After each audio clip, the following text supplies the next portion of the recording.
start right now. So let me just lower the volume really quick for background music. And that's not my default face.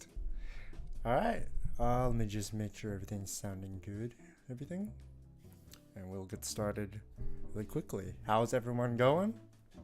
I'm back. It's been a week. I didn't get to finish this, so that's what we're doing today. Just ranking all the anime that I've watched as a filthy weeb. Let me know if the background music sounds good, if it's loud enough, or if it's too loud. And also let me know if I sound good. Do I sound beautiful? Bop, bop, bop, bop, bop, bop, bop, bop, bop.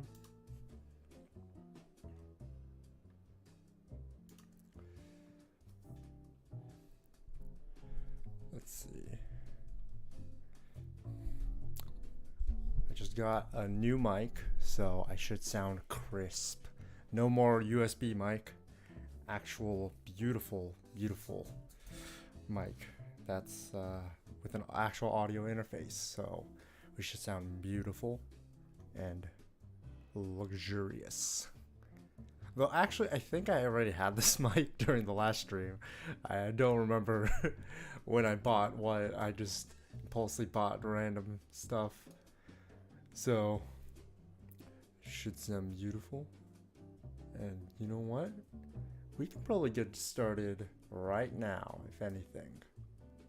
So, without further ado, let's just kind of get back into it. Did you know, let's see, GVEX Netro, did you know that bungee gum has the same properties of rubber and gum?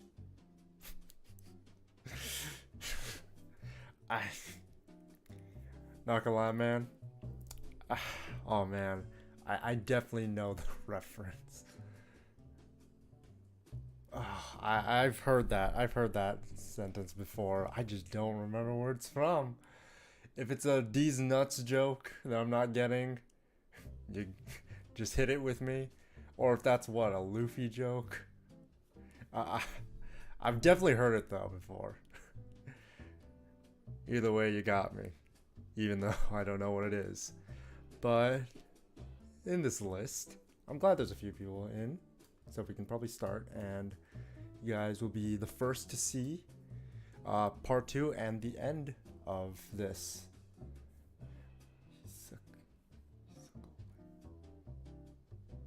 Not from. Oh, you're right. That is H. Oh my god, that is. Completely forgot about that. Hold on, let me just also see. Okay, no, we should be good. My model should be fine. I mean, just, you know, my camera should be fine. Because I am live streaming from a completely different realm. Alright, so let's just kind of go through a recap. So I'm glad you guys are here, because that means you will be here bearing witness to the end of the stream. Because I'm not going to stop until I finish all of these 500 shows. But for now, we can just do a quick recap on what I have in every single tier. And we'll start from the bottom, because we like to work from the bottom and, you know, save the best for last. So I wouldn't say this is the bottom. This is more of just me having bad memory.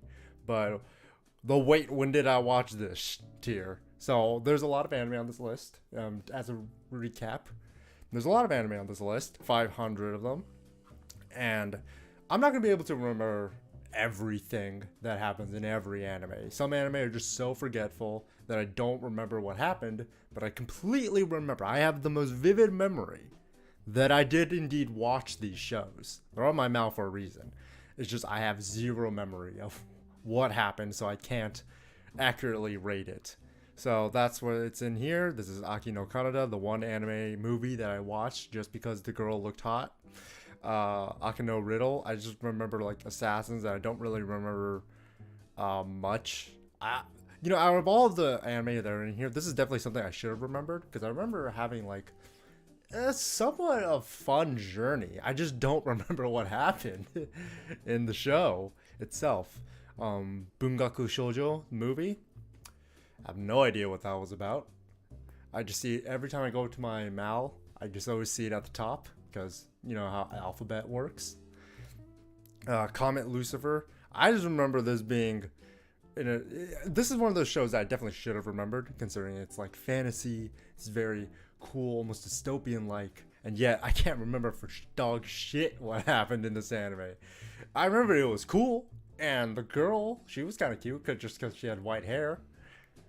But besides that, I don't know. Classroom Crisis, fucking don't know. This was a short. Dan Chigai, that was a short. This was also a short. Fumikiri Jikan. Saikin Imoto, I remember this was incest. Kaze no Stigma, I feel like this is definitely one of those old classic mid 2000 shows. It was very action heavy. Don't remember what happened to it. And then we got the E tier. This is kind of where it's like, this is the kind of shit tier. Most of these are unbiased. Most of these are unbiased. And then there's a lot of these that are biased. Like this motherfucker, Overlord. I know people like it. Can't stand it. Giving season 4 a last chance though. Elfin Lead, Devil, Demon Retry, Death March Isekai, Armed Girls, not gonna pronounce that. Big Order, Tokyo Ghoul Route A, Yosuga no Sora, Dogs and Scissors, Hime Goto. So those were the kind of shit shows. Nobody needs to watch those. Except for Overlord. I guess you can try and see how wrong I am, but I am also very much correct in all my assessments, so you will just be wrong. D tier, you can see, I don't really think there's anything that noteworthy, but let me just read them out. Himeko no Note, Gurere Kokori-san, Hime, the Umaru-chan trash can shit girl that she is, Berheldern in the Darkness, Zodiac War 100, Eromangan Sensei Clockwork, Planet Chuyu, the Genius Isekai ones, 7 kids. All I remember from Tokyo Ghoul. Yeah, that's kind of also what I remember from Tokyo Ghoul. I just know it's the edgiest show, but I fucking love it, except for Route A. And didn't bother with watching Re, just because I was never really that interested in Re, even though I did read the manga. But sorry, just let me get some H2O. But anyways, Akashi Records of the Bastard, that long ass name, Absolute Duo, Anti-Magic Academy, Ari Fureta. Maybe some people would debate me on that one, but the anime was very shit. Denpan Kyoshi, Girlfriend Beta. And then we have One Piece here, just because I don't have the heart to put it in a D and E. Because, the story of One Piece is amazing, but, the anime is just absolute dog shit. So it's almost borderline unwatchable. So I put it in its own tier. C minus, just because I realized in C tier, there's a lot of anime that I think are actually in there just because they're fun, but I don't think they're like the most solid of shows. And there's also just some shows that I put in C tier just because it's so damn boring, but I don't think it's worth calling it kind of shit. It's just super boring. So that's why there's a C minus tier. This Fate/Stay Night 2016. Just watch UFO Tables. Fate series. They got it down. On Studio Dean, there's only one anime I like from Studio Dean, and we'll get to that anime soon enough.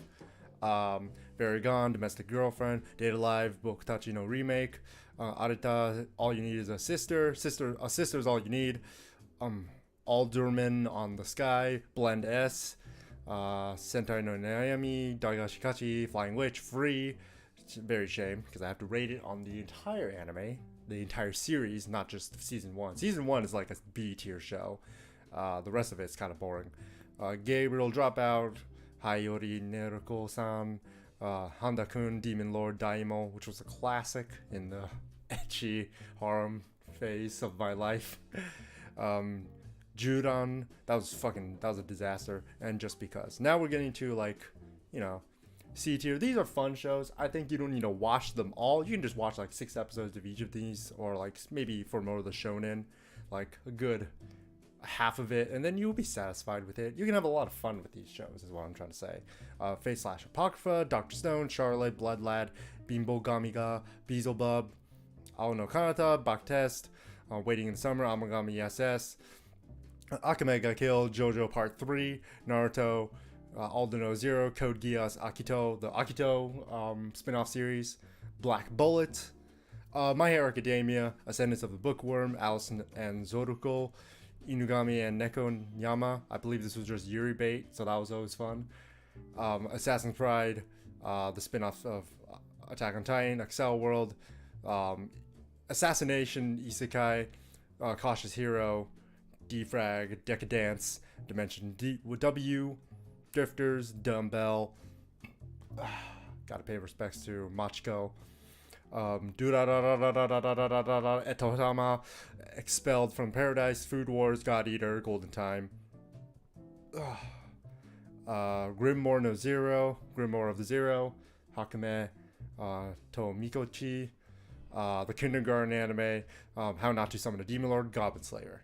And now we get into the top 3. These are where shows that I would easily recommend, and I have like, there's no doubt in my mind, especially in B tier, shows that I'm just like, these are solid shows. I wouldn't say they're like the best or anything. They're great shows, but they're definitely just shows that if you can watch it to completion and you can have a great time.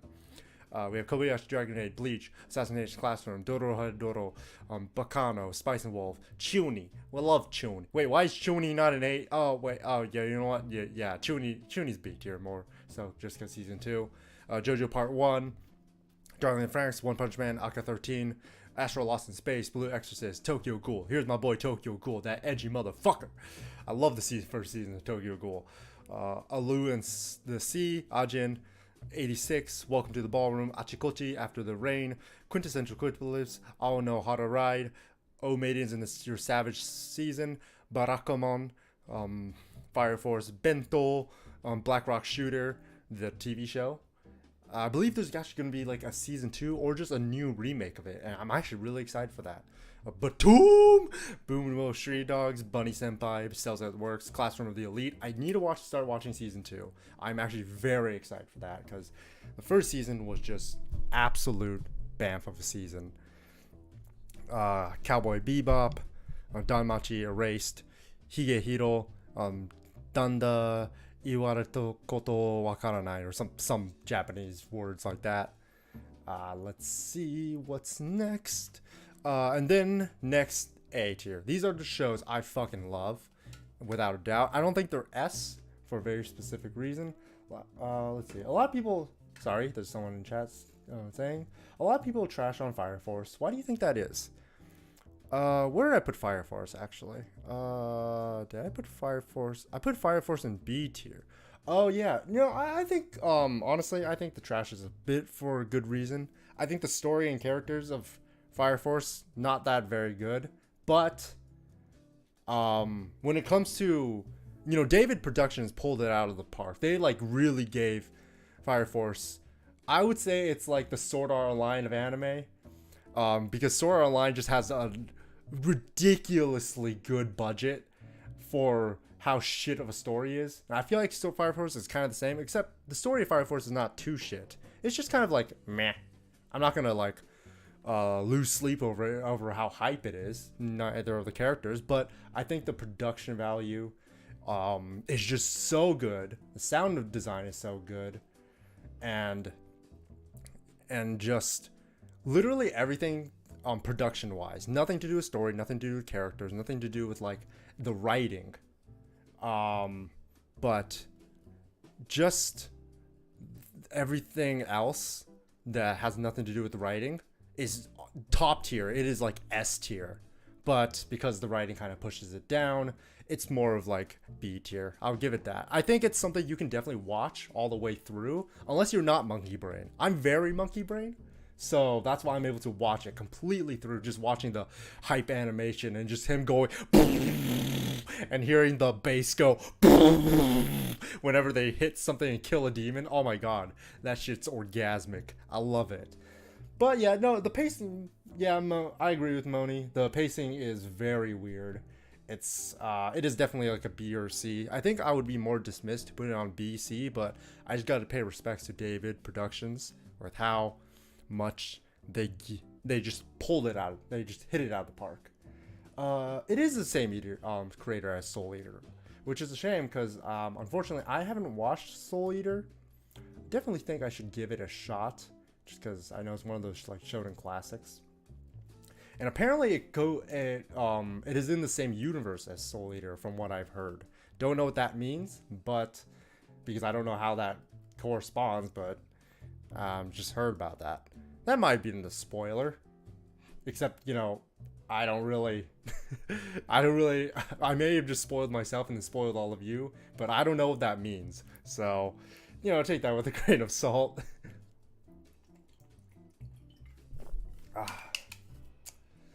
But let's get into A tier, because these are shows that I can wholeheartedly recommend, and I think they're just great shows, regardless. We got Black Lagoon, Mob Psycho 100, Attack on Titan, Banana Fish, Tip on Top, fucking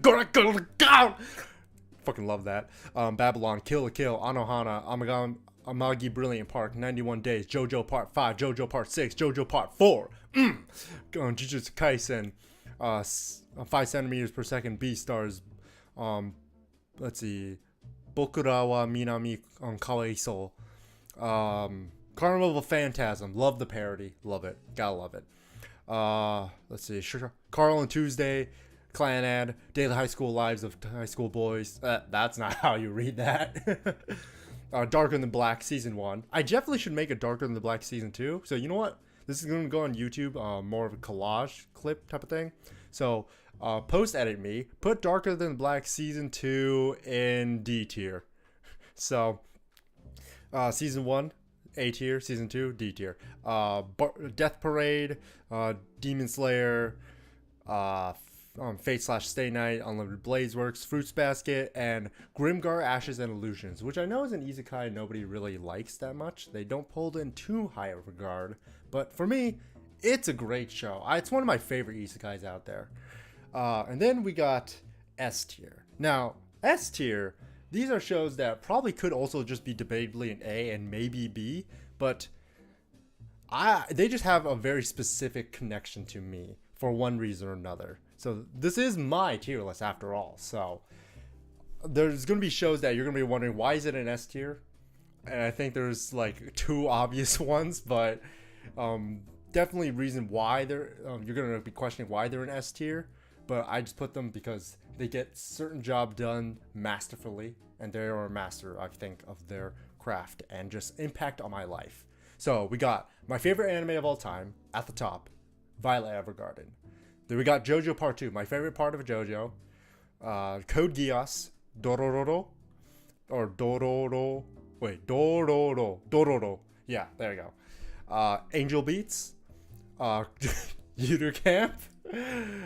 Just watch the last stream VOD or just wait for the highlights clip to wonder why Yudu Camp is in S tier. I swear I have a good reason. Asobi Asobase. Dragon Ball Super Broly. This is just peak Dragon Ball right here. Fate/Zero. Yeah, Unicamp, man. No, you gotta love Unicamp. Fate Zero, and then Full Metal Alchemist Brotherhood. So, that's all the anime we've done so far. I don't know how many we've done, but we still got a lot to go through. And I'm not gonna end the stream until we get through all of them. Or if something happens, because I don't know if the guy, so I said this in my last stream on Twitch, but so there was a gang war happening outside between the fairies and goblins, as usual, and that wasn't too much of a bother until one of those assholes just broke my fucking window and somehow ruined my shower ventilation, and someone was supposed to come in.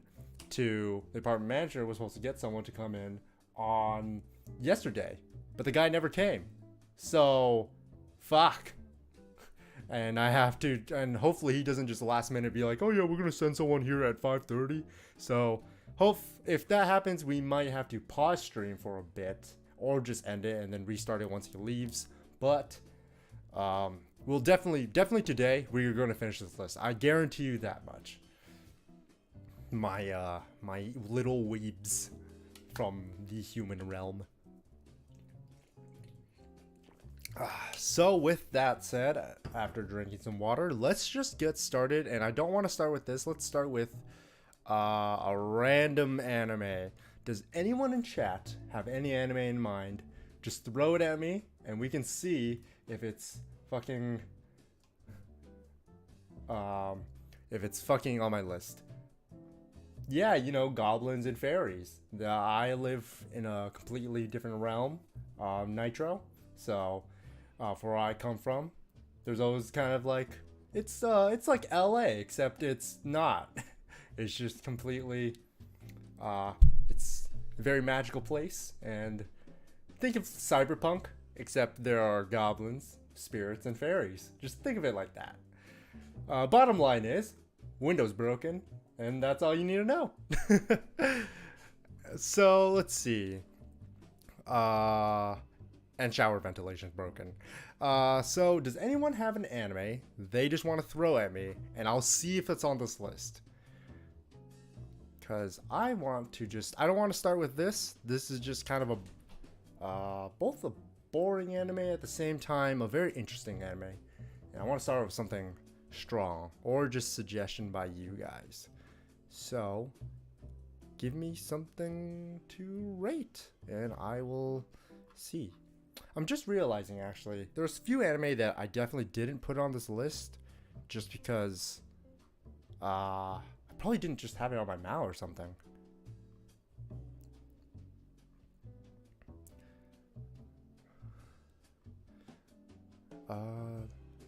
Let's see.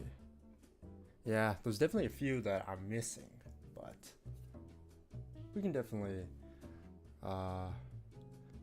just in post edit put some stuff in from what I can remember. I think one of them was, if I remember correctly, Uzaki-chan. That was something that I'm missing. Odd Taxi. Oh, that's a good pick. That's a good pick. Let me just find it. It is definitely in here. Where the fuck is it? There it is. There's my walrus friend. All right, let's just put it at the top. All right. By recommendation of Nitro. Thank you very much, Nitro, for your recommendation. We're going with Odd Taxi. Let's just start this list, part 2, until we finish this goddamn list with Odd Taxi. So Odd Taxi, that's definitely for me. That's an A tier, 100%. Not even a question about it. Fucking amazing story. You know, you get the first impressions when you see this, the blind impression, is just what the fuck? Why is there a walrus? Why is there an alpaca? Why is he just driving a taxi? And then you figure, and you know, the art style is not exactly the most intense. It's just very childlike, but that helps its story way more as it goes on, and it's just aesthetically pleasing. It is just story-wise, it is top tier, and the ending was amazing. I can't wait for the movie. That's gonna be an amazing experience. At least, hopefully, it's just a sequel to the anime, which would be great. But definitely, Odd Taxi, that's an A tier show. Alright, now we can get into more alphabetical order slash boring shit. Let's see. Fumo no wo ame. This was just dictionary creation. It is honestly, in all intents and purposes, it is a C-. But I found this anime very interesting. Just super I don't even know why, because usually there's some, I can identify like some underlining theme, and I can try to be a pretentious prick with my, you know, analytical sense and trying to be a critic and be like, oh man, you just don't understand. It's so innovative. Wow. I can try to be like that, but honestly, I don't have the brain capacity to do that. I just found it so interesting. I can't really tell you why.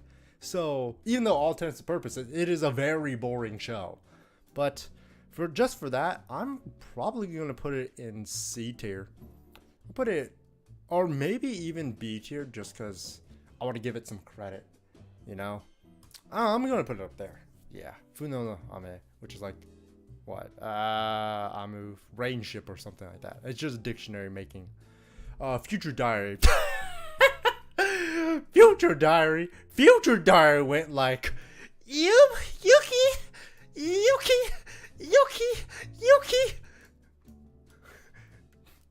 Alright, next one. Gakko Gurashi. No, you know what? Let me talk about Future Diary for a bit. So, Future Diary is definitely that like it's almost like very edgy show, but at the same time, it tries to be almost borderline shonen with its kind of comedy and overtopness. But it was the same author as Big Order. It is a little bit better than Big Order, but it's definitely an anime that I look back with, like, I think I had fun with it, a lot of fun, but honestly, the shit moments were kind of repelling the funness I had with it. Because I don't think it was too fun. I definitely liked it to some degree, but you know what? No. I'm just being harsh on Future Diary. Let's put it in C-. Even though it's not boring. These tags mostly, except for the D and C, I mean that with all sincerity, but more of like B minus to S, the little quotations I have into it is more for me than it is for you guys. It's just so I can have a baseline of where to put some shows if I just have no idea where to put it. Most of the things in C minus, but not all of them, are just boring. And they're mostly here just because I don't think they belong in C. But I definitely don't have the heart to put them in D. So I created a new tier for that. And then C is just, mid shows. I mainly put them here because I think I had fun with them, but I don't think they're like B tier. And that's where B tier is just solid shows. And I'm just recapping kind of why I made these tiers. A, just these are like, they're more than solid. They go beyond and they're amazing. And then, I already talked about S. So let's get back into it. I might be drinking a lot of water. Just letting you guys know. Gakkou Gurashi. I loved what they did with the first episode. And then it kind of went a little bit downhill, a little stagnated, a little down, just because it was focusing too much on the moi. And then it got back up on its feet at the end. This was a great show. I loved it a lot. I think it goes almost in the same vein as Yuru Camp, but at the same time, it's a little darker. It's not conventional. It's not slice of life. At the same time, it is. But you know what? No, I enjoyed this a lot. I'm not gonna spoil what happens because I feel like this is an anime that you have to go in blind. So there's not much I can talk about. But I'm putting it an A. I love Gakkou Gurashi. It was so fun and such a cool anime. So. Gamers. I remember talking about gamers back when I was first making this channel, and I put gamers in pretty high regard. But the ending flopped. Well, not flopped. I would just say just kind of how okay. I think that's like a B tier. I really enjoyed the comedy of the show. Let's see. Gangster. Oh, gangster. Absolutely, Moni. Absolutely. A tier. 100%. Even though if you look at it, it's just the most moe fucking show in the world. Like, look at those big eyes. Oh, man. But if you watch it, if you get to the end of episode 1, I mean, it's like not spoilers because it happens in episode 1, but when you watch episode 1, you will realize why. But Gangster. Gangster. I actually don't. I actually really liked. I think Gangster was, aesthetic wise and like art direction as well as like story and just how cool it looks. Gangster should be a B. But honestly, it didn't really go anywhere, so I'll put it at C. Gate. I really liked Gate. But looking back on it, like, I think it had moments where I can easily rewatch it. But it was just more kind of basic isekai and more like politics, but, not very realistic politics. Just politics that shine a light in the Japanese military.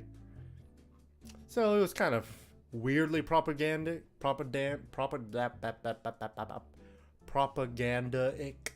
if that's a word. But I had a lot of fun with Gate. I don't know if I want to put it at C, B. I think you can easily watch it. But for my enjoyment level, I think I'll just put it at C, really, mostly. I think I had more moments. Oh, wow. Fuck. Give me a second. This mic does not want to cooperate with me.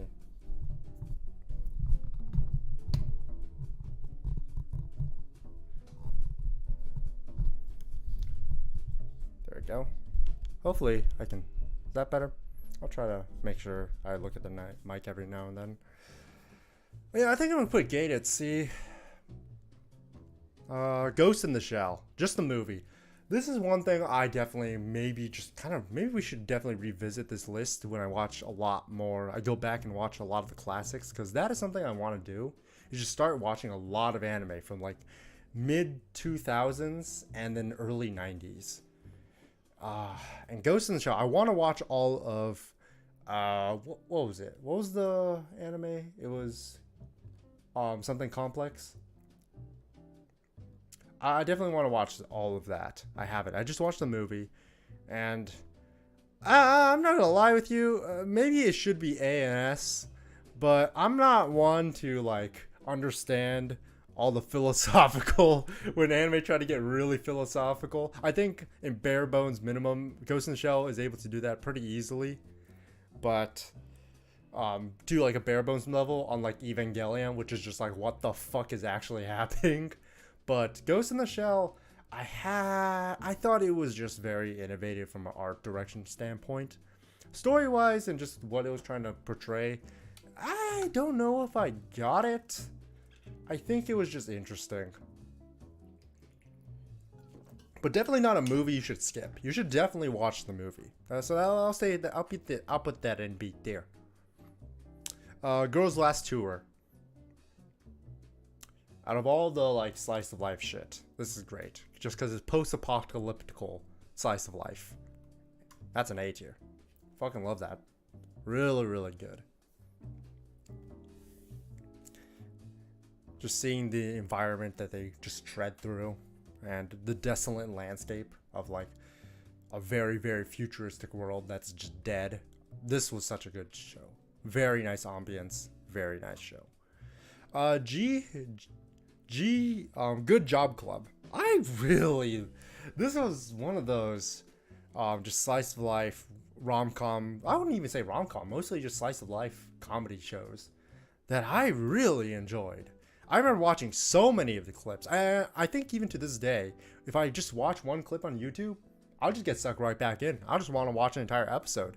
This was a very, very nice show. I want to almost put it in A. I might just put it in A.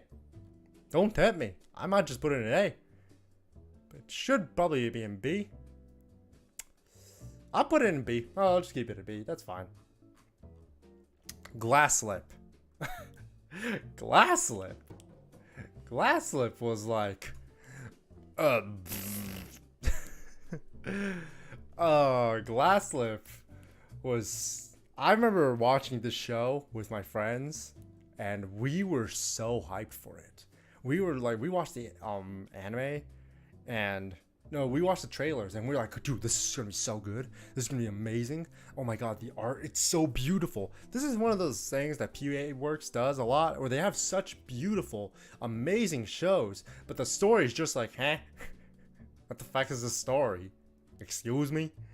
They just make very pretty garbage, I think, is how I like to put it. No, you know what? Let's put it in C minus. I don't think it was shit. I just think it was kind of trying to do something and then didn't really do it properly. But can't deny its art direction.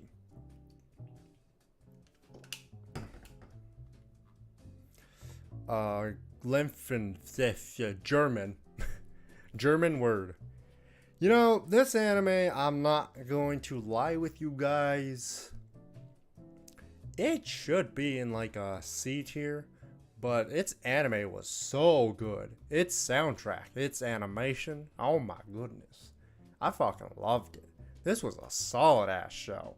It's like, oh my god, this, episode 2, where that girl with the leg powers was getting a beat down. Fucking amazing.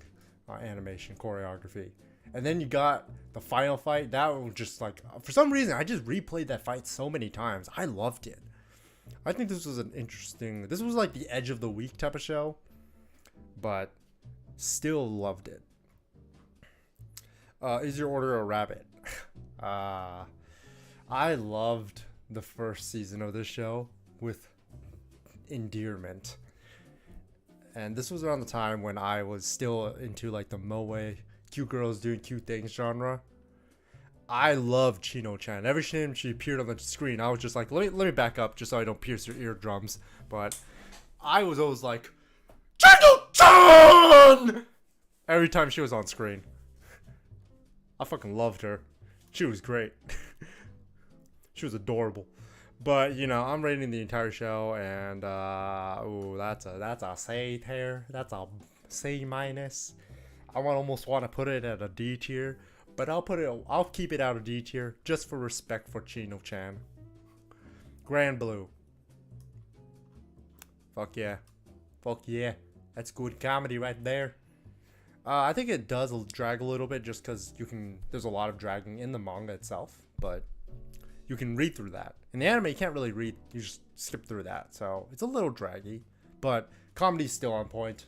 One of the most, I think, funniest comedies I've read in such a long time and watched. Anime is still solid. Gurai Gurisa no Kaijitsu.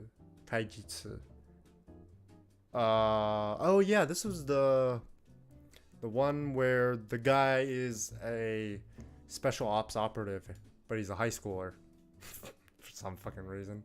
And then all the girls have their own problems. And I remember the sister's problem, as well as I think one of the girls had a like really fucked up backstory about the bus survival thing. That's the most I remember about it. And then at the end, they just kind of like elope to an island or something, some shit like that. It was honestly, it was kind of more what the fuck than it was like interesting, if I'm gonna be completely honest with you guys. But I definitely did enjoy like the first season. Second season was like, okay, I guess. And so was the third. I think I'll put it at like C tier. C tier is probably a good place. Maybe B tier. Nah, C. Just keep it at C. Guilty Crown. You know, a lot of people have troubles with the ending of the Guilty Crown. I'm not gonna lie though, I liked it. I really liked the idea of Guilty Crown, and Sawano kicked it out of the park. You know what? In spite of everybody who hates the ending, fuck you. Fuck you, that's going in A tier, boys! Haganai. That's an A tier. That's an A tier. Oh, yes sir, that's an A tier right there. This was like one of the classics anime. The high school rom-coms. And it did wonders. I heard from light novel readers, because, you know, they're like manga readers, except times 10, so they're the omnipotent voice of reasoning, that has a shit ending. But we talking about the anime, and the anime I had a lot of fun with. So much fun. I remember rewatching one clip, then I just ended up rewatching the entire season of like season 2. I definitely like season 2 more than season 1. Very good. I fucking love that show. Haikyuu. Throwing that in A tier. Throwing that in A. Fucking love Haikyuu. I will say I'm definitely going to be that one guy and say I did like the art style and the animation of season 3 up till the season 3, and then when season 4 they had a different change in studio. But I'm not gonna lie, you know, the change in studio did not hinder in the quality. It's still very good, and it's more true to the manga's art style, but still I still like the old art style better. And just hype moments all the way through. And the soundtrack, oh my god, the soundtrack, let me tell you guys something. The soundtrack is beautiful. Music to my ears. Gets you hyped. I think this is like the most hype you can have in like sports anime in terms of shonen. So good. Hamatora. I almost want to put this in wait, when did I watch this? But I remember some of it. I don't remember the ending. I remember ending season 1 where they do a fake out death of a certain character. This was like probably a C tier. It was just cool powers and a different story. I think so.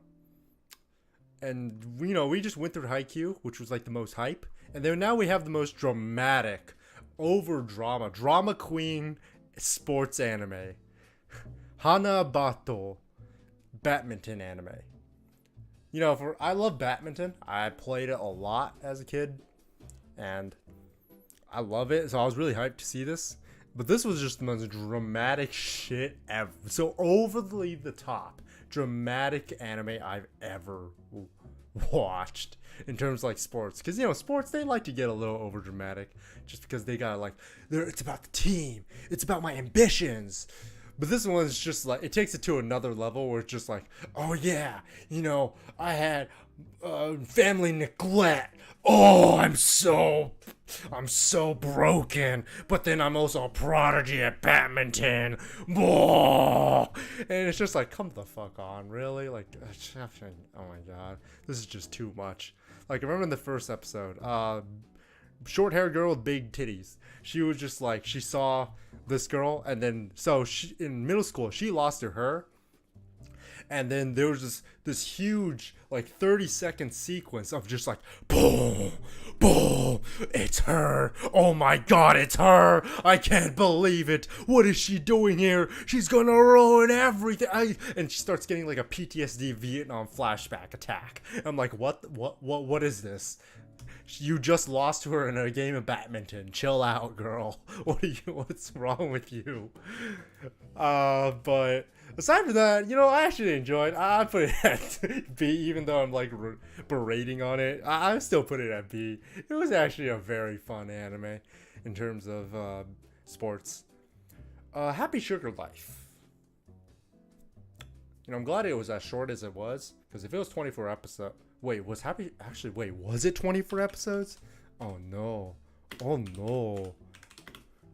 I just remember trying to get through it as fast as possible because it was kind of getting boring at some point. No, it was definitely 12. Yeah, I thank God it was only 12 because that shit was so tiring to get near the end. It was just like, oh, we get it. Yeah, she's chaotic. We don't know if she's a murderer or not.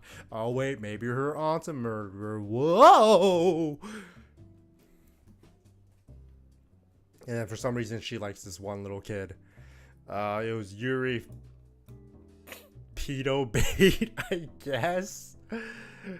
But you know what? It was watchable. I'll just put it at C tier.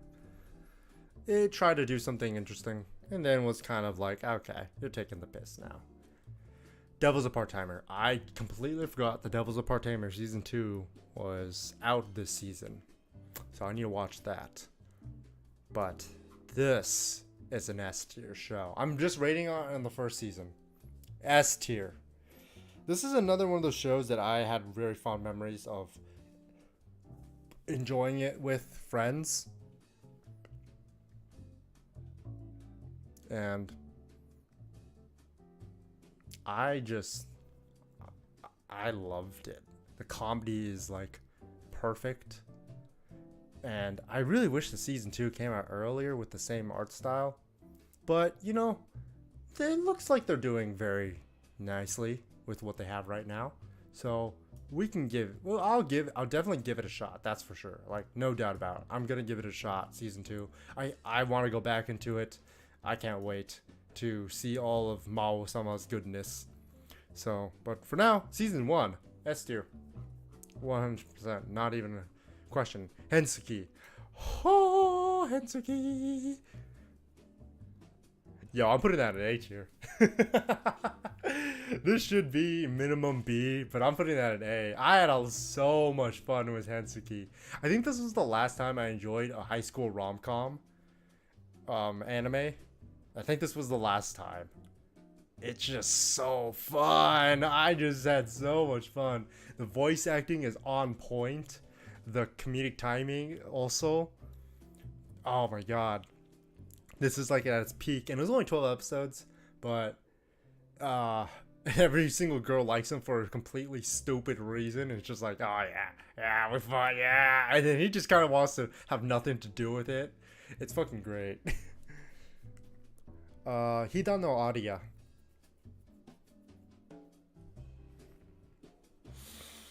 I don't really have much to say about it. Just it was those kind of those action horror ones with a lot of tropes. I think this is a C tier.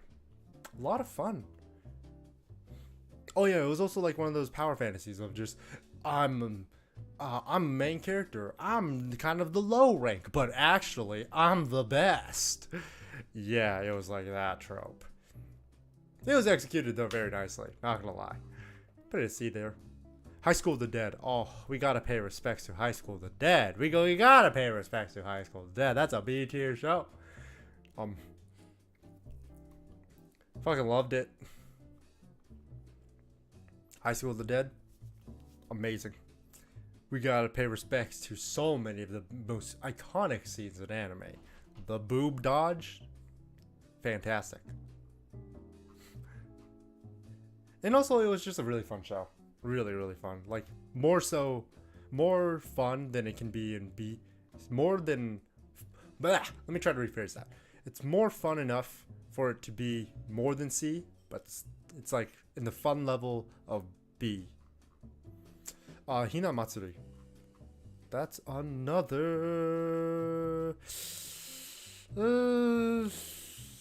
I really like the comedy of the show. I love the comedy. Though I thought when it kind of was trying to get a little too serious sometimes, it just kind of ruined my enjoyment. It's one of those things where when you see something, you see an anime, and it's just a comedy, but then it tries to be something else for like a split second. It turns off, but it has so many like quotable moments.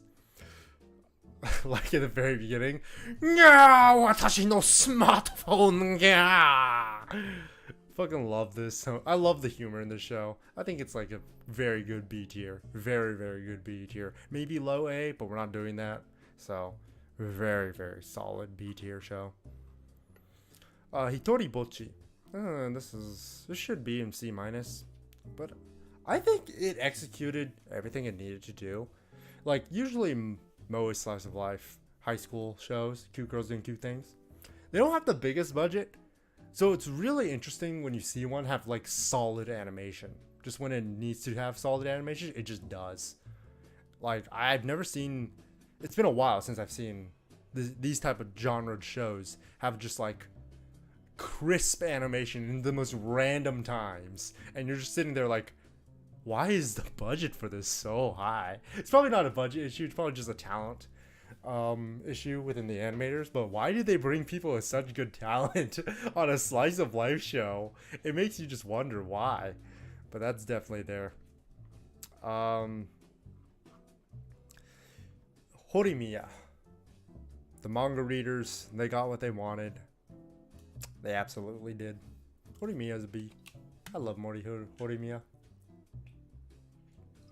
I was definitely one of those manga readers that just when I saw it get an anime, I was like, oh, so it's finally happening.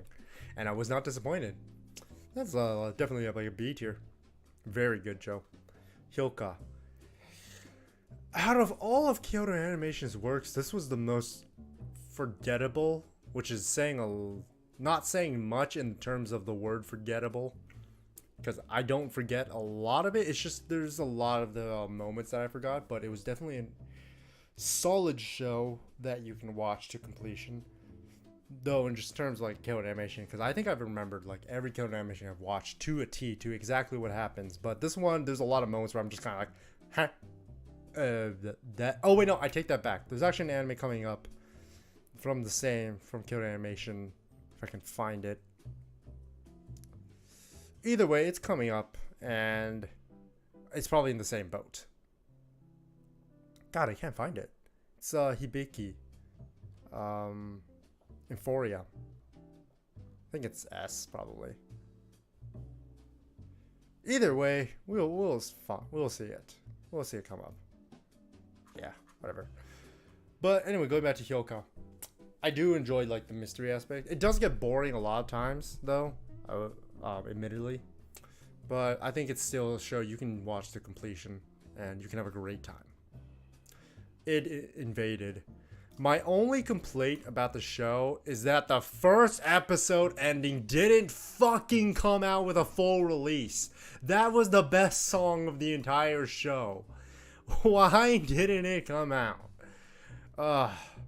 But I think it was just basically Inception, but like on a completely different level. Just, I actually don't really know what the fuck they were trying to achieve most of the time. I was just like, dude, this is sick. This is amazing. Like going into the psyche of people's id. Oh, like the show. Super interesting concept, executed to such a well-rounded degree. And definitely, and the soundtrack is just, you know, absolute bop. It's an A tier. Probably maybe bottom A, but it's definitely A tier. I enjoyed it so thoroughly. Oh, the classics. In fact, let's get Railgun in here. Where's Railgun? Railgun.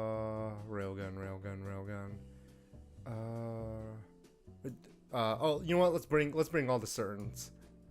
Certain scientific.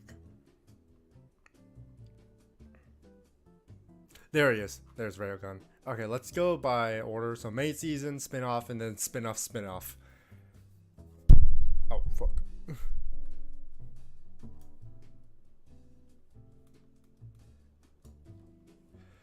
Certain magical index. Indexed. So Index was very confusing at the time, mostly just because they were constantly referencing just random like religious stuff, like Saint George and stuff like that. Like, oh my god, Saint George's penis shaft. It's now going to rule it's going to turn the entire ocean into ice or something like that. And you're just like, hey, I mean, I guess, yeah, sure. If you don't know the references they're making, then it's going to be very confusing. You're wondering why the hell are they able to, like, do voodoo magic with, like, a fucking strand of hair. And it's weird. But then it has a very interesting setting where it's magic plus science. But then you only explore the magic part. So it's like, I guess that's alright. I think Index is like a bottom B, almost C. No, it's a bottom B. Oh wait, but there's the third season, which was absolutely dreadful. Oh, third season was so hard to watch. You know what? I'll keep it at B, just in respect for my childhood, because I watched this back in like 2011 or something like that. Railgun. Oh my god. But Railgun for a spin-off. This is the first time I've ever seen a spin-off be better than the main series. Railgun's an A tier. Fucking love Railgun. And, you know, JC Staff, I don't know what it is. In contrast, like, Railgun's third season and then Index's third season, it is a complete dichotomy. This is JC Staff at its worst. And then this is JC Staff at his best. JC Staff, certain Railgun, season 3, was so incredible in its animation. And it was just really cool story. And I just love the scientific side of the entire series. That's an A tier. Oh, and then you know what? We can complete the A, B, C. That was C. It was just like, alright, yeah, cool. You know, accelerator can be accelerator, whatever. Move on. But it was really fun. And then we have Infinite Stratos. So let me give you some background. Infinite Stratos is in the same realm as, you know, 100. Absolute Duo, I would argue. Anti-Magic Academy. Let's see what else. Armed Machiavellianism. And I think some others that I can't see for now. Yeah, no, it's in the same realm as those anime. To give you an idea.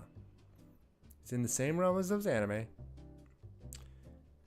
And it is, in fact, the first of those anime that I watched. Now, I told you I was very much someone who watched these type of shows and enjoyed them to a very heavy degree. And Infinite Stratos was the start of that. But I'm able to look at stuff objectively, unbiasedly. And I put these shows, 100. I put Asterisk Records. I put Absolute Duo, Anti-Magic Academy. I put them in the D tier. I put them in the E tier. So by proxy, I'm obviously going to put Infinite Stratos in the same tier. Is what you would think if you're an absolute loser. Give me 1 second. We need to make a row, and then we're gonna give me 1 second. If you were an absolute loser, you would think that. You would absolutely think that. Give me 1 second. Yeah, that's a that, and we are making God tier list. We're putting the God tier. All right, we're putting the God tier, and now let's drag Infinite Stratos to right here in S for now, because we're gonna, we have the God tier. We created the God tier, and let me do something, another one, and oh, it's a damn shame that they don't have the color gold, but we'll make do with the color blue. Is that the same blue? No, it's not. Perfect. And then we're putting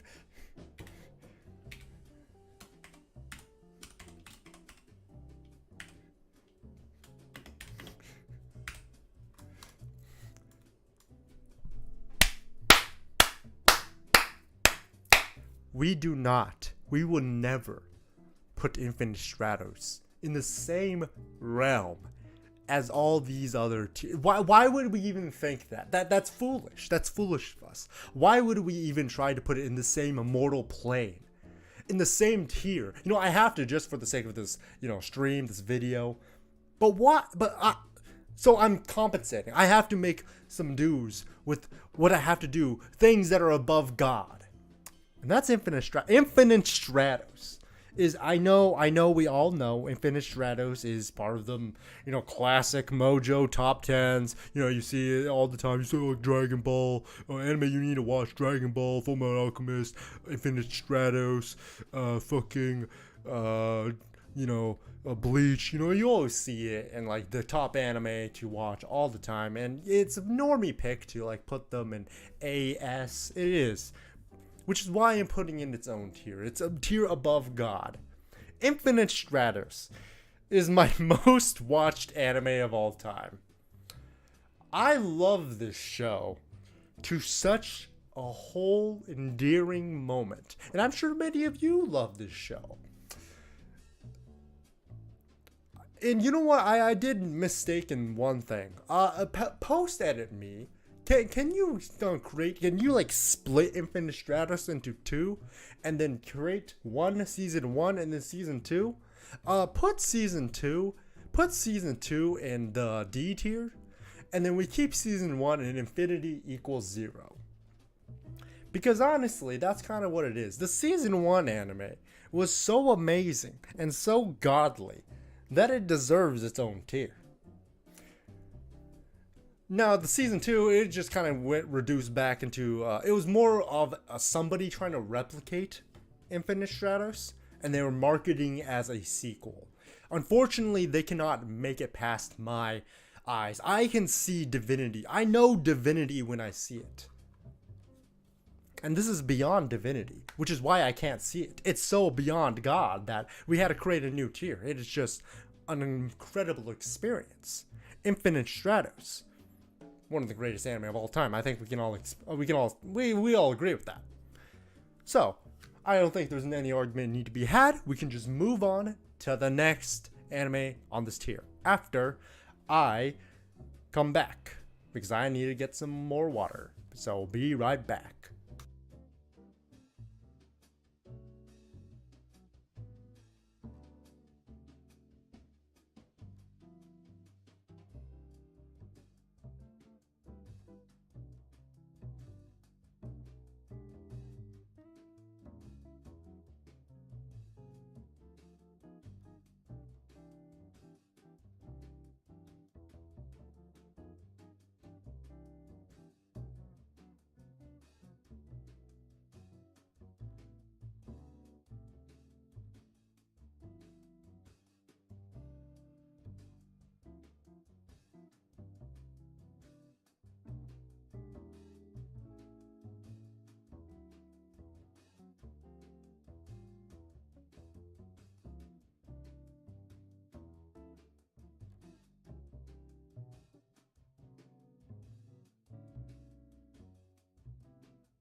Alright, I'm back. Time to continue ranking these shows. Alright. Let's get back into business. So we have Ino Battle wa Nichijou Ke no Nakade. This was that one show where they just randomly get superpowers. And he has a useless superpower because he's a Chuni. He's a Choni. So he's got a useless black flame that hurts himself or something like that. And everyone else has like godly powers. Even though, you know, they didn't want it, but he just has a dark flame shit. This was a fun show. I had a lot of fun, and I remember, I think one clip that constantly gets circulated is the one where his childhood friend just lashes out on him because the voice actor did such an amazing job for that. And you know what? This was a very, honestly, yeah, you know, this is a solid show. I had a lot of fun with it. It's just the comedic timing. It's just a very solid combination between like superpowers, slice of life fun, and then battling an eternal conflict and stuff like that. I think this was just, yeah, I just had a lot of fun with the show, and I was able to watch it all the way through. Didn't have a boring moment. Had some really stellar high moments. So B tier. Interview with Girls. This is Interview with Monster Girls. This is honestly kind of boring. You know, like I kind of got the gimmick after 4 episodes, and then I was like, okay, I'm just gonna slog through it because it's nothing that interests me too much. But we'll just go through it. Inuyashiki. The CGI in this was kind of dreadful at times, but you know, the story. It was very good. The story, the themes, the whole idea of it. It's very interesting to watch. I thought it was a stellar example of like a short story. And it wasn't too over the top. Though the ending was a little like, okay, I guess this is gonna happen. But it makes sense, you know? Because he was trying to be a hero and stuff like that. The old man. I really liked how unconventional it was. The old man is the main character, not some teenager, not some like adolescent, young adult, not a kid, but like an old man who's in his freaking like 60s. Let's see, Iruzuke. This, oh my god, you know, PA Works just keeps on doing it, bringing these shows that are very pretty, but have a very whack story, or not like a whack story, more just a story that doesn't really go anywhere that much. I think out of all of them, this was probably the better one, but it was kind of nearing the end. It was a drag to watch through. This is on like the same level as Glass Lip, not the same level, but the same type of show as Glass Lip. What other PR works were there? There was this fish one that I'm still watching right now that I'm just kind of slogging through. Oh, A Lull in the Sea, but A Lull in the Sea was good. See, that's why I think it's good to just put that in C. Yeah, A Lull in the Sea actually had a very interesting story that I was able to watch through. This one was just something about time travel, and it was just like, oh, okay, but I guess witches and time travel. All right. So you know what? It's perfect because we have a B, C, C minus all in one. So it worked out. Cheat Isekai Magician. No, that's fucking E. Oh, that was terrible. One thing I didn't like about the show was that there was 2 protagonists that got transported, and they quote unquote both got really cheat abilities. But the thing is, the main character, the guy, because whoa, he has the more cheat ability. He's more unique. Whoa! I was just like, what? You're just taking the piss at this point. Come on, man. Why are you making the guy more OP? Make the girl and the guy the same fucking OP-ness if you're gonna do that. Like, come on. It's just Japan being Japan at that point. I'm like, alright. Whatever.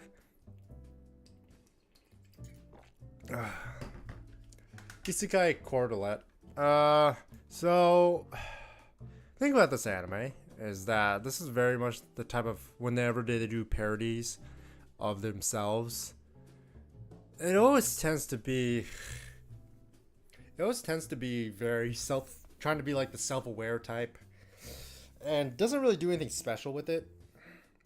That's kind of the same. This is a classic case of it. It was fun. I would say that. You know, you can watch it, you can have some fun. You're going, ah, yeah, I remember that. Oh, wow, the way they're interacting with each other. It's the Avengers of Isekai. Wow.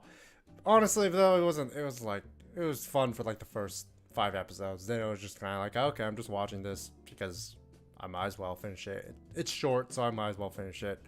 It was C tier. I think the best way to do these type of like, you know, collaborative parody type shows is Carnival Phantasm. Carnival Phantasm did it the best out of like any of the shows I've seen so far that do this. Isekai Smartphone. The one thing I did like about Isekai Smartphone, I think, was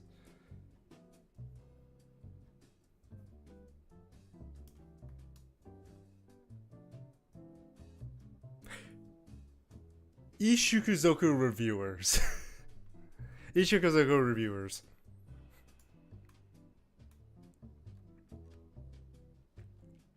This was fun. This was basically hentai. This was the hentai almost the anime. Yeah, this was like a C tier. It was really fun just watching them have sex with random girls. I'm surprised they even got an anime. And then episode 3 was just like, whoa, whoa, whoa, whoa. This is basically just a hentai. Oh my god. I remember seeing like someone posting on Twitter an edit where they just had an actual like sex scene into it, where they had the X-ray vision type thing of like, you know, the dick going in the vagina. They actually made an edit and they inserted it into the anime so that it would actually play out like an actual hentai scene, and it worked very well. That's how almost hentai this anime was. Island.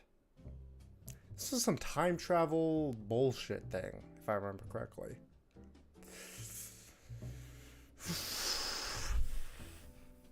This is another PA Works. Oh my god, PA Works. You know, they got the B, they got the C, they got the C minus, they got the D. They just don't miss. They're just completing the entire catalog. This was very like, okay, all right. It was kind of shit. It was mostly shit. Then it was boring. 1 Week Friends. Oh, 1 Week Friends. That's. Oh. I almost want to put it in S, but I don't think I liked it that much. I think it's on the same level as Bokura wa Mina Kawaisou. I loved Issues Conference. It was a classic, like, that whole trope of, I think it's a trope because I've seen so many movies about it. Like, I think 51 Days, was that another one? No, that was 51 Dates. That's a completely different movie. But there was definitely this movie that did it the same thing, where a woman had a medical condition, and is that she forgets, I think after like a week, like either a day or like a few months or something, like a month, she just completely forgets everything, and it restarts to a very specific point in her life. And same thing here. 1 Week Friends is just at the end of every week, she just forgets. And it's such a great, wholesome, heartwarming story. Only 12 episodes, but I love it so much. I think the reason why she has this condition, though, is a little bit like, that's not how the brain works. But alright. But it's still just it's a very good story. I love it. So part of me really wants to put it in S. But you know what? No, we'll keep it as A. Isuka. I remember this is the downfall of when I started not liking the type of shows that Infinite Stratos is part of. I remember this was the show that was just making me like, okay, now we're just taking the piss. That's an E. This is so, bleh. So boring. So obnoxiously tropey too. Oh, the RPG girl with the shield. I had fun with it, I would say. I thought it was just the one thing that I didn't like about it, I think it was just very fun, very just like, you know, oh, we're just a cute girl having fun with this RPG. Oh, I'm accidentally OP. Whoops. Oops. It was just like very that's happening type of show. The one thing I didn't like is when it started getting like the moments when they're like trying to be serious about a fight. It's just like, dude, it's a video game. Come on. Why are you guys acting like it's life or death, or like you absolutely need this? People were like, we gotta do this for the family. Oh my god, we gotta do this for our friends. I'm like, dude, bro, it's just a game, bro. Bro, it's just a game. Calm down. But I think it was like a solid C tier. Izata the Last Witch. That's a B. A B, B, B. World War II, but there's a witch on a gun. That's it.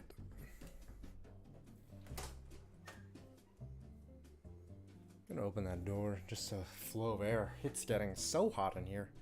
Woo! Alright, Jashin-chan dropkick. I saw the clip on YouTube where Miku shows up in the 3rd season. I don't know why this needs 3 seasons. Because by the 1st season, you understand the trope. In the 2nd season, it's just like, alright, whatever. Maybe I'll give it a try just for Miku. Just for Miku. I might give it a try. But it's like a C-.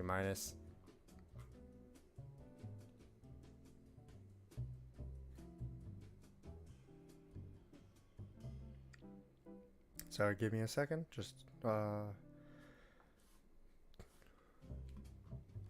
to fix something real quick. Alright. Anyways. Jinsei. I don't remember the show. I just remember there were 3 cute girls, and that's why I watched it. And it's like a short, I think. Anyways. Jitsu wa watashi wa. This is... So I made a video about it, being like, it has a brilliant manga. One of my favorite mangas of all time.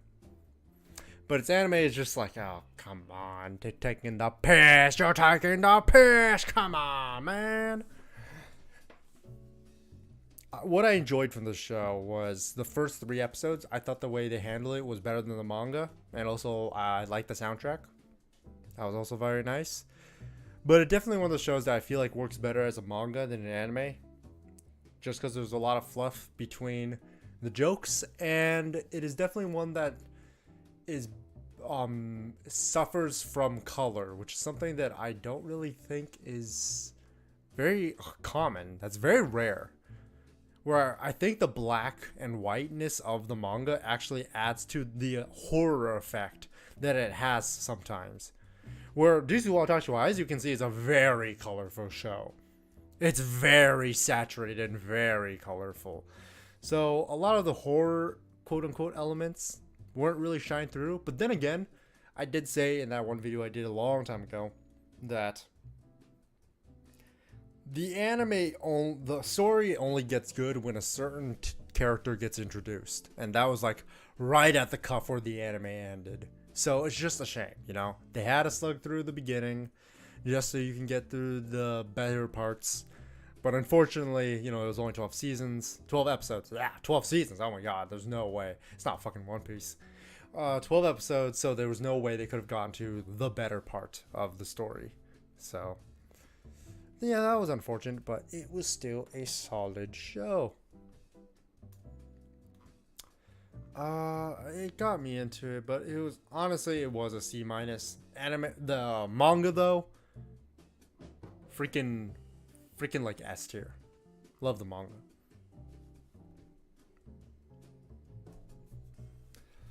Joker game. Joker game. I like what they did. But it didn't really have, it was just like, let's go into the lives of every one of these spies. And it's just like, alright. I would say it's almost in the same realm as Zodiac War. Whereas like, every episode is a different spy. Every episode is a different warrior. It's a different Zodiac. Except Zodiac War were just so inconsistent and the fighting was not that fun to watch. Joker game had some cool deception moments. So I think it's like a C tier. Joshikase. What the fuck? Oh yeah, I remember this anime being that one where the girl's slightly lewd or something like that. I don't remember watching this. You kidding me?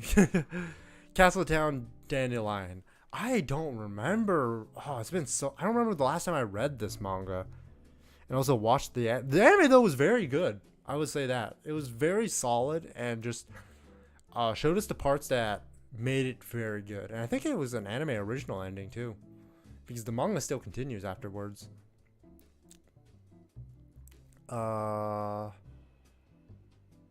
But I liked everything it did in the anime. I have no complaints. No complaints. But also, you know, there's nothing outstanding about it. So I think B is where it's going to stand. K-On! Oh, K-On! I'm putting that at B. I love K-On!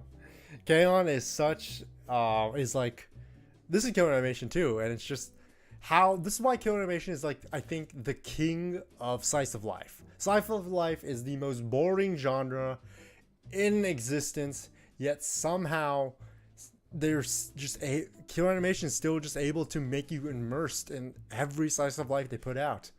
I watched every episode of K-On!, not bored out of my mind, and I didn't know how they did it, because I swear to God, if any other studio took on the challenge, it would have flopped 100%. K-On! Is a boring show, but somehow Kyoto Animation is able to like make it not so boring. Cabaneri of the Iron Fortress. That's like an A. I haven't watched the newest movies or anything just past the anime.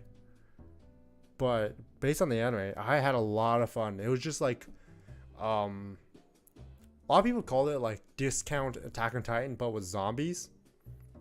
I honestly agree with that a little bit. But I just like the whole steampunk vibe it had. That was just way more intuitive than Attack on Titan's quote unquote steampunk. Because Attack on Titan was mostly like medieval setting plus steampunk, whereas like Cabaneri just completely embraced steampunkness. I fucking love steampunk. I love cyberpunk. I love steampunk. I love the punks. And actually, you know what? No, it's more of a B tier. Yeah, it's more B. But it was definitely a solid show, regardless. Like, you can watch that through, and it's just beautiful. It's studio wit at one of its finest with Hiroyuki Saona. Oh, that's all you need to say. Just say that beautiful man's name, Kado, the right answer. This was Toei Animation's first attempt at doing full CGI anime, quote unquote. There was still a lot of 2D animation. Just the main characters were CGI'd for some reason. This was a definite A until the last 8 episodes. Or the last... No, not last 8 episodes. Like, last 3 episodes. This was a definite A. This had so many interesting concepts, and the politics was actually followable. I loved it so much. It was so close to being A, and the ending was just like, oh, okay, now he's just a typical alien god that's gonna destroy everything. What-a-do, whoopity-doo, and then the girl just turns out, by the way, I'm Jesus. Oh, wait, no, our child is Jesus, and I'm God. But, like, not God. Yo, what's up? And it was like, are you serious? This is dumb. So, yeah, it flopped at the end. But before the end, it was definitely tackling so many interesting themes. And I love the philosophy behind it. So I'll give it a B, even though the ending was more of a C minus. But before that, it was an A. If it stuck the landing, it probably would have been S, honestly. Kaguya Love is War. We all watched are we all caught up to season 3? I'm gonna do something that's a bit interesting. This is gonna be probably the lowest of S. Or maybe second lowest, I'm not sure. Because all of these have like a very clear impact to me, journey-wise. and just what appreciation wise. I think it's almost on the same level as Full Metal Alchemist Brotherhood, where I don't think Full Metal Alchemist Brotherhood like did anything journey wise to me in particular. But Kaguya-sama is just, I love, this is like the pinnacle of like anime adaptation, like taking a high class manga and somehow still improving on it. It is without a doubt so high quality in terms of just everything it does. Not production value. I think the production value is kind of the same as most anime. It's just the creativity that the director just puts into every single joke, comedic moment, bit, theme of what's going on in every episodic episode section. It just takes it to another level. It's so good.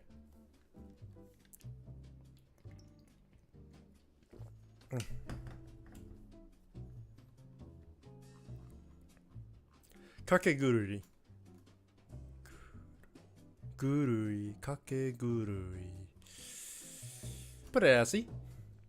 Orgasmic gambling. I love it. We gotta love it. We gotta love the gambling. And we also love the orgasmic gambling. I think that's a C. Kakushigoto. I think this would have been an A. But both the ending and there were some parts that were pretty slow about it. So I will put it at B. Though the opening is such a banger. I love... Fuck, I forgot the band's name. Oh no, I know they also sang the Ajin opening. Oh fuck. No, I swear I love the anime. I love the opening. I mean, I love the band, I swear. But yeah, that's like a B tier. Kanojo ga Flag. That was... Oh dude, that would have been C minus. Until I remembered that it got stupid at the end. That's a D. Canon. This is like 26... Hold on, is there 2 seasons? Because if there is...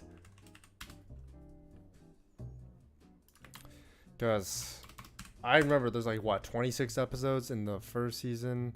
Or something like that. Let's see. 24 episodes. Yeah.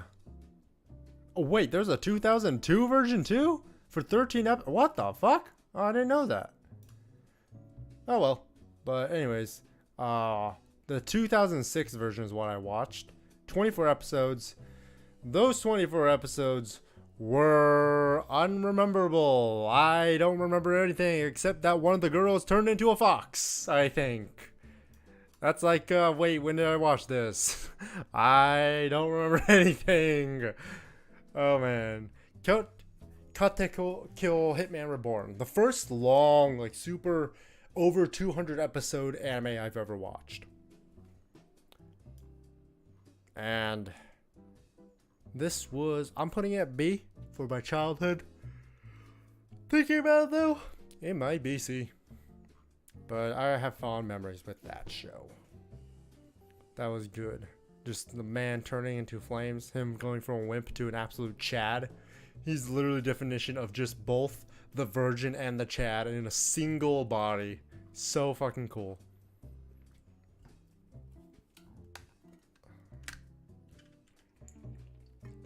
Keijo! This was a stupid ass show. Fucking stupid show.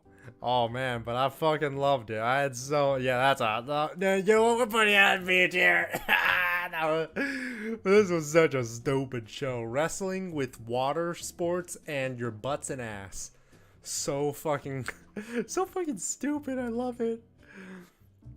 Also, give me a second. I will be right back. I have something I just realized I need to take care of.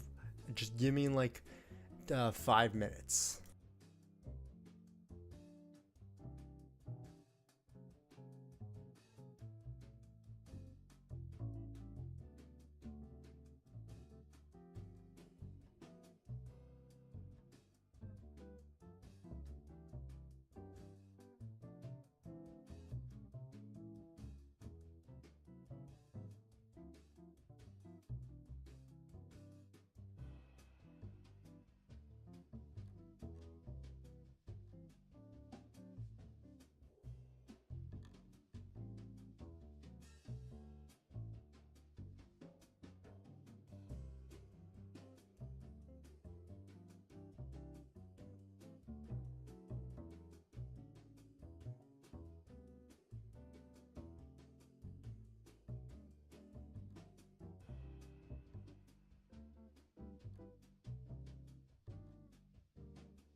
Alright, I'm back.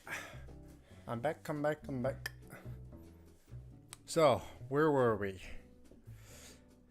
Blood boundary blockade. Blood blockade boundary. Or Kekai Sensen. I remember the ending to this was fucking phenomenal. I loved when it started doing the ending. And that ending song. The sound. Oh my god, the soundtrack of this show is just on another level. So many great bangers. All of them have like lyrical or just people singing in them. So good. And I would say it's just kind of like very episodic. Almost the same sense of Cowboy Bebop. But I didn't really... but I kind of like the aesthetic of this. We're just monsters and it was New York. And it was just very... very... different. It was just... I don't know. I really like the aesthetic of this one. Where it's just like weird powers and shit. And also the soundtrack was just beautiful. It's basically, I would say, the modern day Cowboy Bebop. I wouldn't say as like fleshed out as it, but definitely modern day. Yeah, they're like both in the same tier, just because they're episodic. So it's just like, yeah, there's no really coherent story. Kemomichi Rise Up. Oh, this was a fun isekai. This was wrestling isekai. Fucking love that shit. That was so stupid, but it's just like at the same time so fun. That's a B tier. Kenjo no Mago. If it wasn't as tropey and as dick sucking, like this, you think Overlord's dick sucking? No. This anime just sucks so much dick, and not in the sense of like, oh yeah, it's bad, it sucks. It sucks dick as in the main character. Oh my god, people just love sucking the main character's dick. Overlord's more of a, but Kenjo no Mago is like. Like there's like saliva and cum everywhere. It's disgusting. Oh my god. But you know what? It's actually kind of fun, and like the animation is surprisingly really good. And it's just yeah, I don't know. I would probably put it in D, but honestly I'm kind of feeling C minus. I'm probably gonna put it in. I'm putting it at C. I had a lot of fun with it, and also like I was not expecting it to have such good animation. No, you know what? We're putting C minus. Let's be real. Let's be realistic. Keruro Gunso. My childhood.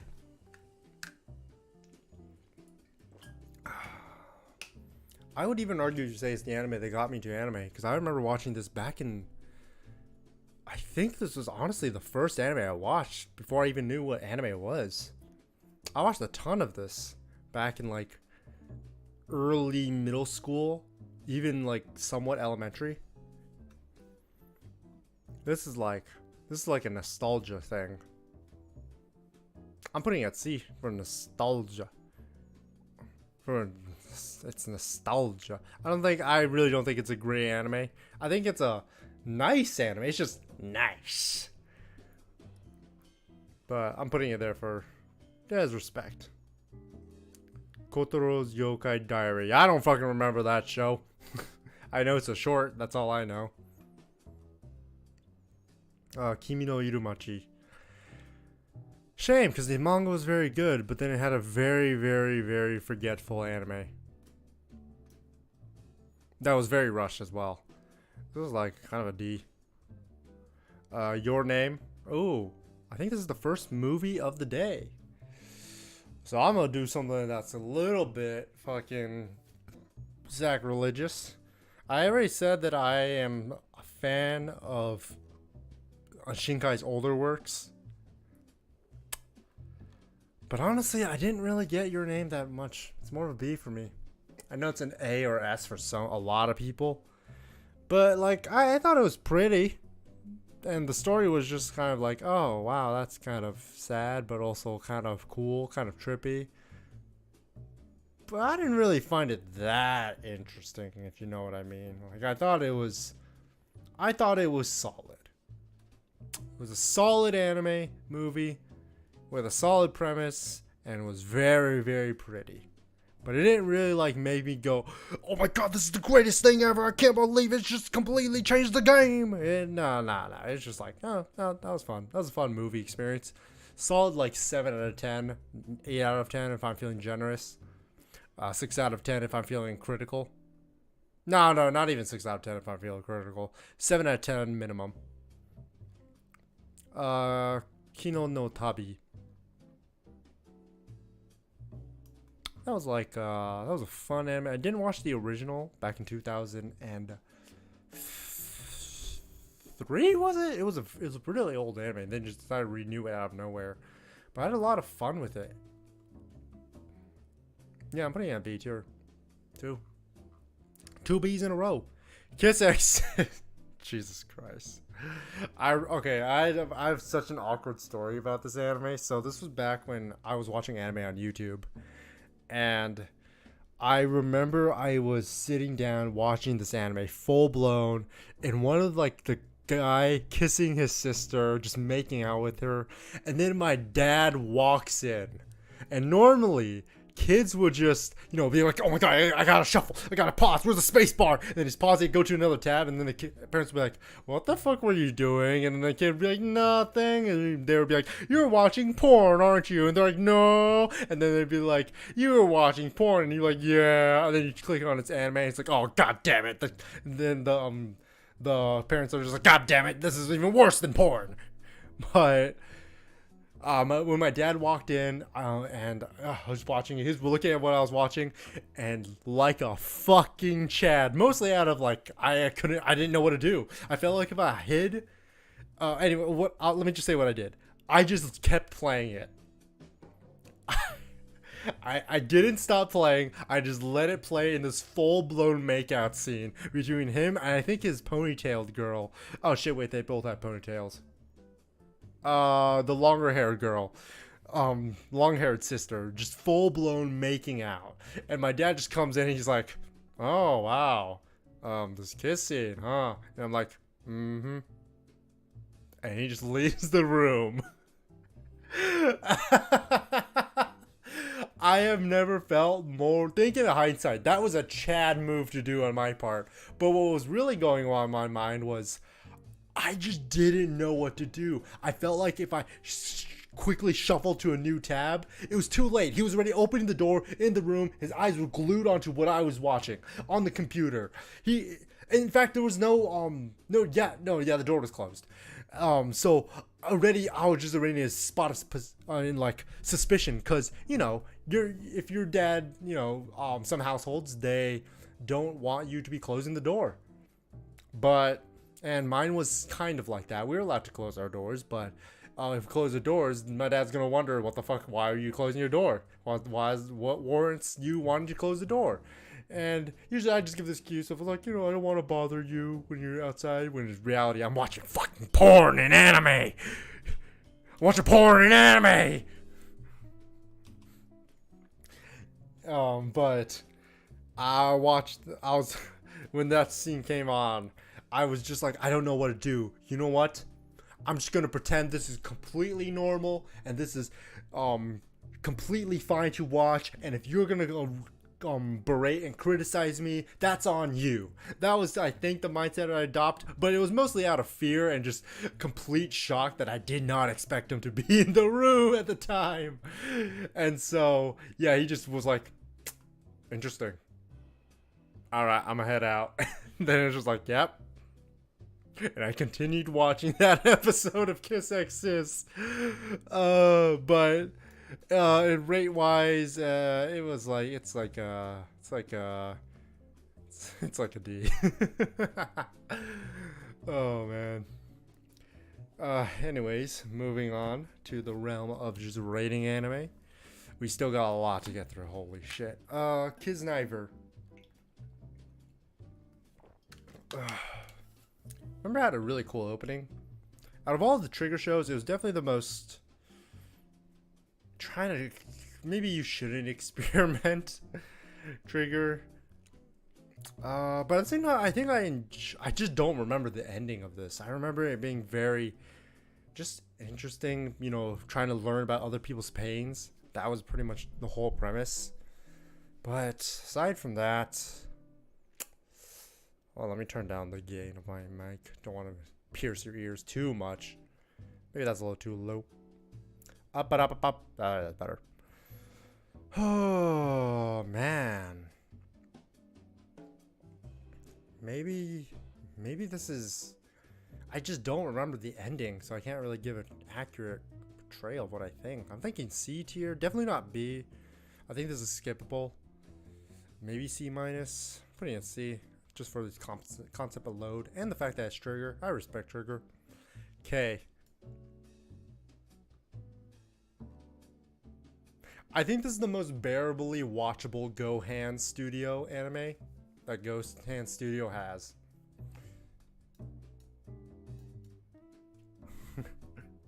Just because the camera work in Gohan Studio is just like, what the fuck is this rotoscoping drone camera carnival fiesta going on? My eyes hurt so much. But K was the last one where it was like, okay, you know what? I can kind of watch this. The anime afterwards, I forgot what it was called. It was just this one with the white-haired character. They both have white hair. What am I doing? Okay, that doesn't narrow it down. White-haired kid in high school. They both go to high school. White-haired kid in high school with powers. They both have powers. I'm running out of adjectives. White-haired kid in high school and has a cat girlfriend person. Yeah, and there was gang wars, kind of like what's happening in my city of Yoldrake. The goblins and fairies, they love their mafia wars. I don't know why I sound southern for a second. But yeah, you know what? This was kind of fun. It was honestly more of the cup of being C minus, not D tier. I don't think it's shit because it's just more. Honestly, it's more forgettable. But except I remember what happens, so I can't put it in this tier. Camphor, yo, Camphor was fucking lit. For a teenager, it was. As a pubescent adolescence, it was lit.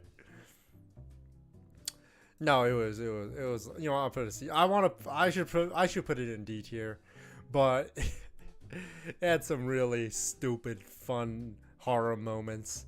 So no, you know what? I'm putting it in C. Fuck you guys. It's going in C. Knights and Magic, another isekai that was actually, this one was more bearable to watch than the other isekais. Though you kind of forget it's an isekai because the only thing that makes it you remember is that, oh yeah, he reincarnated and he knows how to build Gundams and code, therefore he can build giant robots. So it's like, okay. Knights of Sidonia. I love Knights of Sidonia. Yeah, I did Overlord back in the first stream. Sup, Josh? Good to have you in the stream. Yeah, let me hold on. Let me talk about Knights of Sidonia first.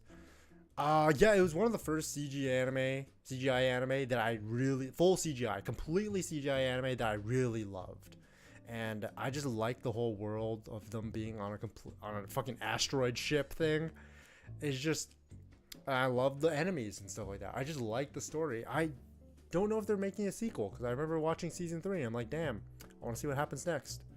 But yeah, that's a B tier anime for sure. But Overlord, yeah, I did Overlord.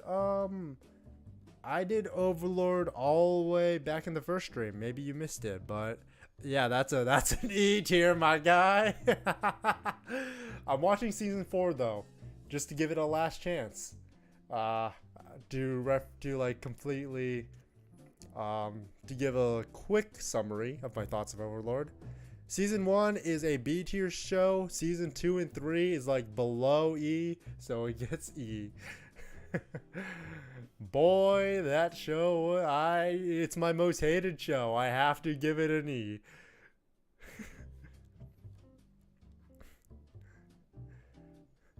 Though I am giving the this fourth season a final chance. If it doesn't go anywhere and the payoff doesn't do anywhere, it's going. I'm gonna create a new tier for Overlord called F, or just the Overlord tier. It's gonna go below E. I hate this shit so much. But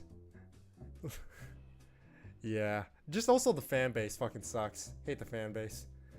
They act so like everything that they suck that dick so much. The bone dick, they suck the bone dick so much. The fan base, they think it's the most five-head anime they've ever seen, and it's just like, no, this is not. This ain't it, Chief. Come on, man. Let's be a little realistic. But anyways, yeah, if you want to see my full thoughts, just watch my first stream highlights. I'm gonna be making an entire highlight reel of just all this anime. Somewhat, it's gonna be half illustrated, and gonna gobble on that bone. Yo, you part of the bone gobbler gang? Goddamn. Freaking gonna suck the marrow out of that bone. Let's go silent voice. Silent voice. That's S. One of my favorite mangas, and I think the anime does it justice. That's all I really want to say. Just perfect story, perfect way to end it. They didn't adapt a very specific part of the manga, which I think it's only used that part of where they're trying to make a movie. I do think it is the lower end of the whole series, the whole movie part. So I'm glad they cut it out, but it also just helped on one character's story, which is the guy who's a hottie, but he was bullied as a kid because he was fat. That was the only thing that I think they didn't flesh out in the movie that they did in the manga. But aside from that, it was a perfect adaptation. In fact, even better than what I could have asked for. That's an S. S tier anime.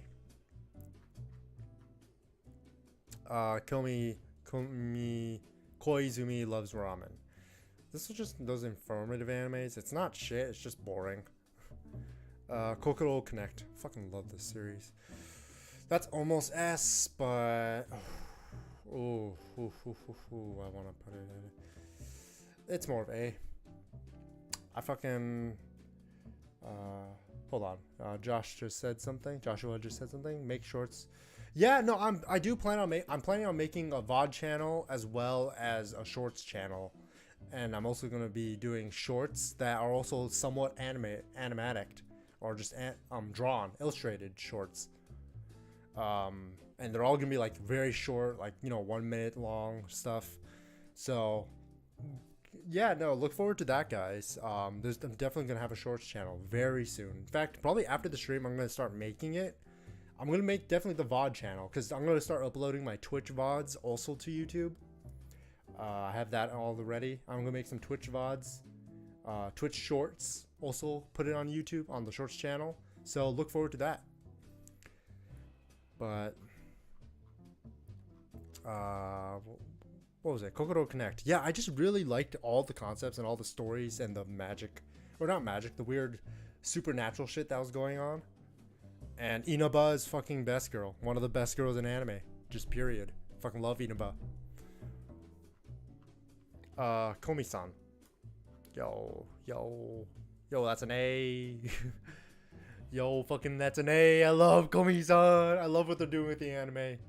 It's kind of like the same as Kaguya-sama, except a little less. It's dialed down, definitely. But then again, there's not really anything dramatic that happens in Komi-san, so it's also very interesting, because I remember looking up on Wikipedia on who the studio was, because it's very well animated, and I realized it's the same studio who did Pokemon, and I'm like, what? These guys did Pokemon? What are they doing with Komi-san? And they also did like all of the Pokemon anime YouTube series, like Pokemon Generations, Pokemon Twilight Wing, all that shit. I should honestly put that also in this list, though, and all of it would be A. The anthology series. Komi-san, his wife, fuck yeah, she is. She's the best girl. We fucking stand our queen. Very similar to Honda Toru. Fucking love her. Homie sounds great. Don't you dare hurt my social anxiety queen. Komori-san can't deny. This just sounds like a hentai title. You know, the type of like, oh, she can't say no? It's like that whole meme, that whole TikTok trend, that stupid TikTok trend was like, if you had 24 hours with me and I can't say no, what would you do? It's kind of like that, but the anime, except it's less lewd, but it's like very implicative of being lewd. That's what that shit is. I really don't remember what happens in the anime, though I assume that's what happens just by the title. So I'm gonna put it in the I don't fucking remember. This art club has a problem. I love the opening of this anime, and that's about it.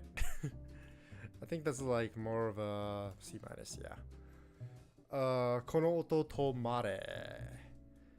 Oh, I made an anime video about this before as well. Almost in the same vein as Jitsu wa Watashi wa. Both are series that I got into. Can you make a hentai tier list? Hold on. Let me just put this in. Let me put this in B tier real quick. I'll get back to Kono Oto. Let me just answer this real quick. Oh my god, that's actually very hard. Both, that's what she said, and that's what he said. And also just literally very hard just because I don't actually watch a lot of hentai. I read a lot of doujins though. I just read hentai mostly. I read a lot of artists. I don't watch a lot of hentai though. Because a lot of it is just ingrained in my teenage years and I don't fucking remember. I was just like looking up. I would literally look up blonde anime girl hentai. That's my search history. If you find the archives of my search history as a kid, as like a teenager, that would be it. Just by tag, by not even tag, just by hair color, by body type, the most misogynistic shit you can think of. That's how I just search it up. I'd be like, yo, I'd be like at a grocery store being like, you know, I want short skirts, ponytail, short ponytail. Let's do a little bit of a short ponytail. And then I'm feeling redhead. Actually, make that orange hair. And eyes, I'm thinking blue. You got that for me, internet? Oh, you got it? Thank you very much, Google. Now I'm gonna pull down my pants. It's like I'm at a fast food chain. I'm at a fast food, being a Karen, being like, actually, you see this this 4 quarter pounder, I would like only 2 lettuce leaves. I want it well done. No sesames on the sesame bun. 2 slices of tomato, 1 pickle, and no mayo. You got that? No mayo. Except I'm doing that with a hentai order. That's both my porn search way of searching for porn and hentai to watch. But anyway, we got a little sidetracked, but let's go back to Kono Oto Tomare. The anime of this is very underwhelming in terms of animation. Story's still as great as the manga. Character still is great. You know, you can't really change the writing when it comes to animes, or at least nowadays. Nobody really changes the writing. But, you know, animation-wise, it has a lot to behold. Art-wise, it also has a lot too. It could have been better. But, dude, the music, that's what completes it. That's what puts it a step above the manga. And then the Tenkyu performance at the very end of the series. Oh! Fucking love that shit. That was definitely one thing that was better than the manga. Because they actually just focus on the performance rather than doing that sports commentary thing. Like, oh my god, they played this note? No way! That note is forbidden! They haven't heard that note in 23 years! Whoa! They cut a lot of that that was in the performance. So, thank god. You know, fucking, this was, God, this was fucking boring. But it was not just boring, it was shit, God. That was a poor anime. It was supposed to be like time travel, alternate universe shit, and then it became fantasy alternate universe shit. It's like, what the fuck is going on? Where's the consistency in this anime? Jesus Christ.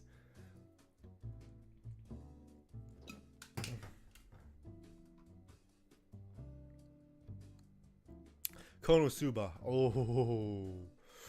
Ooh. That's almost S, bro. My guys, that's almost S.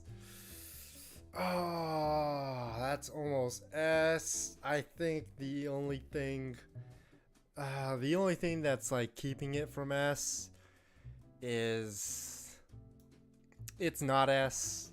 The one thing that is keeping me from making it S is more of the cuff that it's not exactly like my favorite kind of comedy. It's still so hilarious. But it's not like my favorite kind of comedy. It's also like, I don't know. I don't know what's keeping it from S. I think it just doesn't have too much of an impact. I just think it's a great comedy anime. And doesn't really have that big of an impact on me. Fuck yeah, I'm gonna put that over Overlord. You kidding me? No, Overlord's a sack of shit. Kidding me? Sack of shit versus a polished gold gem. This is a beautiful anime. Hell yeah.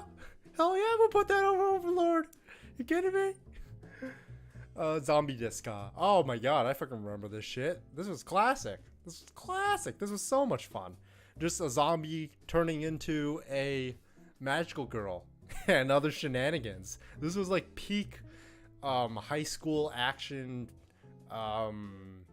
fantasy action high school. This was peak. Kotaru-san. I remember this had a great start and it was kind of going downhill. This was just about a girl who can mind read people and her struggles as someone who just constantly reads people's minds unwarrantedly. Like she can't. I think she can control her. I don't think she can control her powers. That's the whole point. But I remember it. I don't think it was anything that.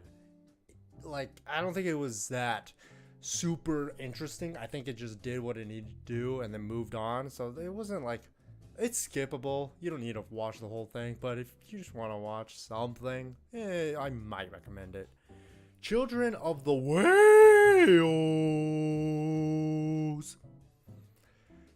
Children of the Whales. And not from the place that's in the UK.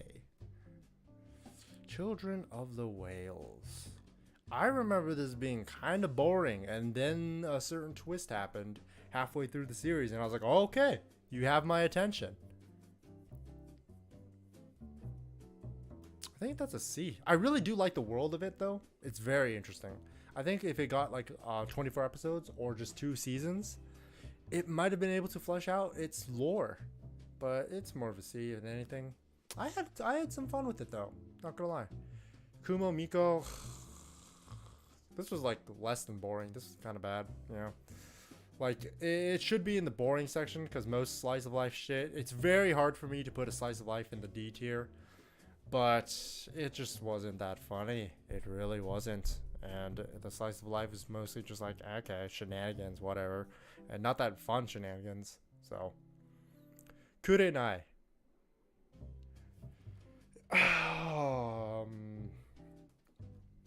So I remember this being a supernatural thing about a guy taking care of a girl. And I think the guy has blood manipulation powers or something like that. But if I'm being completely real, I don't remember anything about this anime. I just remember being kind of cute. Vividly remembered the word, hey, it's kind of cute, popping up in my mind. And also, whoa, is that a blade made of blood coming out of his arm? But aside from that, don't remember anything else.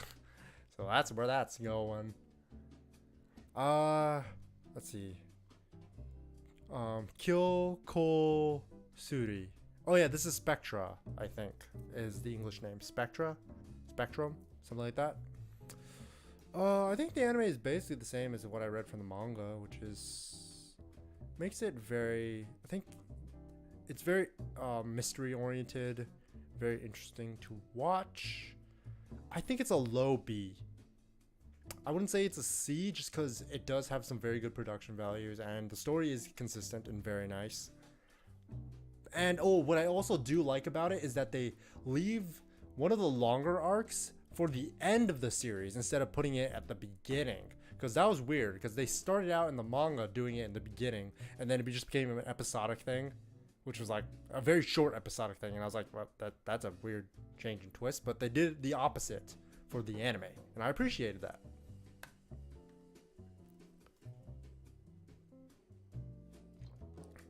Kyo no Go no Ni. This is the comedy elementary school anime. This one actually had some really good comedic moments.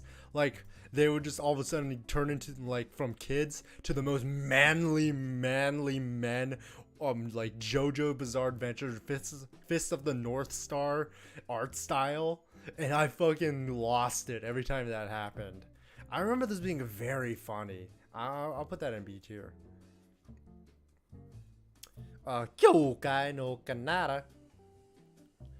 Beyond the Boundary. Kyoto Animation. This was a B tier. Solid action. Interesting story. I don't really think I have much to say about it. I think just anything Kyoto Animation, because I'm a biased motherfucker, it kind of goes in B. I don't think there's a single Kyoto Animation that would go like D tier or E tier. Or maybe not even C tier. Wait, no. There is one. There is one that's going to be C tier. We'll get to it when we get to it. But there is one that is 100% a C tier. Maybe even a C minus. Little Busters.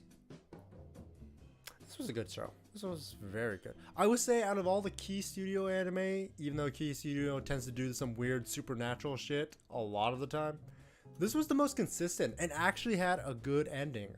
I had this conversation with a friend the other day, and it's something I realized with Maeda Jun's writing, or just maybe Key Studio writing, is that they can never land a proper ending. Like, their endings are so, I don't know what happens, just that they have such a good start, they have a, adequate middle, and then the ending just falls off so it crashes harder than the stock market in 1929. Great Depression shit occurs in the last episode, and like so many endings. Charlotte, the day I became God, Angel Beats to an extent. I think Angel Beats is the lesser. It's like not as bad, but it still fell off at the end. I think Little Busters is like kind of in the middle. The ending was adequate. It was better than most of Key Studio endings. And then Clannad, I think, was the equalizer. The great equalizer where it's finally like, they nailed an ending. Thank the fuck God.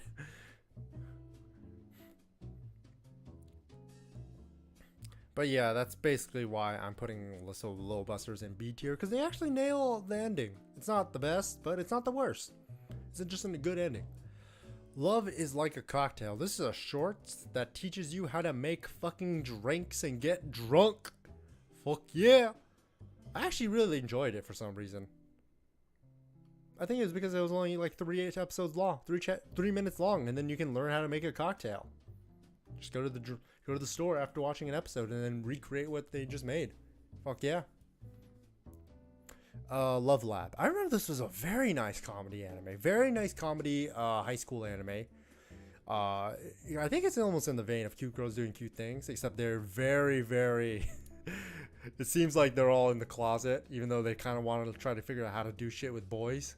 But they just all seem in the closet and got a gay, which is great. I fucking love Yuri Bait. I think that's a B tier. I remember having so much fun with this anime. Lucky Star. Oh, I just said there's like no Kyoto Animation where it's a C tier or that's a C tier, except for one. I take that back. That's like 2. Lucky Star does not work in this day and age, and also slice of life, very hard to come by. I would say it's like a lesser version of K-On! In terms of like the cutesy slice of life shit. Madan no. Oh, this is the one where it's like something about. You see, this is another one that I feel like was a solid 7 out of 10. I just forgot what happened in it. So that's another one that goes in there. Made in the Abyss. I haven't watched the. Oh, I haven't watched the sequel movie, and I know I should. And I know that because season 2 is coming out. And Made in Abyss basically kind of gave me the push I needed for this channel, even though I never capitalized on it. It's an A tier though. I really enjoyed Made in Abyss. I thought it was a breath of fresh air and super cool adventure story from the usual. You know, we're going on an adventure and we're just gonna make it through. And when they do make it through, this one's like, oh my god, there's so much danger in every corner. It's so intense. I need to watch the movie though. Maybe I'll watch it tonight. Kaito 1412. Kaito Magic Kaito 1412. I don't remember why it was called that. 1412. They could have just called it Magic Kaito, but I remember this actually being. I enjoyed this actually way more than Detective Conan. It had the exact same vibe. Detective Conan is actually not on this list just because I never watched it. I read Detective Conan. I watched some of the movies though. I watched the Lupin collaboration movie. Oh, I probably should have put that on here. But yeah. That was a B tier. That's a B tier. I fucking love. I enjoyed thoroughly Magic Kaito, which is very surprising because it has very much the tropiness that regular Conan has, which is very childlike shonen. But I still thoroughly enjoyed it. And by the way, post edit me. I want to make edit Detective Conan movies. Just throw them in where you think they should go. Thank you. The Lupin collaboration, put that in C. Magical Warfare. Oh my god, this was a shit show. I remember this was like one of the first twos I put in such a long time. Such a long time. This was a 2. Oh my, 2 out of 10. This was dog shit, man. I don't even remember what happens. I just remember it being so boring, and I believe the animation was terrible. It was just so... I just couldn't. It just became unwatchable after like the 3rd episode. Madoka Magica. I'm also encompassing the movie into this placement. Just letting you guys know. That's A tier. I didn't understand what happened at the end. I just know Homura became like God and the devil at the same time or something like that. It was weird. It was just what the fuck. But I enjoyed it. I really enjoyed it. And I have not watched the spin-offs because it's not really piquing my interest. Mighty Mashita Iruma-kun.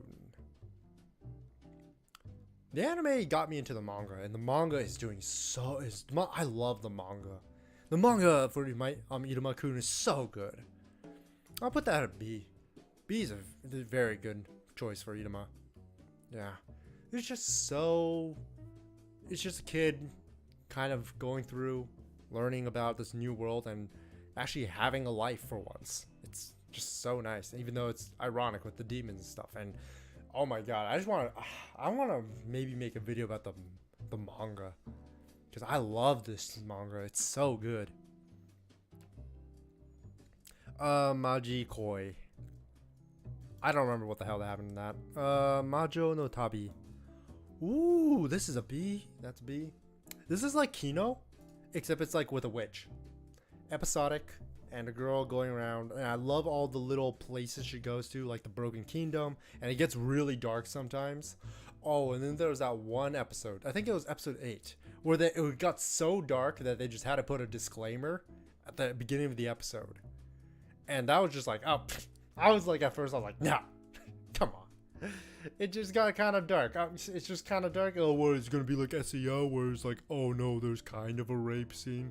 But it's, you know, it will go. Well, I guess that is pretty disturbing now that I put it like that. But I was just like, oh, is it gonna be that cuff? And then I was not expecting what they actually did. I'm not gonna say what happens, but it is wild, and it's just like, holy fuck.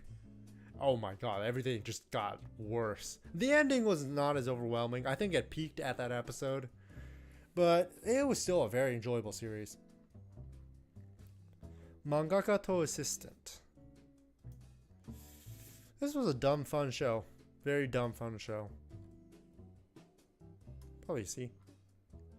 March comes in like a lion. That is an A. Not even a question about it. I love... I just like the whole... It is definitely an underrated show by a large margin. You have this kid who's just like... who suffers the qualities of being a genius.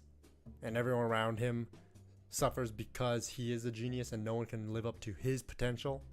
Basically, his family's like that. And he kind of regains some of that humanity through this family of 3. Such a wholesome, heartwarming story. And you think it's going to be about shogi. You know, you think you're going to learn a lot about shogi. You don't. You just kind of learn that shogi is more of a vehicle for you to understand this guy's journey. And I really appreciate that. Maria is the Virgin Witch. I think that's a B. I don't know. This was a solid action. Solid action in a very witch hunty. What would be the witch hunts? Like 1500s? 1500s, yeah. Like the 1500s setting. Very good and nice quality. Masune's Revenge. Okay, so this anime started out very good, and then it just kind of became like, oh, maybe I actually do like her, instead of like doing some psychological revenge plot, which I thought it was going to do. Then it didn't. And just became more of like the main character's constantly getting into conflicts that I feel like he shouldn't be getting into. At the same time, it makes sense why he's getting into. It's just that he's not a very interesting main character for this type of story. I feel like if they made him way more intellectual and way more just actually can hold his own and not be pushed around, I think it would have been a way more enjoyable series. Like, I have no problem with his character. It's just I don't think it fit the type of story that was being written. Maso Gakuen HXH. Oh.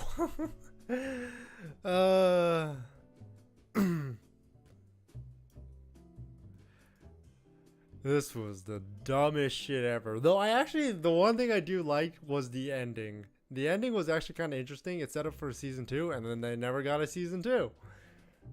I actually enjoyed it all. I enjoyed it for a little bit too much.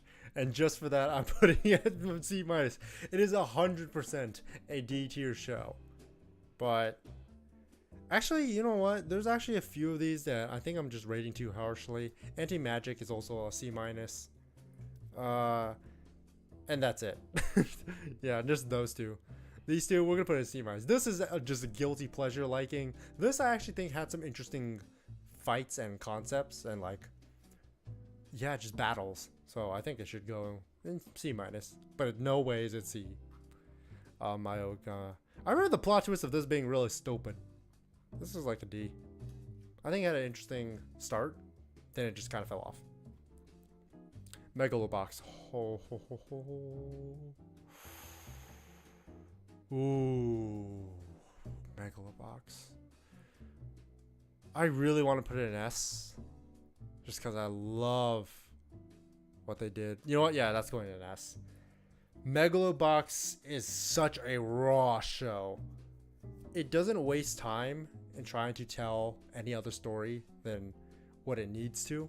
Like, they don't go into Joe's backstory. They don't go into like Nabu's backstory, because it's fitting to Joe's character. He's just a lone wolf, had nothing before, and that's all you need to know.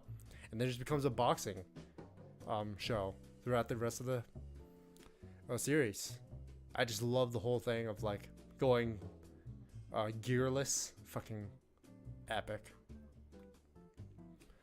and just complete hype from start to finish. Last episode, oh, so good. And with that, let's find Nomad. There he is, Nomad. Because I feel like, so I put them in two completely different boxes to rate, because I feel like they're two different stories. Even though one's a sequel, but it just feels like a completely different story. This one is very sports anime, Rocky Balboa type of story, just classic boxing, sports anime, as you can feel, with a very nice setting. And then Nomad was actual story oriented, very character driven. Not too much about boxing, more of just what happens after Happily Ever After. And after the good ending, what could happen?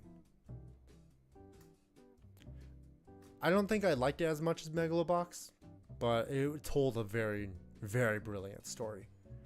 So for that, I have to give it an A. Macaco City actors. If you didn't understand the light novel, also the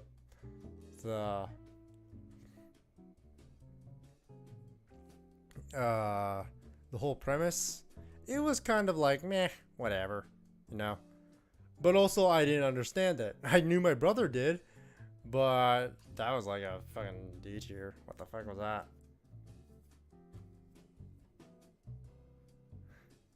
Oh hey Neko-chan, what's up? Hey, how's it going? Glad you can make it. Let's see. I heard, yeah, Nomad is more plot wise. Yeah, me neither. I don't know what happens. And apparently, if you read the light novels, then it makes sense. But at the same time, I don't read. Period. Or actually, I read manga, but that's about it. Let's see. Nothing in God tier yet. Well, you see, Neko-chan, you weren't here for it, but God tier was more of to set a tone. God tier is to set an example for what goes above it.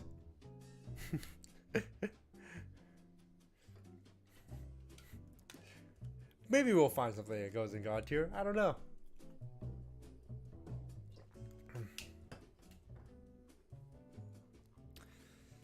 But let's see. Let me move the chat real quick over there. Let's get into what we were doing next. Engage to the identified. What was the... I think nobody knows the English name to this, so... What was the Japanese name for this? Oh, it's engage to the unidentified.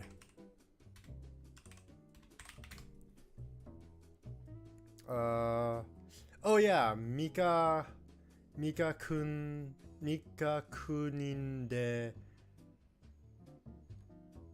Shinkoke. I think people know it by that. Yeah, it was a cute one. It was. I think everybody remembers it for the little girl doing the Macarena, just like fucking dancing the shit out in front of the TV.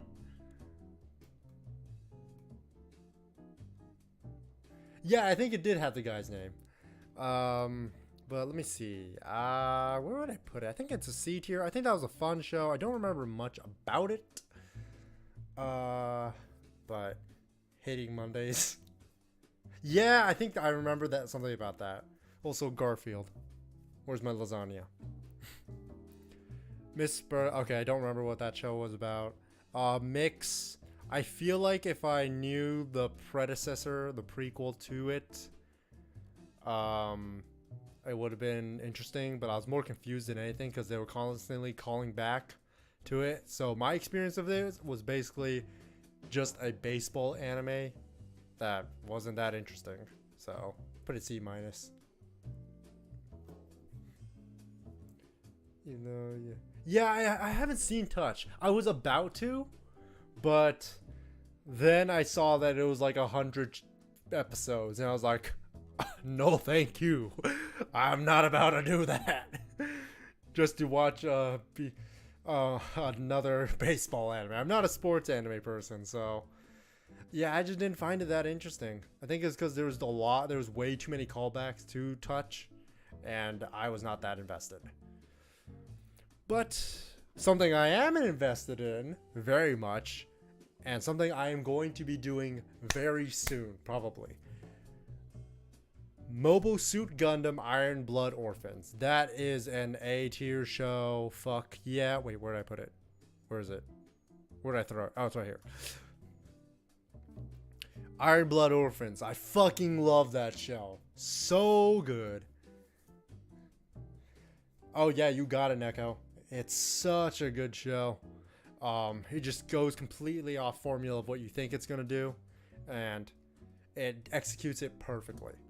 It's exactly what I thought a mecha Mobile Suit Gundam would be. You know, politics, space politics, yeah, just Gundams and shit. And one thing I do want to try doing is watching every single Gundam there is, which I know is a very, very hard feat to accomplish. Yeah, even the 1980 ones, I want to try watching.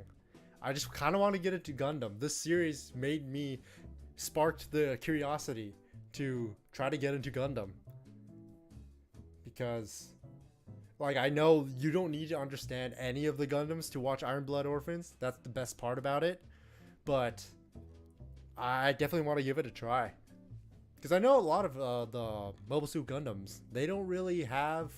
There's a lot of them that are sequels to each other and prequels to each other, but then there are some that are just kind of in their own bubble, which is pretty good. And Iron Blood Orphans, I think, is a perfect segue, because if you like Mobile Suit, from what I heard, Iron Blood Orphans has everything about it that's good.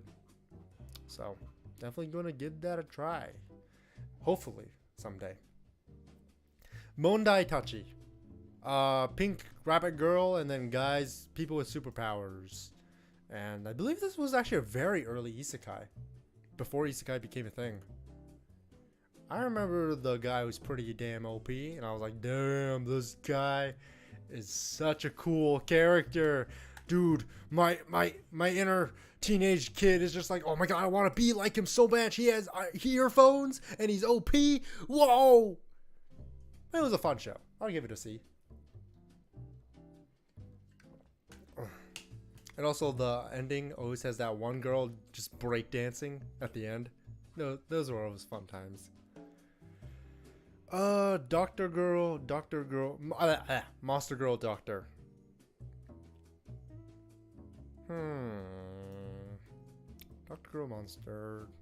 Girl Doctor. I think that's a C tier. Yeah. I don't think there's really. I think it's just kind of a very middle show. It does what it needs to do. Monster Girl bait. And to make me very.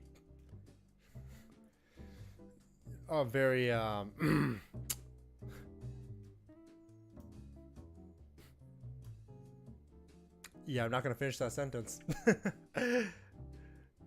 I just remember I fucking love Lamias. You know, you like the teacher. Oh, you mean the octopus woman? No, she was okay. I just liked it for once, the Lamia character, because Monster Musume. Oh, which is right next to it. Perfect. Oh my god, Monster Musume. Oh, for what? Because I didn't really like what was her name? The Lamia in Monster Musume. I didn't really like her that much, though I really liked the Lamia in Doctor Girl Monster. By the way, Monster Musume is kind of a C tier. Oh wait, no. Actually, no. I remembered some stuff. It's a C. No. You want no? Let's go back to C minus. I enjoyed Monster Girl Doctor more than Monster Musume, just because I like the main character more, and also, this one was a little toe baiting. I like a little subtle baiting, you know, tease me a little bit. That's where I like Monster Girl Doctor. Let's see. Yo, that's crazy. I agree. Yeah, it's crazy. Crazy world. Yeah, man. Just when it comes to our monster girls, we gotta be stern. Gotta have some standards. You know what I'm saying? Gekkan Shoujo Nozaki-kun. Oh, that's an A tier. We're throwing that an A. Fucking great comedy. Hell yeah. Dude, nose cooking. Oh, let me see if I can find the other one that was... It was very similar to Nozaki, but it was more... It had nothing to do. It just had a very similar vibe. It was... Tanaka-kun Never Falls in Love. Yes. I mean, this one was just a Nozaki-kun is just a comedy. This one actually has a story. But they've had a very similar vibe, I would say. So Tanaka-kun Never Falls in Love. I think it had a very straightforward story. One that is like super... I haven't seen one of like it in a very long time. Like the whole, I'm a princess and I'm going away. I'm going to chase after her. Oh, now I'm at the ball and I'm going to tell you I love you. That whole trope. Yeah, I haven't seen that trope in such a long time. And I just really like the whole comedy they did for it. Yeah, it was just completed in one season. I kind of wish they had two, honestly. I felt like they could have done 2 seasons. But regardless, I think it's a B tier. I think it's a solid show. Very nice. Alright. So, I said earlier, I think you weren't here for Neko-chan, but I did say earlier that I'm very biased towards Kyoto Animation, that I think there's only like 2 anime I can think of that belong in C tier for Kyoto Animation. And one of them is Lucky Star. The other one is Musaigen no Phantom World. And the thing is, this honestly should probably be... Thinking about it, it really should be like a C- D area. But the thing is, I really love I'm a monkey. Just like, oh, I see pretty lights, I see good animation and good soundtrack, and oh, the opening is a bop. Fucking love the opening, and I just go, ooh, I see pretty colors, I see good animation. It go in C or above, and that's honestly true with this because the story is fucking stupid. But and it's clear like harem bait shit, but I was very amused. My Dress Up Darling. Oh, the best girl of like the entire year of 2020. I also love the anime. Yeah, the story's alright. Yeah, I don't think the story's like that amazing. I just really love the whole dynamic between the main character and Mari. Gojo and Mari. Like, dude, best couple. Fucking love them. Like, such a perfect duo dynamic. Watch it for the plot. Oh, we watch it for the plot, alright. We watch it for the plot. I don't think it's registering quite well, but I'm raising my eyebrows. Watch for the plot.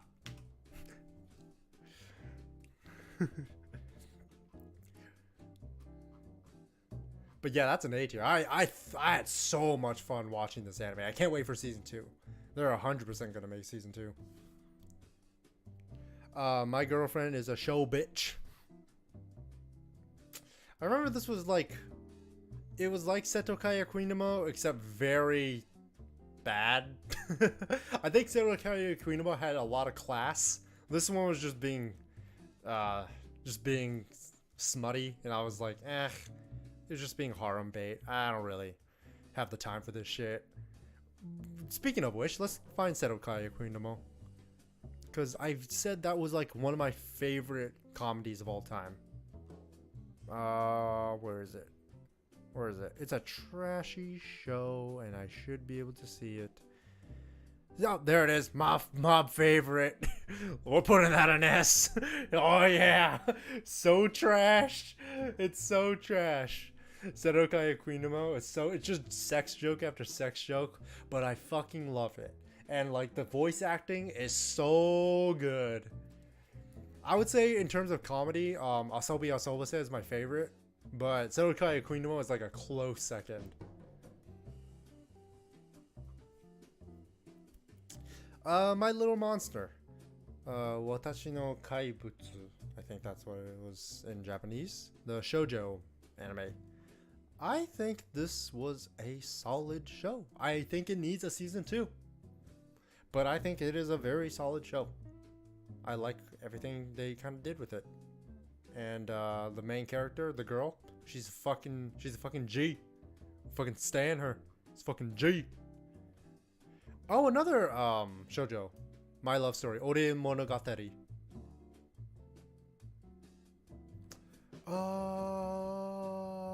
This was like a B tier. I found it very. I think it was just. It was cute. It was very cute and wholesome. That's all I really have to say about it. My next life as a villainess. A very fun isekai. I like, and this is probably pioneering the whole villainous otome game genre. Because definitely there is going to be more. I think there's another one where the villainess goes to the last boss and becomes his wife. I think that's coming up with an anime soon. But you're going to see a lot of genres with this whole thing. Ultimate villains. There's so many of them. Some of them are good, some of them are shit. This one was more in the cups of like the middle of fun. My roommate is a cat. This is a very wholesome one. This was very nice to watch. Just like turn off your brain and just let it melt type of show. I think it's a C. Yeah. I don't think it was like anything solid. I think it just had a lot of cute moments. Within the ones within. This is Genome, I think. This is the one where it's like a death game, but it's not a death game. I actually found, even though I didn't really rate the manga that much, I found it actually very enjoyable. Like for what it had. But I don't think it's like that anything special. I think it's like a C tier. Maybe it's because they didn't get into like the whole mystery too much. They were still just playing games. And finally got into it. Except there was that one episode. This is something I remember from it. There's that one episode that did a pan out shot for like 2 minutes. It was trying to replicate Tokyo Ghoul Route A with the walking scene.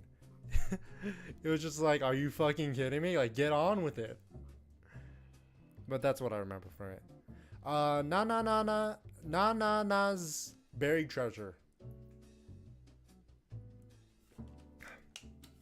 I remember this being a very very cool show. I just don't remember much from it.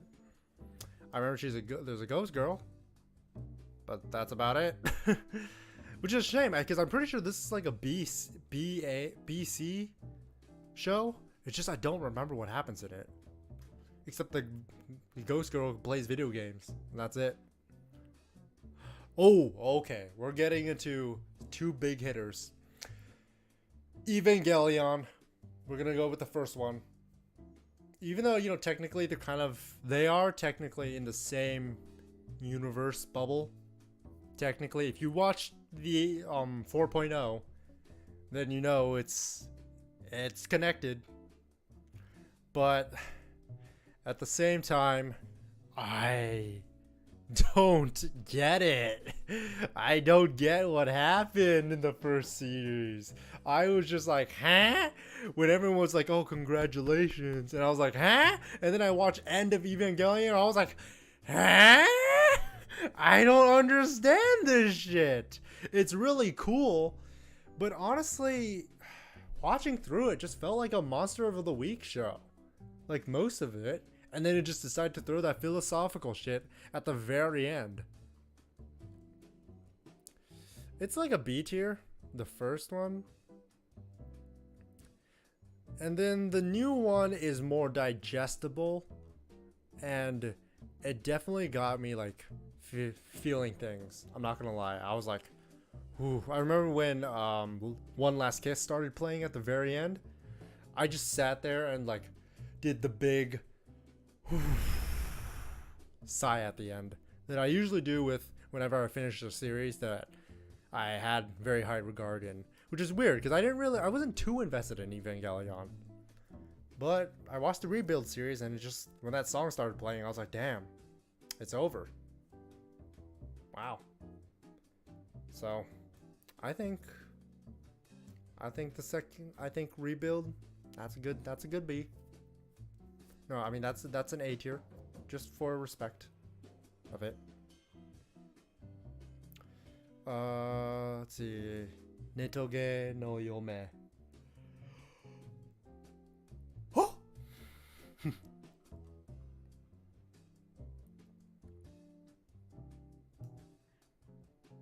Netoge no Yome. I remember this being having a lot of fun moments, comedic ones as well. I didn't really enjoy them being in the video game. What I enjoyed more was when they were in the school, like IRL. That's what I really enjoyed. I didn't really care too much when they were like playing video games, just their interactions.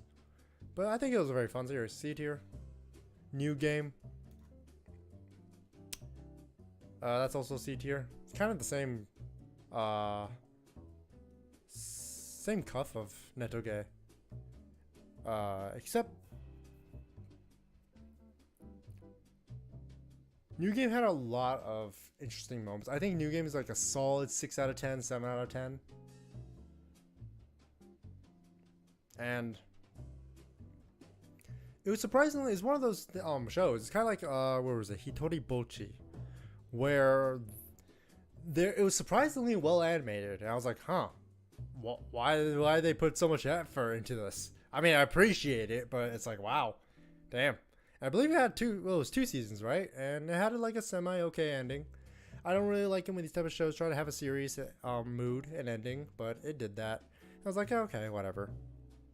But concluded very nicely, and for what it was very enjoyable. Except it was starting to like drag on and slog through. It was slowly becoming a slog fest in the last few episodes. So thank God it ended when it did. Nichijou, that's an S. That's like, I'm not even gonna think about it. That's an S.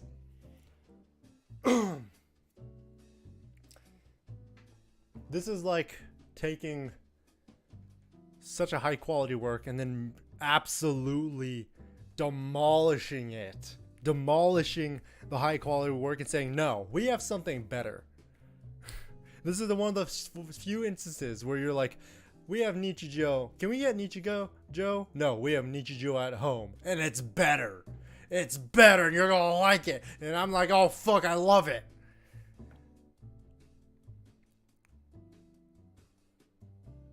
So many good moments. It's basically, you can watch any clip out of context and it's not going to make sense. You watch it in context, it doesn't make sense. Such a great show. Nijiro Days. This is the weird shorts where there's like, it was 12 episodes instead of like 3 or 5.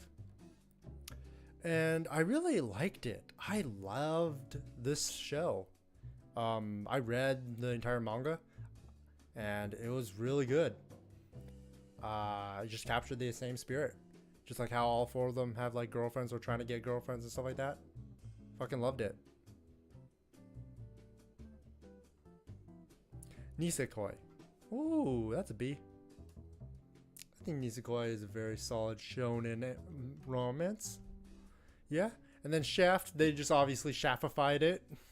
So, and they adapted like the better parts of Nisekoi. I don't really think the ending was that great. I knew it was probably going to be like that, but even when I expected it, it was just like seeing it just really solidified, like, damn, they didn't really need to do that.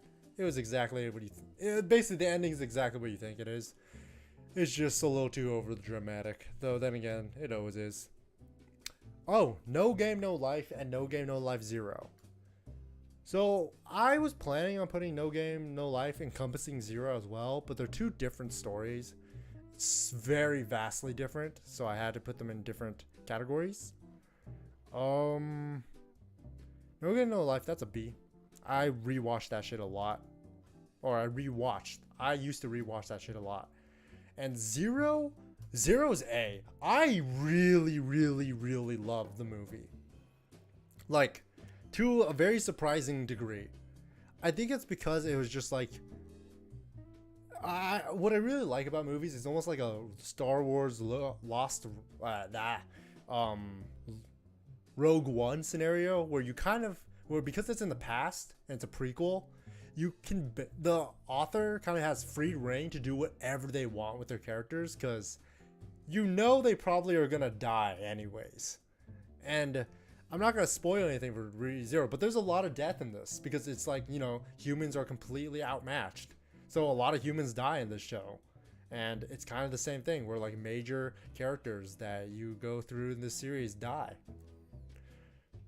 One thing I did think they need to do was kind of making all the characters resemble a lot of the characters in ReZero. No, in No Game No Life. Have I been saying ReZero? I meant to say No Game No Life. They didn't need to resemble them. I really didn't think they need to. Maybe Shiro and Sora, but I didn't think they needed a Stella ripoff. That was just, they didn't need to do that. I like also seeing the fact that how Jubilee, no, it's Pokemon City. Jubilee, how she's just like an absolute fucking war machine, and it's just like, oh damn, she's actually ruthless in this series. You kind of forget about that she's like a literal living weapon. It's fucking insane. Okay.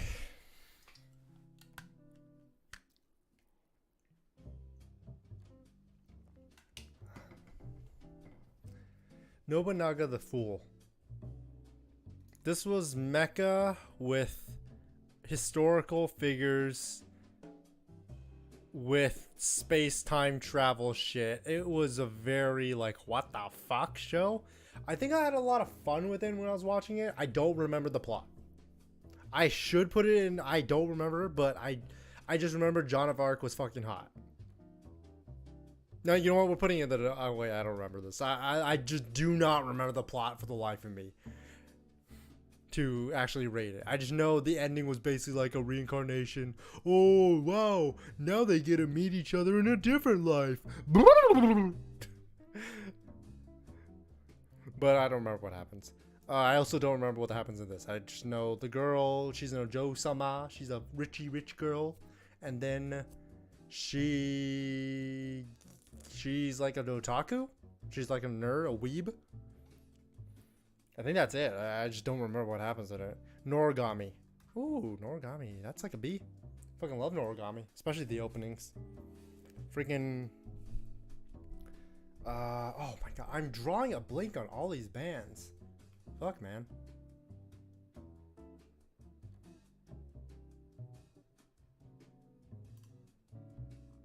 I am seriously drawing a blank on every single one of these bands. I am actually looking at my Spotify trying to figure out what band, who sang this, because they sing so many other good bangers.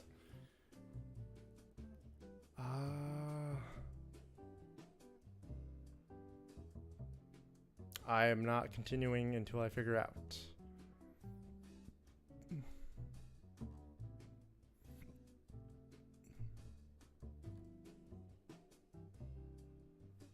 Okay, fine. We're Googling it.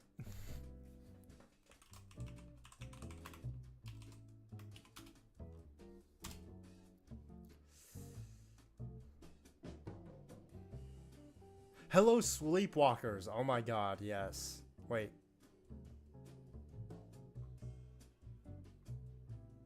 Is it? Yeah, it's Hello, Sleepwalkers. They're such a good band.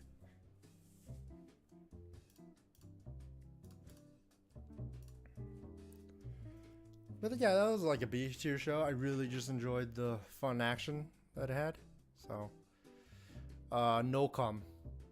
Oh, this is the show where the guy has to make a choice, like a visual novel. Oh, whoops, hold on. There we go. Has to make like a visual novel, like no, not a visual novel, like a dating game simulation choice every time. If he doesn't, his head starts hurting, and they're always the stupidest choices. I thought it was funny for like the first 3 episodes. Then it kind of just getting cringy. So just put it there. Nokin. This was a boring ass guy. No, you know what? It's not even boring. It was just kind of like, this is kind of stupid. And they were trying to justify. It was weird because they were trying to be like, it's magic, but no, it's actually nanomachines. Oh, It's just like, I mean, can you just make it? Can you just make it magic? Like you didn't need to do the nano machine shit. Like okay, whatever. Norin. I remember there were some very funny moments in Norin, and I don't remember. I think that's yeah. I don't think it's warrants too much of like a B, though. I think it should be, just because I think in terms of like its genre, it does satisfy all the requirements. So Norin B.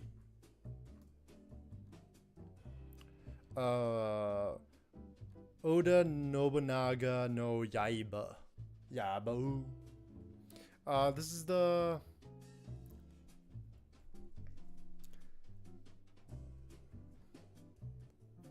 this is the one where Nobunaga is a girl. Just harem historical, I think it was. This was a fun show. Yeah. Oji-san and Marshmallow. This was a short... It's honestly kind of... I kind of wish I just made an if. Just tier, because that's honestly where it goes. It's not bad. It's not good. It's the most middle show ever. Okami and her 7 companions. This is the one where it's like everyone's named after a children's tale. Like someone's Red Riding, somebody's the Big Bad Wolf, somebody's the 7 Dwarves, somebody's Snow White.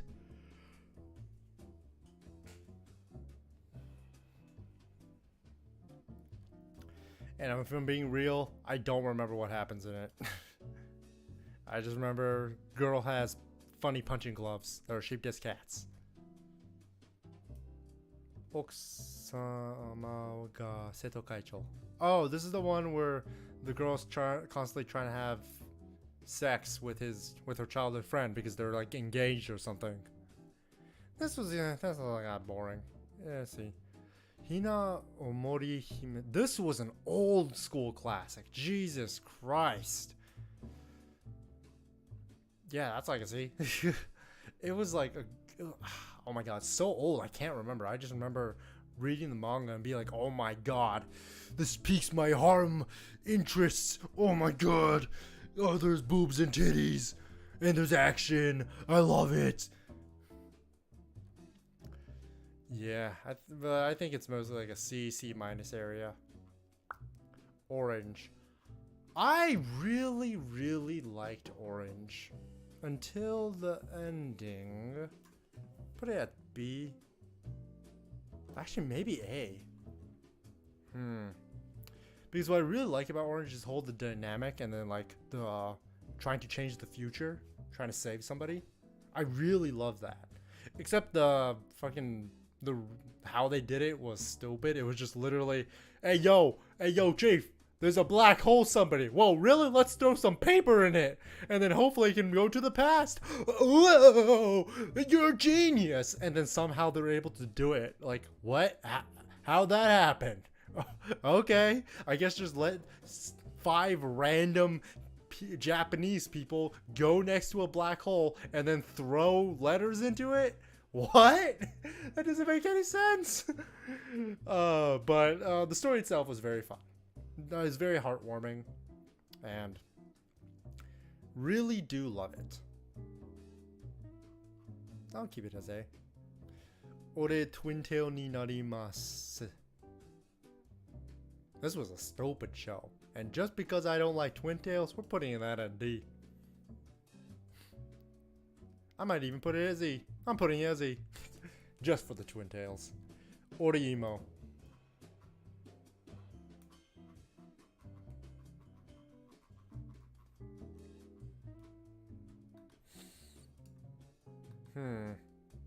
Wait, where did I just... Oh, it's right here. I want to put it at B, but it was so damn trashy. And not even a trashy that I like. No... Yeah, I don't really know if I had too much of enjoyment from Orimo as certain people. I think I'm just gonna put it as C. Yeah, it's not really my cup of tea. I think it was actually kind of solid with the story I was trying to write, but other than that, I didn't really like any of the characters. Oresuki.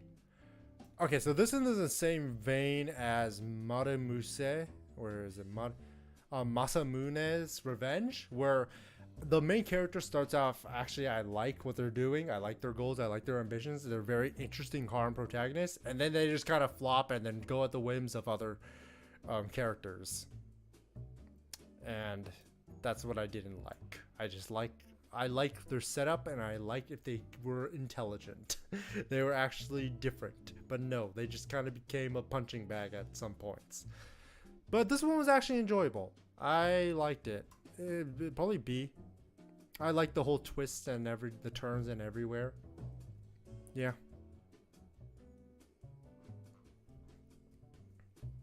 Oshi Buddha. Oh, this is the one where the girl is like in love with one of the idols, and one of the idols is actually in love with one of the girls, with one of her fans.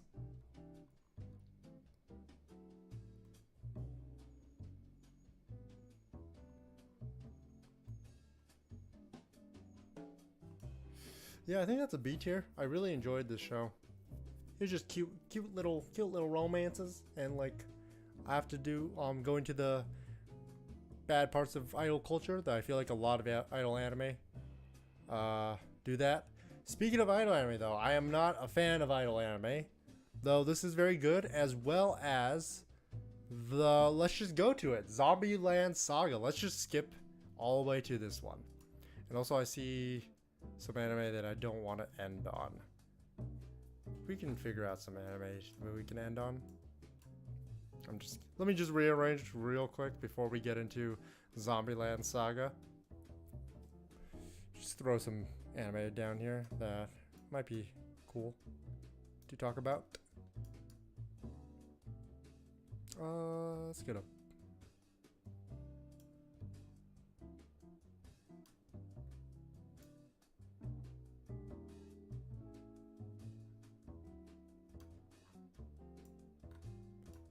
Oh shit.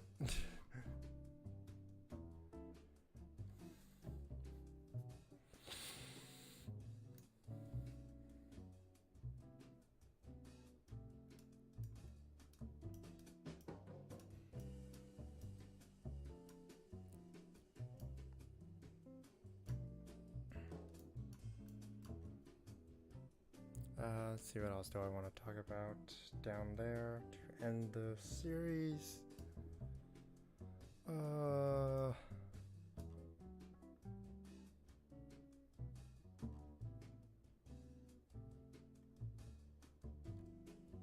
Hold on, I'm trying to find, because I did something with Sword Art Online.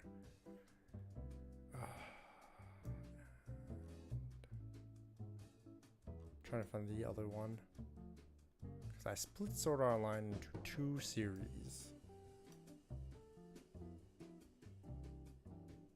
Where the fuck is the second one?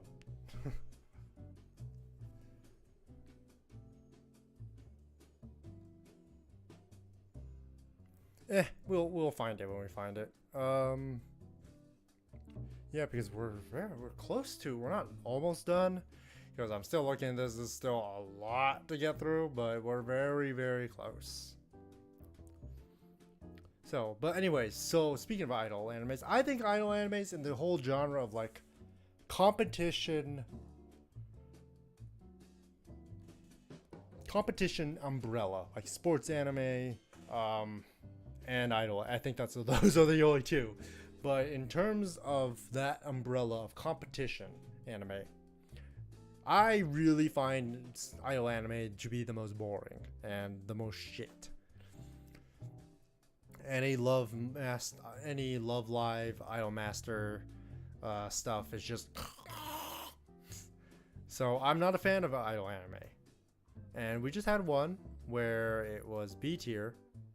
Shinbun Oshibudo. It's more of a shoujo idol anime than the conventional ones. It actually tells a story. That's why it's good. That's why I like watching it. But most idol anime don't like. Now, Zombieland Saga is kind of to the T of a regular idol anime, except it is so fucking good. I love Zombieland Saga so much just because the characters are actually interesting. Because they're all zombies, which means they're dead, which means they had a backstory for why they died. Except for Sakura, she just got hit by a truck. But it's actually so good. And you like, oh my god. And I think season 2 was one of those rare occasions where the second season was better than the first. The first season walked so the second season can run, and the songs they played just kept getting better. I think it does have some very down moments and down, like, not so, like, the episodes are very reliant on what type of story they're trying to tell and which girl they're trying to focus on. It's very reliant on that. Some girls, they have really interesting stories. Some are just kind of boring, and then some take you all the way back to like the 1800s, the Showa, or the fucking Edo period.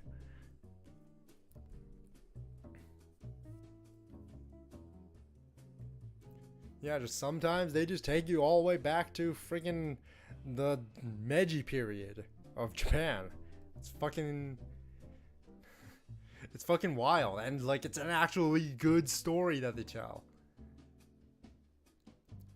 And because of that, and because of just my enjoyment I have with Zombieland Saga, it does have some moments where I'm like, okay, can we just move on? I'm not gonna lie, there are moments, but I don't know what it is. Something about it just makes me feel so happy while watching it, and just for that, it's going in S. We have another S tier, boys! An unconventional S tier for no fucking reason.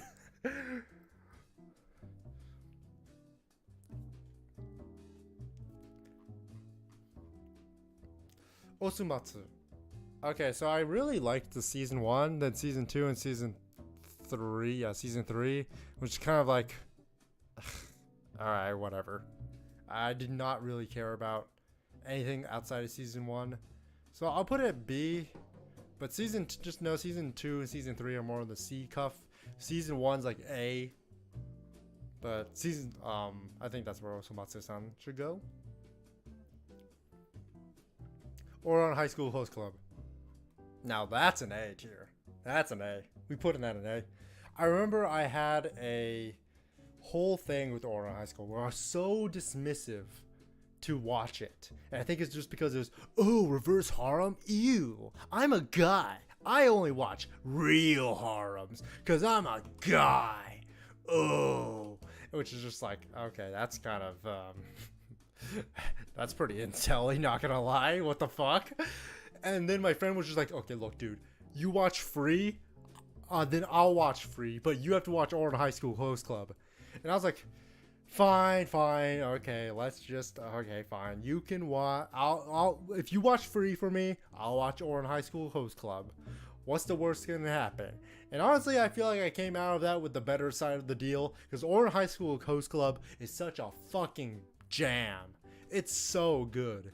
And I can never hear that opening without being like posing quickly and be like, kiss, kiss, fall in love. No, no, no, no.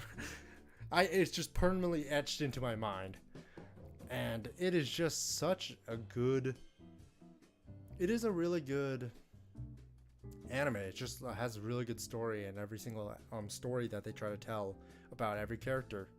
It's just heartwarming. Really love the show. Have very good fond memories of it.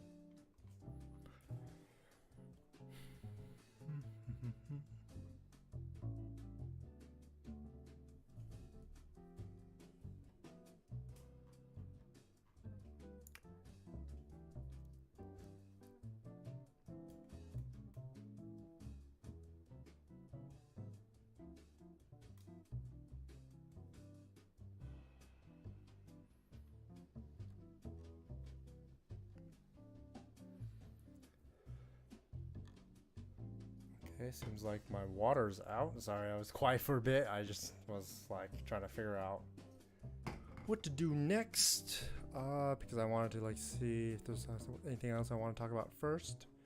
But it seems like we're good in this regard. But let me just go get some water. And honestly, let me take a break. I'm going to be taking like a 10-minute break, so I'm gonna put you guys back on the starting soon screen, and I will be right back. Just give me like 10 minutes.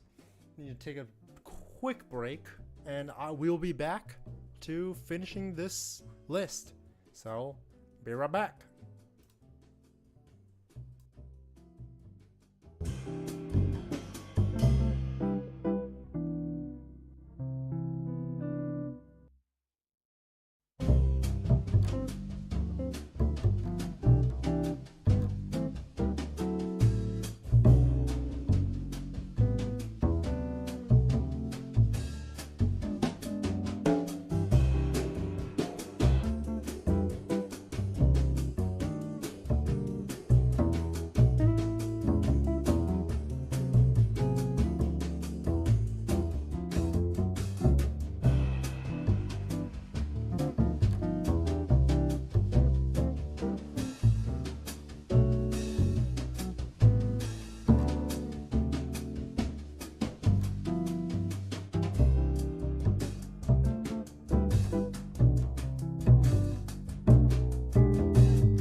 Sorry about that. Just had to take a quick break.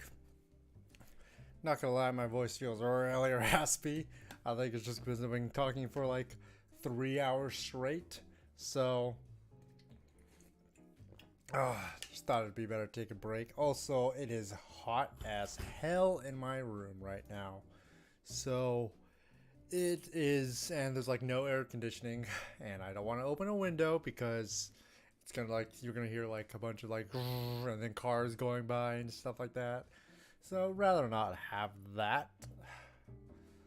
But we can probably get back into the ranking. So let's just get started. Give me 1 second. So where were we? Yes, Outbreak Company.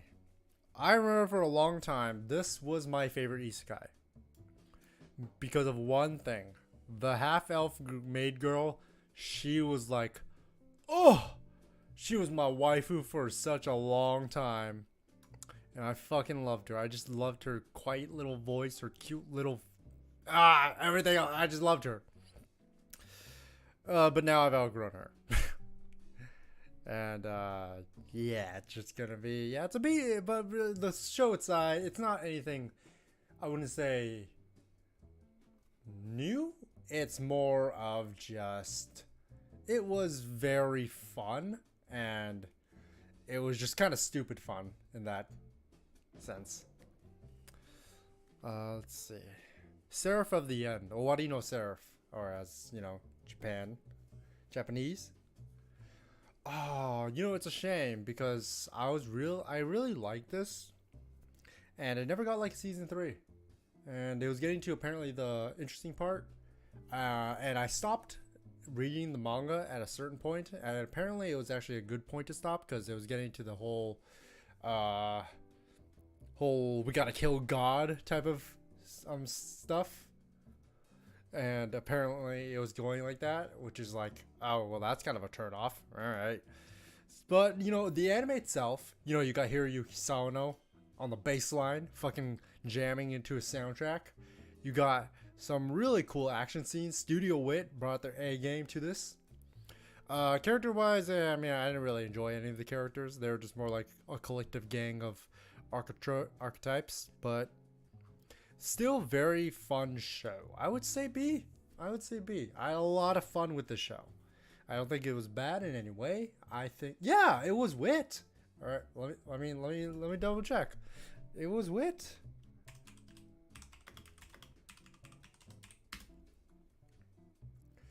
Yeah, Why do you know Seraph? It was adapted.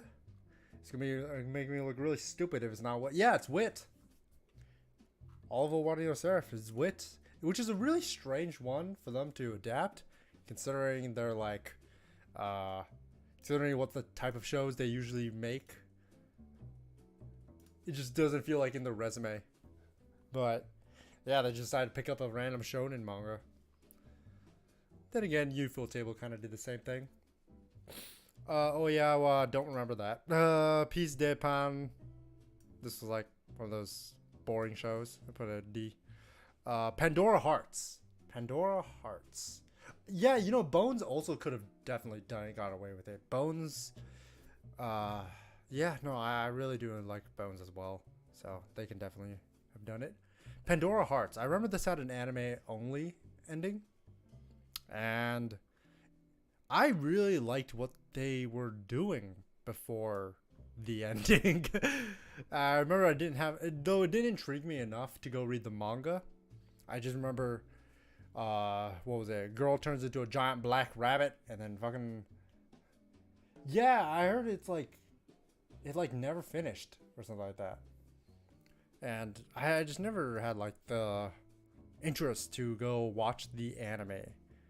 And I not watch the anime, read the manga. So I'm gonna just put it at C. But I did have quite a bit of, it had a lot of interesting moments, and I thought the whole fantasy aspect was much more original than most shows. Papa no oh, this is the one where some guy who's like in college starts taking care of 3 girls, 2 high schoolers, and then, or 2, maybe 1 middle schooler, 1 high schooler, and one elementary school kid in a very small apartment. This was very wholesome and a little bit kind of questionable at times. But I think it was a very lighthearted, fun, wholesome, questionable show. I think B is where it goes. But then again, I also don't remember what happens much in it, except for it's kind of questionable. So you know, we'll put it at like top C, though I'm putting it at bottom C. Yeah, just put it there. Whatever. Pet. So this went under the radar, completely under the radar.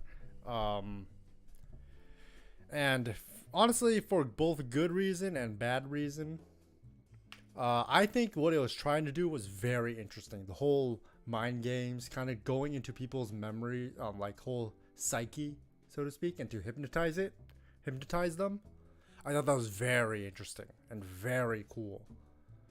But then it kind of just went to this weird political gang war type thing, and then like, it just started to lose steam a lot. Yeah, no, it definitely, yeah, exactly, Neko-chan. It fell off quite a bit. And the ending was just kind of like, oh, we're setting up for season 2, though it didn't do well enough for season 2, you know? It's kind of like that. I think this is like kind of C. It could have been something really good. I think these type of shows that have such a cool concept, unfortunately, sometimes they fall off, and it is always unfortunate. Phantom, Requiem for the Phantom. This was, I think, based off a video game. And this is old school. This is like 2000s anime. It's like a teenager becomes a spy and with a girl and stuff like that. Fuck.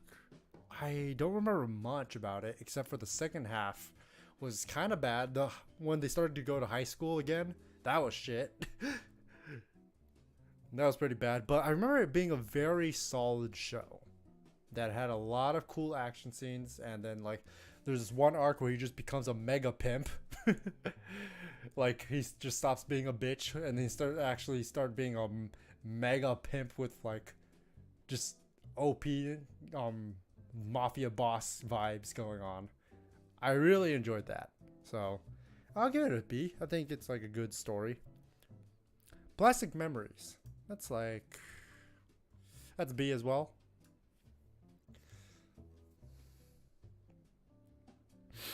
I would say A, but I don't know. Something about it was... Something about it wasn't A. It was just, I think it was just kind of trying a little too hard to get you to cry. Like, I did cry at the end, but that was just such a forceful cry. Like, okay, fine, I'll cry. You got me at the end. But I do think the story was very nice and had a lot of good elements. You know, I don't know. Something about it didn't make me want to put it as A. Something about it is missing. So, we'll keep it as B. Pop Team Epic. This was the trolliest fucking anime ever. And honestly, I didn't really get the comedy. I'll put it at C. Like, I think the comedy is very hit or miss. I like a lot of the artistic things, the creative stuff they did for it. And how the just weird wackiness of it. I like a lot of what they were doing. It's just I don't think a lot of the jokes were that funny. You know? I think the first like 4 episodes were bangers, but then you kind of realize that's all they do. Just be fucking weird. Yeah, it was very hit or miss. And for my money, it was mostly miss. And then they get a season 2? Oh my god. Hopefully they don't do that stupid thing where it was like half of the episode was the regular Japanese and the half of the episode was like the regular voice actors, and then the half of the episode was just manly men voice acting. Like, I thought it was funny for the first episode, but then they were doing it for every episode, and then it was just like, okay, now you're just kind of taking the piss. All right, whatever. Piss on my lawn, why don't ya? Princess Principal.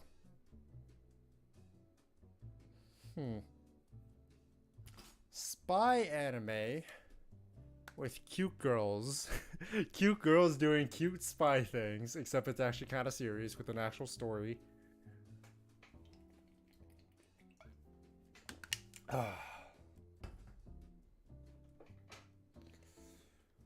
I give Princess Principal.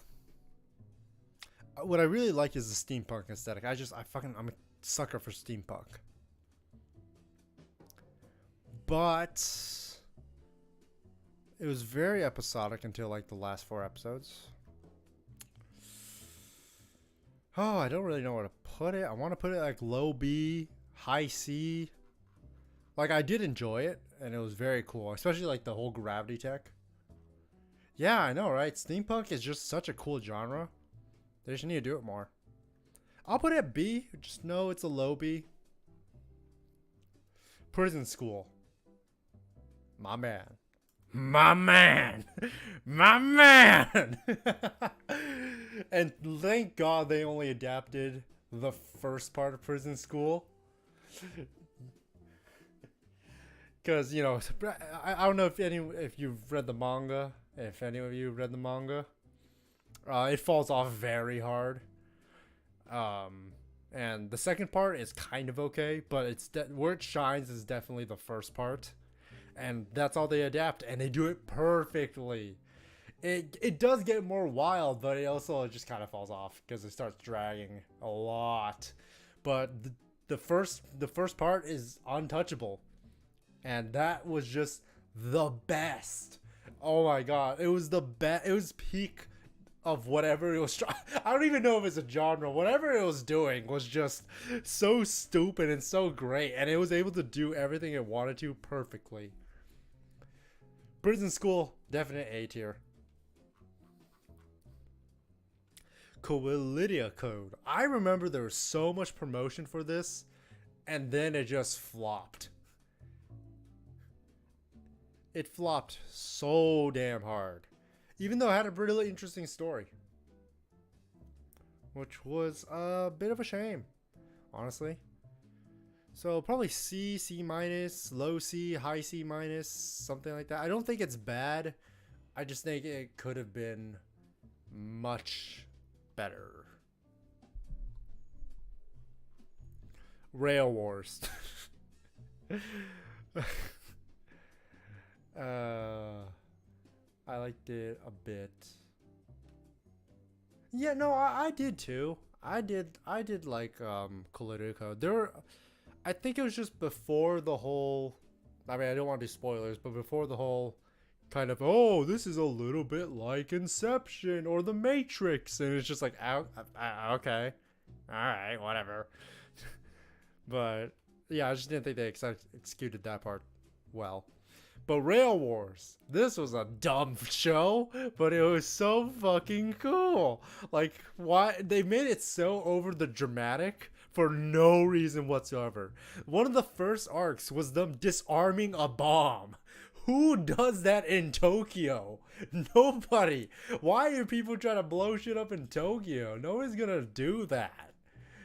It's just so over. Like, they go from, you know, they're set in Japan, but then there's like terrorist level threats happening every day. And for some reason all of them are so well equipped to handle it. Like, what? That's insane. It's like Detective Conan, where there's like a murder happen every single like day. It's just insane. But I actually had a lot of fun with it. Also, both of the girls are really fucking hot. Not gonna lie. Especially the red hair girl. She's fucking hot. So yeah, B tier.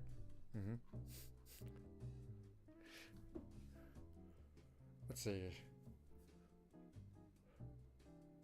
Rakudai Kishi no Cavalry. So this is in the same genre as basically the Infinite Stratos type of genre, which is harem, high school, action, battle, rom-com, not com, romantic comedy, romantic comedy, harem, battle action, shonen like thing. And honestly, it was one of the better ones. It still had all the bad tropes of the genre, but it was actually one of the good ones. Like, I would give it a C tier, especially considering that, like, the the the main characters, they like, it's a couple happens. Like, there a couple does occur between some of the characters. Like, the main character actually gets with someone, which is like, oh, this show's built different. Okay. And yeah, I think the animation was also really good, but of course it had a lot of the tropey moments, so I'm gonna put it in C tier. I had a lot of fun with the show, which is more than I can say for like some of the other ones if it's genre. Recon. This was just Ghost Girl, Slice of Life. Probably C minus. Real Girl. Let's see. Real Girl. That was the that was a shoujo anime about the guy, the otaku guy, getting with the quote unquote not popular girl, just the girl that all the guys I guess have sex with. But she's actually like a sweetheart. I don't really know I don't remember the ending, Nego-chan, I'm not gonna lie. I'll take your word for it because I feel like I remember really liking the start, and then the ending was kind of generic-ish. I will give it a C though, maybe C minus. I'll just give it no C. We'll give it C. Recreators.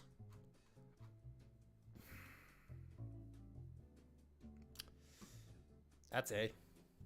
For very specific reasons. So for me, Recreators had a great start, and the ending wasn't terrible. It wasn't bad. It wasn't. I wouldn't say it's great, an amazing ending. I think it was a good ending. Had a great run through the entire time. And what really sells me in the show is both just the concept and the music. Hiroyuki Sawano's... I would argue that Hiroyuki Sawano's best work is in Recreators. Honestly. Like, it was just very satisfying. It felt so sad. Recreators just was a very satisfying show with a lot of cool elements with it. I don't think the story was the best. I don't think the characters were that interesting, but it had so many stellar moments and just so many great just a sound. Okay, so the thing I remember so much for the Recreators is the concept and the music. Because Hiroyuki Sawano put it out of the park with both this OST, and he did the fucking openings. And the openings, oh, they're so good. They're honestly, both of them, Shout and Gravity Wall, are two of my favorite anime openings to date. I still listen to them, and I still jam to them, like, as whenever they come up on my shuffle. Whenever I'm shuffling my music and just comes up, I got time. I ain't gonna skip. I'm in the mood. So yeah, it's definitely, honestly, probably like more, if I'm being more critical, it is high B, low A, and I'll just put it in low A. Love Tyrant.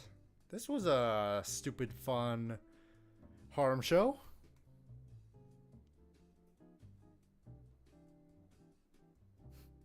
Yeah, it's never not a mood. Absolutely. This was like C. Just a stupid, fun love show. Kiss No. Oh yeah, that's. It was literally a parody of some. Actually, parodied a lot of shows. Kiss Note being like, the whole premise was basically just a rip off of Death Note, but it was fucking. I completely forgot about the Kiss Note, even though that was the main premise of it. It was definitely really dumb, fun, stupid. Restaurant to Another World. This is actually another one of my favorite isekais, just because it does one thing and it just keeps with it.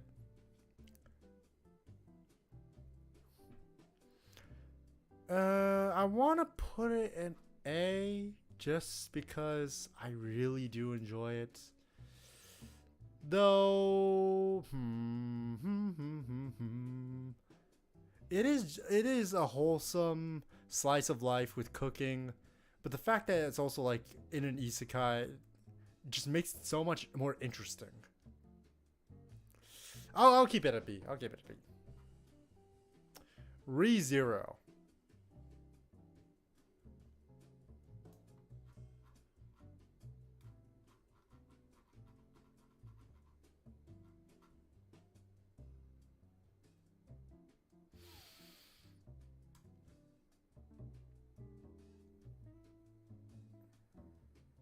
A, yes. We will do A for ReZero. So I was contemplating it because I'm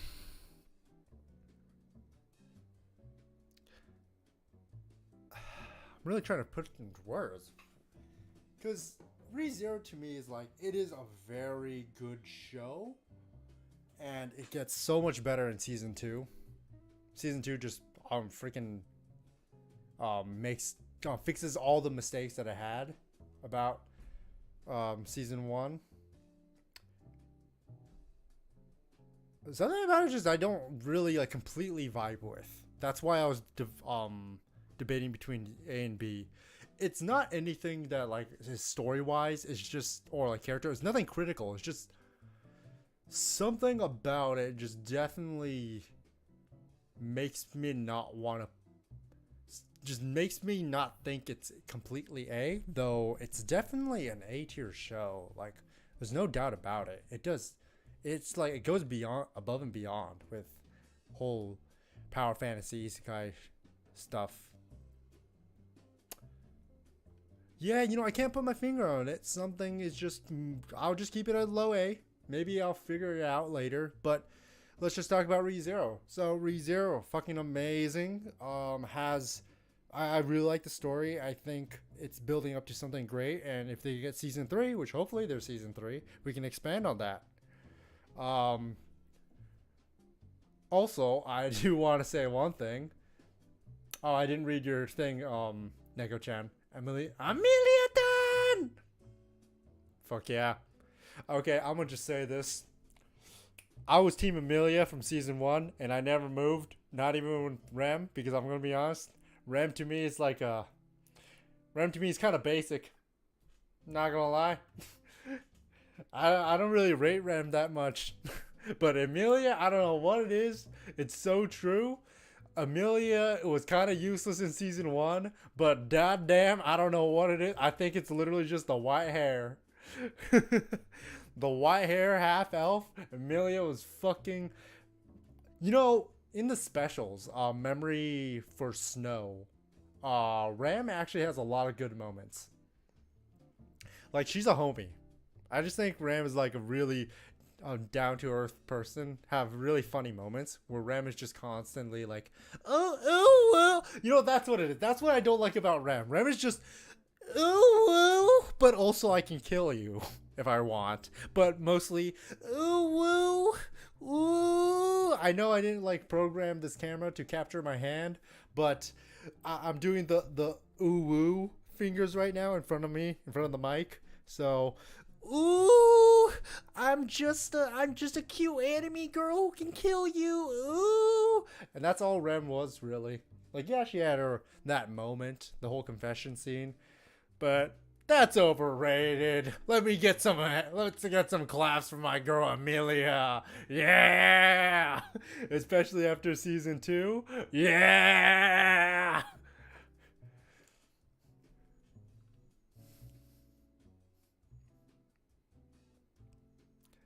Oh. We stand our queen and we do not falter in the face of adversity. People, they shamed us for liking Amelia. They shamed us for not liking Beatrice because, there's some weird people who like Beatrice. But we stay strong. We stand our queen. We stay with her through thick and thin. It was an that's what it is, guys, we rise. Yeah, exactly. Thank you, Neko Chan. Say it. We rise because it was an investment. We knew she was going to become great. It just didn't show it. People are impatient. But us? No. We stand by her side because we know something's going to be great. We're stockbrokers in this shit. We wait. We stand. We wait for her to just rise and go up to the occasion. And that's what she fucking did. You know, maybe some of us shifted because we saw Echidna. You know, we saw Echidna with her 2 penises and her armpit tea.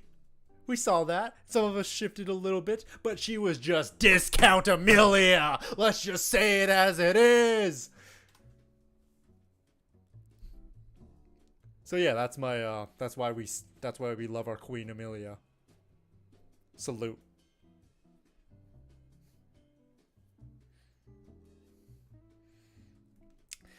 But all right, moving on. Rekikoi. I do not have the interest to watch the second season, honestly. I think the first season did it for me, and I have moved on. I thought it was just interesting. It was just a very fun way to have a rom-com, just through science. But then they were kind of focusing a little too much on the sciences. And also the drama was, whatever, didn't need to be there. Yeah, I didn't even I was bored after like the first episode, honestly. For season 2, I was bored. I was like, okay, so this is what's happening. And I just didn't find the comedy that funny. You know what? I'm actually gonna put that in C-. Yeah. Oh wait, no, this is rating on this first episode. No, first season. Oh yeah, I'll keep it at C. Roku no Yusha, 7 Heroes. This was that mystery one where they were trapped in a single place, and they were trying to find. There was 8 heroes, but then it was like there's only supposed to be 7, and then at the very end they're like, and then they find out who the traitor is, and then at the end it was like, oh why there's some cowgirl comes in and it's like, oh, I'm a hero, I'm here to help. Why are there 8 of us? Why are there 8 of us? And it's just, god damn it, this again. Ah shit, here we go again. It's like, oh my fucking god. Yeah, it was. Yeah, you know, I'm probably not gonna show show what you just said, Neko-chan, in the chat when I do an edit of this, but because I'm not trying to spoil anything. But I definitely wished it was the green small girl that was the traitor. Just. But yeah, you know, I really liked the bunny girl. I was like, oh. And yeah, I was kind of half expecting the. Oh no, you know who I really liked? I liked the eye patch girl. She was fucking hot. I loved her. She was also really cool. But regardless, this was like a B tier. I really enjoyed it. The mystery was very well executed. I don't think it was like, oh my god, this is the greatest shit ever, but it was definitely a good action mystery. Invaders of the Rokujuma. This is that one where there was an alien, a princess from another world, and a magical shoujo. They come into a guy's apartment because of some fucking reason.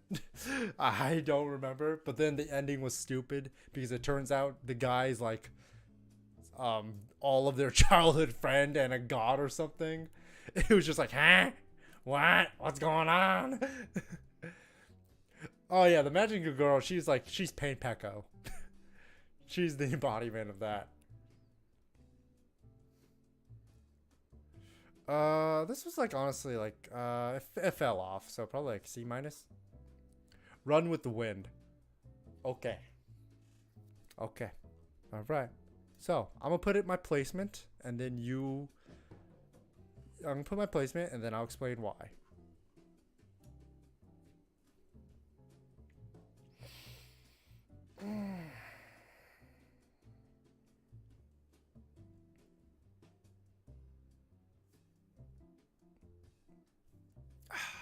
Stretching a bit before I explain.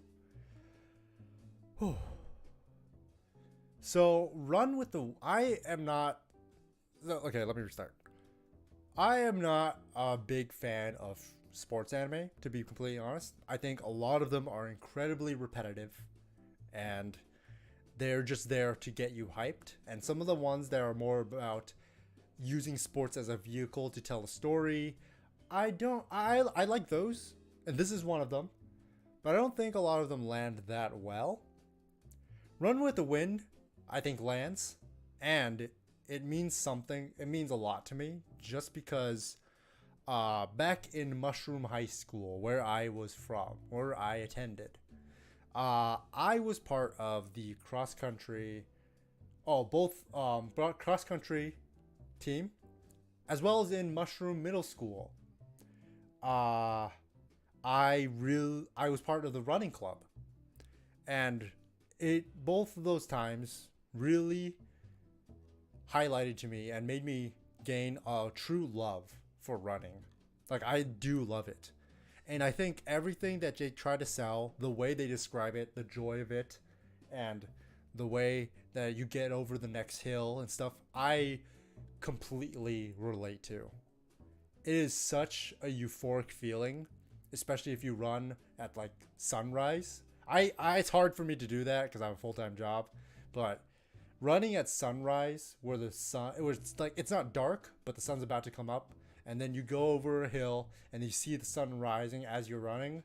Do a good sick 6-mile run. That's like the perfect run.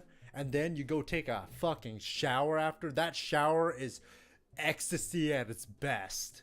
Oh my god. It feels so amazing. And I think this anime really captures that feeling. So this is here because of a personal reason, but also more of the critical side. I do think that it was a very well executed story. I do have some problems with it, with the last 2 episodes where it just kind of rushed a few character moments of like why character motivations as to why certain characters were doing this, were continuing on this, why they were helping with the running club or the college running team, why they're helping with it. They just kind of threw it at us at the very last minute, like, oh yeah.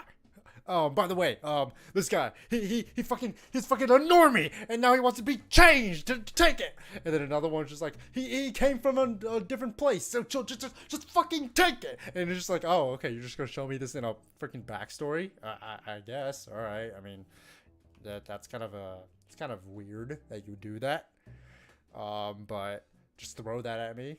All right, fine. But yeah, but aside from that, because they focused a lot on the main character, which I did like, but I kind of wish they would spread out the type of focus through a lot of the other characters.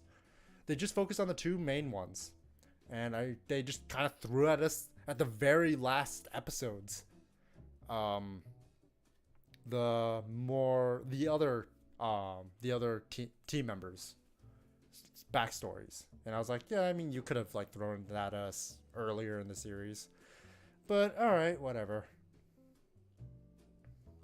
Yeah, a lot of the drama moments at the end were just like, eh. What I do like though is that they didn't do the whole trope where like right before the race or during the race there's now, oh no, something's happening, someone gets injured or something, and now it's gonna make the race harder. Except for like I mean, they did that for that one character, but that was his whole motivation and whole arc throughout the entire series, so that doesn't count. Like, his leg was already injured from day 1. So that doesn't count as like the whole, oops, an accident happened, and now you gotta fight through the pain. Oh my god, he's fought through the pain. You know, type of trope that happens a lot. with competition like shows. But regardless, this is S tier because it means a lot to me, and because I just think it's a genuinely good sports anime. I think if I didn't have the close connection to Run with the Wind, it'd probably be an A tier, low A, top B. And also the endings. This is one of the rare animes where I actually like the endings more than the openings. The endings are perfect running material of like in the morning, sunrise, and you're just listening to that running through. It's not hype music. It's just soothing and super warm. Ugh, sorry. Hope you didn't hear that. But just soothing, warmsome songs that just kind of get you through that next mile. Super nice. I love Run with the Wind. S tier.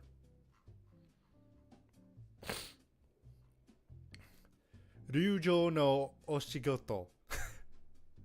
And right after we were just talking about some really good shit, we now go to this motherfucker. This was the most questionable shit ever. Some girl who's not even 12 years old is coming on to a main character who's like 20, and I'm like, what? What is this? And then it's like they're actually like, I don't want to like say like fetishizing, but it was very, very questionable.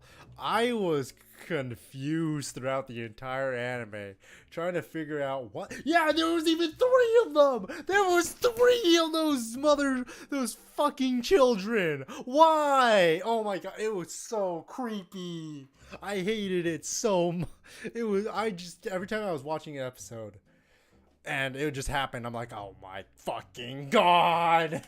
And then, which was even worse, coupled with the fact that right next to him, you have this beautiful, blue-haired, she's kind of a bitch, but this blue-haired queen right next to him. Just, being an absolute Chad among Chads. And she was hot as hell, and you were gonna choose a child over her? I'm sorry, what?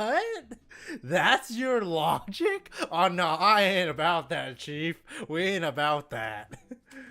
But the story was actually kind of it was kind of fun, and I kind of liked the art, which is why it's not E, but it was definitely. It's definitely D. Oh my god. Moving on. Survival Club. This was a fun show. I remember the most highlight of it was a granny on a turret BB gun in a car shooting at the main characters. That was always fun. This was just about high school survival games club, basically BB guns and stuff like that. It was a fun. It was fun. Bro, Neko-chan, I don't even remember the mom. There was a mom? I just remember the granny on the freaking turret of a freaking Jeep, and it was like, get off my lawn, you kids! And the shooting a barrage of BB guns at the main characters.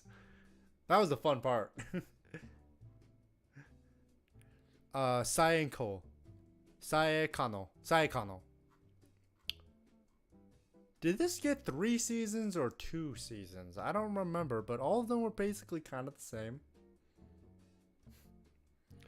I think this was... Yeah, this was a B tier. There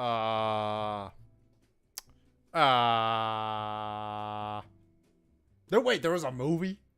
Oh shit, well I didn't watch that. Yeah. Best girl, we're gonna say it on 3, right, Neko-chan? 1, 2, 3, the literature president girl.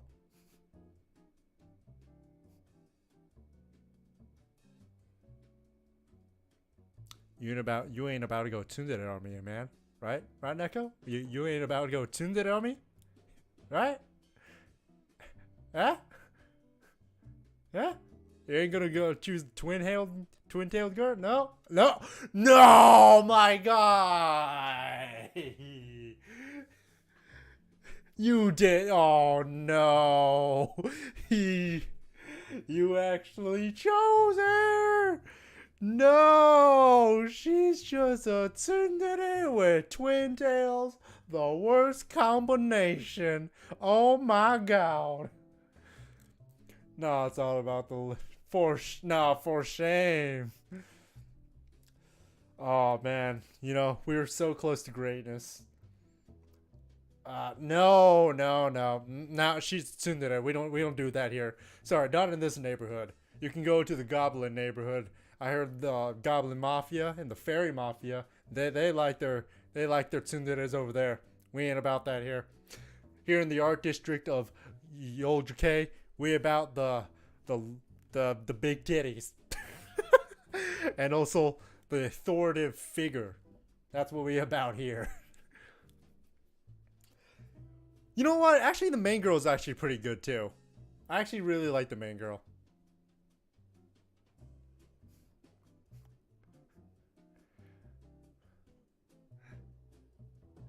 Um, and moving on. Undefeated Bahamut Chronicle. Another Infinite Stratos genred anime. That going in D tier. I actually kind of found it amusing at times.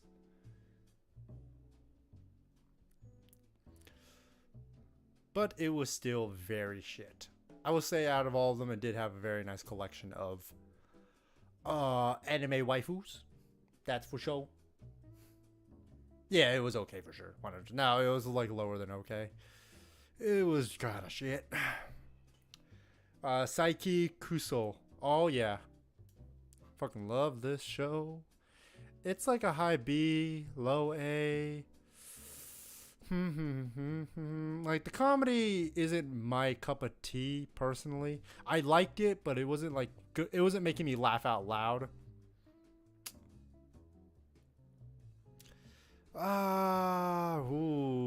It was definitely a good show though. That's undeniable. I watched all of the seasons and the specials with thorough enjoyment.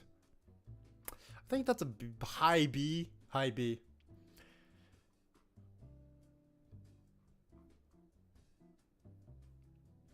Sainto Nissan. Oh, fucking love Jesus and Buddha. Hell yeah, that's also a B.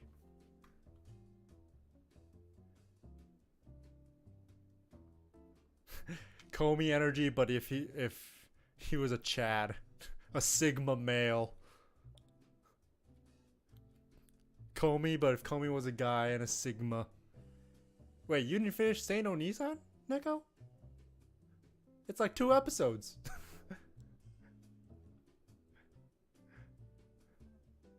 Sakamoto desu ka? Yo, that's A. Our boy Sakamoto. What's great about this is that it actually has an ending. Yeah, Seino Nissan's only 2 episodes. Definitely should just, power through them. Just 2 24 episodes. Come on, man. But Sakamoto desu ka? Oh no, he's not just the Chad. He is just the Sigma Chad. You hear. Oh, what was that? What's that song? What is the song that for Sigma the Chad, the Giga Chad song? I'm just gonna type it in Giga Chad song. Oh, bring me the horizon. Yes. You can just hear "Bring Me the Horizon" on vibrato. Oh no, Can You Feel My Heart by Bring Me to the Horizon. Yeah, Can You Feel My Heart? You can just hear it in vibrato and higher pitch every time this man comes on screen and does anything. Just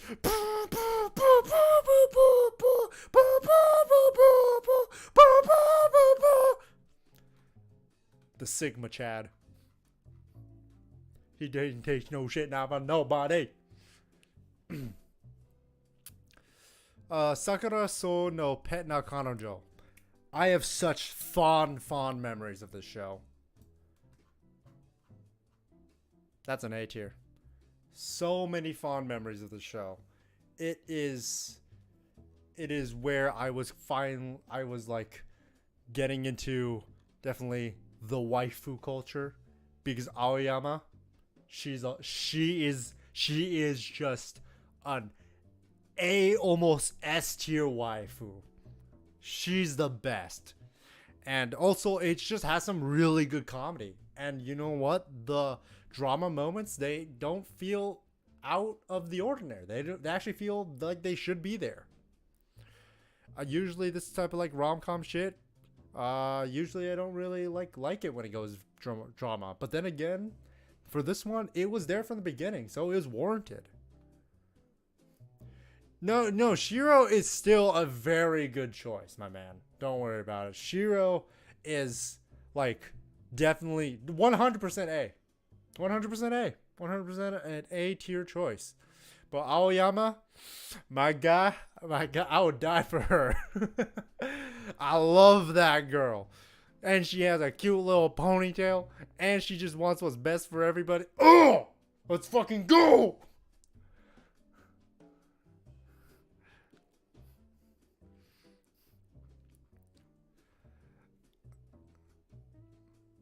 Okay, Sakura the Reset. This was, what was it? Kids with superpowers in a very specific town. But the thing is, if you leave the town, you lose your superpowers. And they don't remember what happened in the town, I think. It's a very cool mystery show. I think it's like a solid B tier. It does definitely...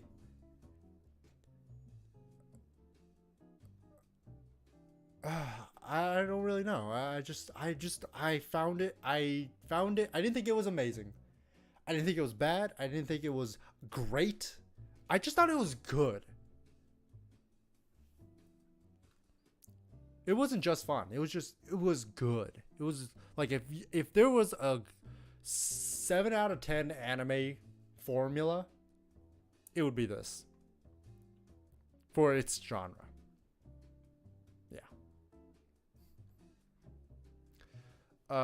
Sakura Ko's investigation. Oh, the bone woman. The mystery bone woman. We love the mystery bone woman, except the fact that I don't remember what happens in the mystery bone woman story.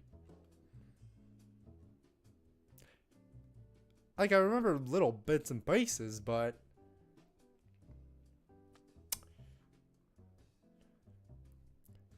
It didn't hook you? Yeah, I mean, the fact that it's not memorable to me. I think I liked it. I remember liking it. Like, not... It was like a 6 out of 10. 6 out of 10, 7 out of 10, 6.5 out of 10. I like the mysteries and stuff like that. And the fact that she was obsessed with bones was a little kinky. But I don't remember much about it. I really don't. I remember it being mystery. I remember some of the mysteries were not like, oh my god, that's what happened. It was more like, oh, okay, I see. I think they even let one of the murderers go because they couldn't even get enough evidence. They just knew it was. I don't remember. You know, I'll put it in the last tier. I don't remember much. I just remember she was very obsessed with bones. I think she and Ainzu Go would get along. You know, she would probably suck his cock. Just like the entire fan base of Overlord. Fuck you. Oh yeah, we go in there. Yeah, Samurai Champloo. We go. No, not B. What are you talking? No, A tier. Throw that in A tier. Hell yeah. Samurai Champloo. I would say it is better. It is the better version of Cowboy Bebop, with an aesthetic that I like more, and with a story that is more consistent. Like, yeah, it's kind of does the same thing, whereas like at the very end, it's like the overarching story only happens at the very end. But you know, at least they were just going on a single journey, and after the journey is over, they just part ways. You know, very straightforward. Yeah, no, it's honestly, I think it's a great ending. It's a great ending. It's not the most dramatic ending. It's not the most like art, like most plot riveting ending. It's just a good, solid ending. And goddamn, we don't get a lot of those around here in the anime community. We don't get endings nowadays.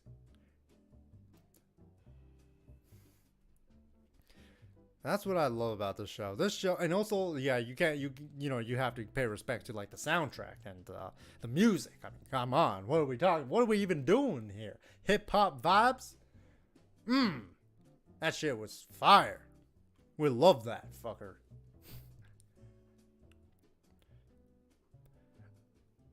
The only thing that I think is dismissing it from me from going and putting it in A tier, no, an S tier, because there is one thing that's not really making me. It's the fact that it is a little too episodic, and also I don't think I really it. It definitely is like a really good, but it's a show that I don't ever remember until someone or something triggers me to remember it. Like, it's almost like a sleeper agent just sitting in the back of my mind, waiting for the right code words to be inputted into my brain so I can remember it. Other than that, I just completely forget it. It's like, maybe I'll just be having a conversation with someone and they'll be like, oh yeah, did you ever watch the movie Seven Samurai? Yeah, it was pretty good. You know, it was pretty pog champ. And then I'll be like, Samurai Champloo? Oh my god, yeah, Samurai Champloo, it's amazing. Oh.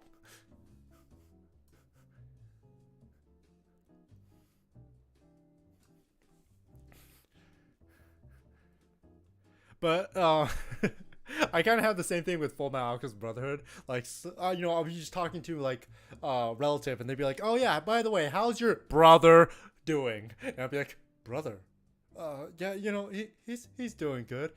Oh yeah, you know, I heard that he got like a really nice tablet. I heard that it was like one of those chrome metal tablets, you know." Oh, yeah, it is. Oh man, it must. I heard he's also really busy. He must be full of work. And I'll be like, Full Metal Brotherhood, Full Metal Alchemist Brotherhood. Same thing, but except I really like Full Metal Alchemist Brotherhood. But that's usually how it happens.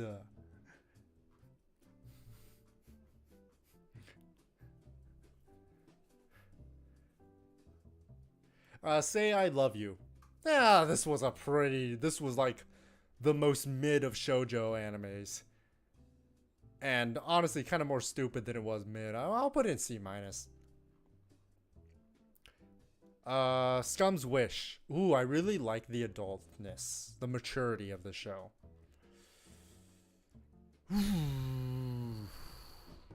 I really do. And the teacher's hot as hell. Yeah, that's what I heard as well. But I know I was very satisfied with the ending. Very, very satisfied. I was thoroughly enjoying Scum's Wish. And so it was a really cool sight to see like both teachers, they actually fuck. I was like, oh damn. Oh, she's not just a pure little teacher. She actually wants to get some, like an actual adult. Thank God. This is realistic as fuck.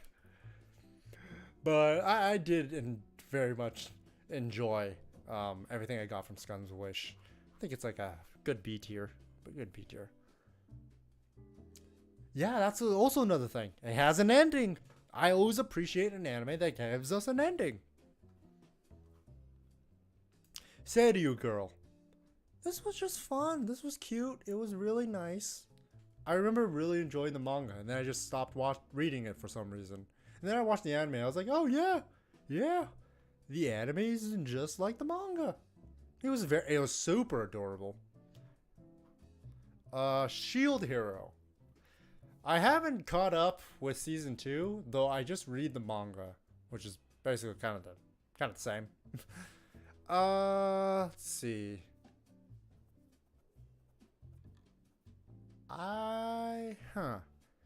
Shield Hero. I don't really think Shield Hero is the most amazing thing in the world.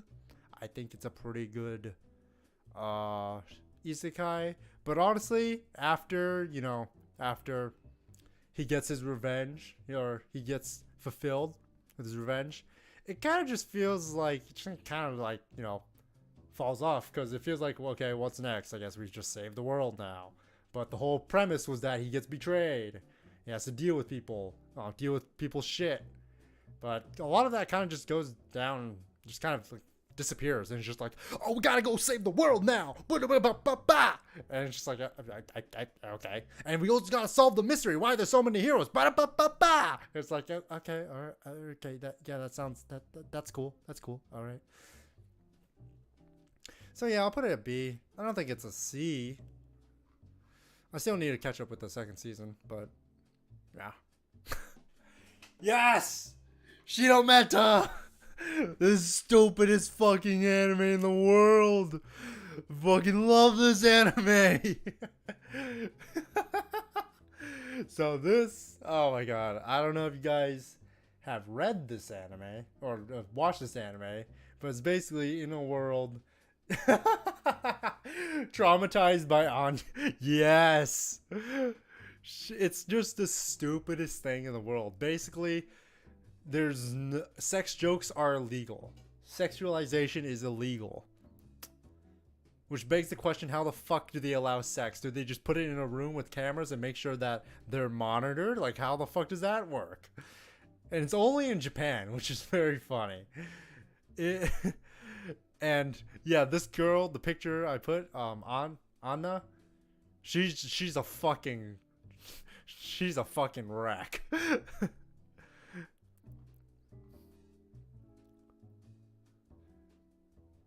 Though strangely hot.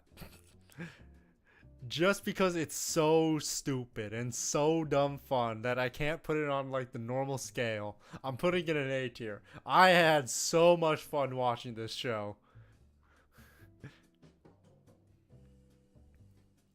Shirobako. I heard they made a movie of this, right? I think that's like a B tier.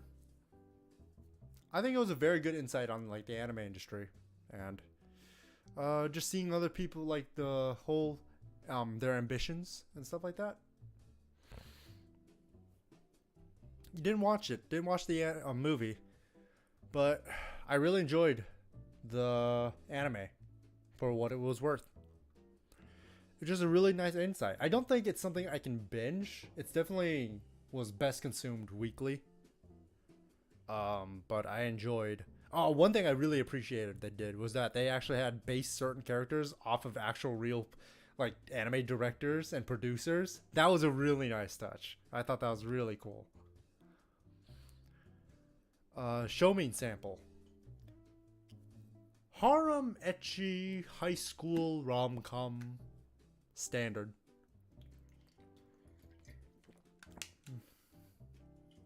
Yeah, I believe they had someone that they just kind of based it off of. What was the guy's name? The guy who directed Guilty Crown. And the first episode of Aldino Zero. It was Genrobuchi. I believe they had someone that looked like Genrobuchi in Shirobako. But yeah, Show Me Sample. Show Me Sample. For some reason, I had a lot of fun with this show. Like, I rewatched it a lot of times. For no discernible reason. And yeah, I think it's a solid show, honestly. Like, it's just, if you want stupid, fun, romantic harem comedy, I think this show does it very, very well. And it's also over the top a lot of times, which I can appreciate. The weirdest thing about that show, though, was that the white-haired girl, she looks 10, but she's 16. Classic lolly. Girls Beyond the Wasteland. Even though there's 2 guy characters. Aye. So, I I remember enough about the show to warrant it a score, but it was about them making a video game, I believe. And I think I remember the drama being kind of overdramatic, though, and it was kind of unnecessary. Though I don't remember a lot of their personalities. I kind of put it in probably C minus. I don't remember like thinking this was the greatest anime in the world. I just remember seeing that it's like I guess it's a doable anime. It's watchable for like a few episodes, but if you want to drop it, that's fine too. World. Okay, so this is the one with a very long name, and I'm not gonna. So I just put World End. It's what's a Shumatsu Deska, something Deska, something Deska. It had like 3 questions in the title. Like, what the fuck are you doing, light novel? Oh, editors, can you keep your? Can you like just give your freaking light novels a regular name? Like, just call it World End or The Castle in the Sky. That's it. That's an anime. The Sky Castle Floaty Machines, or just Tower of Doom. Like, why can't you just name shit like that instead of making an entire captcha questionnaire? But this was an interesting show. I thought the ending was very unconventional. And she turns from a blue-headed girl to a red-headed girl. So that's fun. I think it's like a C. Actually, you know, I'm gonna move it down. No, I'm gonna keep it there. The action was also really cool. Seeing Yesterday for me. Ooh, Seeing Yesterday for me. This had such a good start. And then it ended kind of poorly. And I was like, God damn it. I remember the first episode being one of the most interesting slice of life, kind of life drama anime episodes I've ever seen. It was so interesting. And I was so ready for this. And then it just, oh my god, if there's a definition for falling off, it's both Key Studio Works and Sing Yesterday for me. Oh, Jesus Christ. But the thing is, it was so different that I want, like, if it landed its ending, it would have been an A, easy. But just because it was different and it was trying to do something new, and I'm going to give it a B. I really liked it, and I related a lot to a lot of the type of things they were trying to say in the anime. Definitely. Serious. This was basically Twilight, but if it was about genocide, World War II, and there's no romance. So nothing like Twilight. It was literally just like vampires taking over the world. It's kind of like Owari Seraph, but if it was World War II, and they were also fighting a werewolf. Yeah, it was. It was trying to set up for season 2, which I don't really know why. I think this was based off a manga, right? If I'm right. I think that's like a C tier. Yeah, I just know he turns into like a werewolf vampire hybrid, right? Sajo. I'm gonna be honest with you, Neko-chan. I do not remember any names, so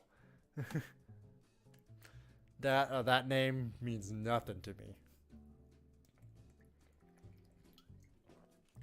Yeah, okay, now it's even more confusing if it was original. If it was original, why were they trying to set up for a season 2? Oh no, okay, yeah, no. I will say, I really love the character designs. Absolutely. Slimy Isekai. The time I reincarnated as a slime. That's a B. It's a good, comfy isekai with some pretty good serious moments. I don't think they really captured the seriousness, though, that well. I think the manga takes the cake for that. When, like, the certain part happened. I really enjoyed... Yeah, I really enjoyed the show. And... yeah, I just like the manga way they did of capturing the whole seriousness that happens in season 2 more than season 1, but still season 1 did no, I mean, but though, yeah. So let me rephrase that. The anime still did a great job.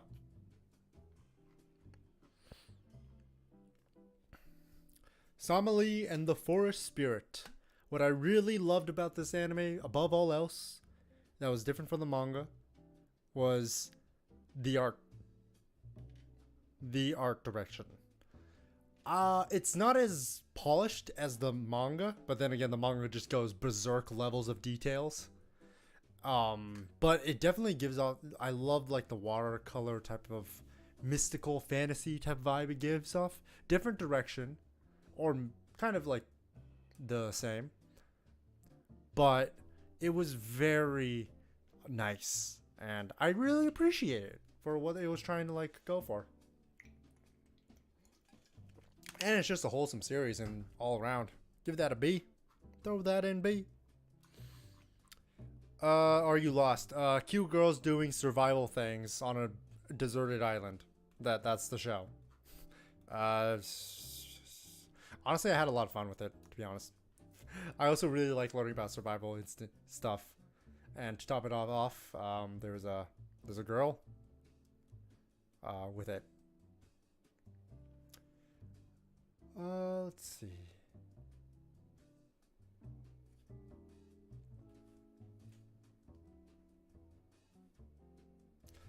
Give me 1 second. I'm going to go refill my water real quick.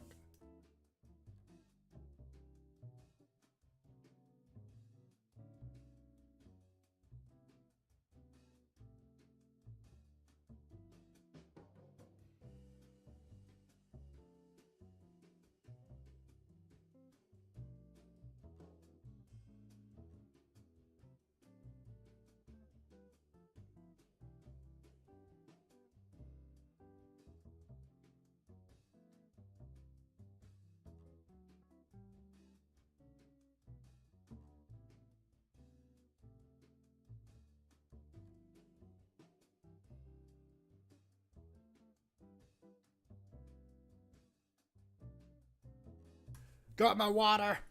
I'm hydrated. Where were we?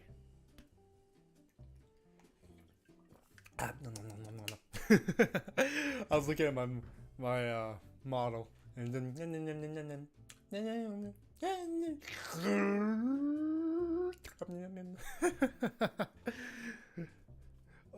I'm having too much fun for being this delirious. Oh, here it is. Hold on, let's just put that, where'd I have SAO? The other one.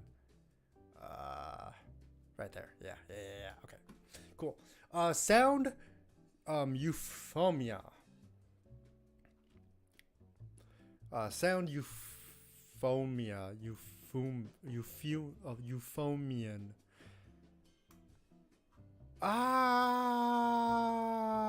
Kyoto animation, which means it's probably gonna be B.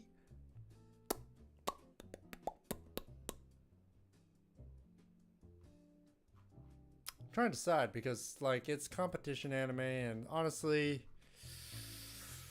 the only thing I really liked about it was again it's Kyoto animation, so banger, just character banger animation, and able to make slice of life and that type of genre somehow bearable. But honestly, I think this is C. I just realized that means that's like, oh, not C minus, C. I just realized that's like 3 Kyoto Animation animes that are all in C tier. Whoops a daisy. But yeah, I think it is really. I like the characters a lot too. Like they're super cute. But I just wasn't really a big fan of the whole competition. Didn't really get me invested. Squid Girl. This is another childhood anime. When I was first getting into anime. This is like a fun C. Really had a lot of fun with this girl. This girl is such a brat. One of my favorite scenes is like seeing her play with her. She had like an umbrella, and then the dramatic scene where the umbrella died. It got ran over by a car. It was just like, no, umbrella. But it was such a good. It's a fun anime. You watched the dub? You know, I actually heard that the dub was kind of okay. Like, I think I've seen a few scenes from the dub. SSSS Gridman. Gridman. I didn't watch the other things that are based off of this series. The other Gridmans. The other SSSS. But it kind of was trying to do a weird Evangelion thing at the end. And where'd I put it? Where'd it go? Did I think it was... Yeah, I'm trying to figure out if I want to put it at C or C minus, because I feel like it just did the Monster of the Week thing, and then it tried to do that whole Evangelion philosophical shit, and I was like, alright. I was not falling for it. I think it was more digestible for Gridman, though. This might be, you know what? This might be a C minus. Yeah, throw it there. Steins Gate. Where's the S tier? We love Steins Gate.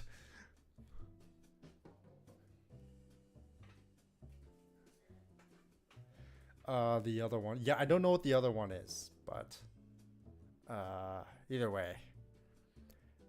Gridman C minus. But Steins Gate.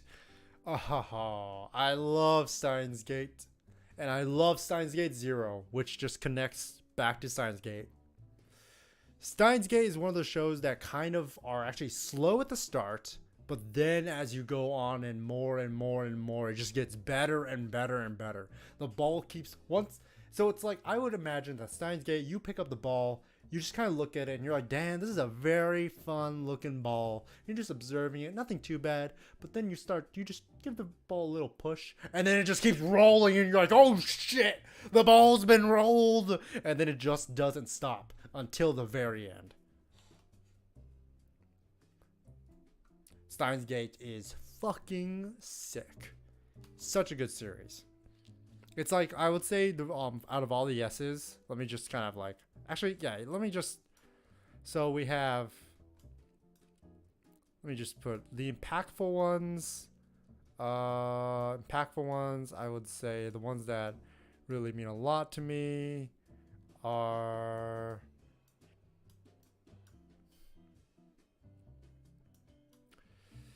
probably Silent Voice and everything here. Then the ones that I just genuinely love to death are these. Hold on. Actually, no. The ones JoJo and everything. These ones I just genuinely love to death. And then Kaguya-sama, Dragon Ball Z, Dragon Ball Super Broly, and Silent Voice are just like ultimate adaptations slash just they do what they need to do and that's it. El Pis Congri. Do you know what that means? That's right. We all know. It means nothing. Oh! It's just fucking sick.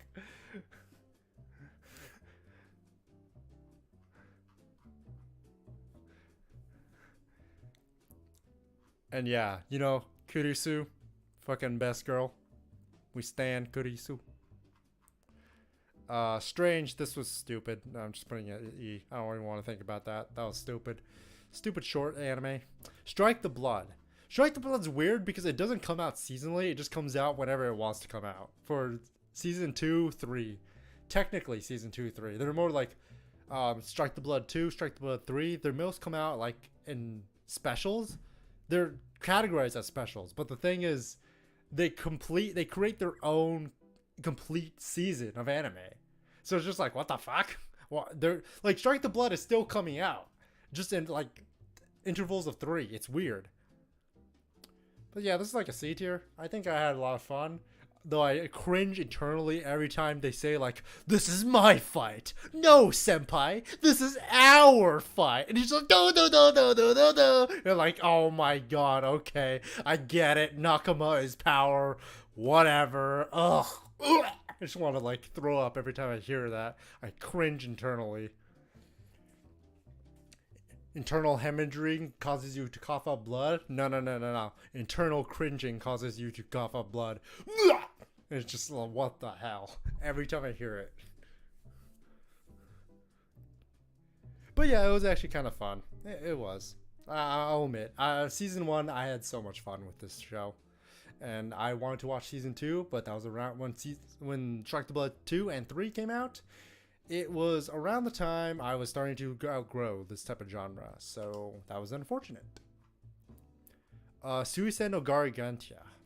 I remember rewatching this anime to death because I loved it. It was a perfect original show of like 12 episodes. Super good 12 episode original show. I think Genrobuchi wrote it, right?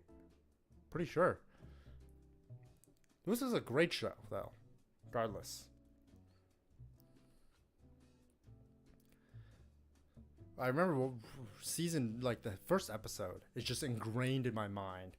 Same thing with the first episode of Infinite Stratos. Both of them are ingrained in my mind.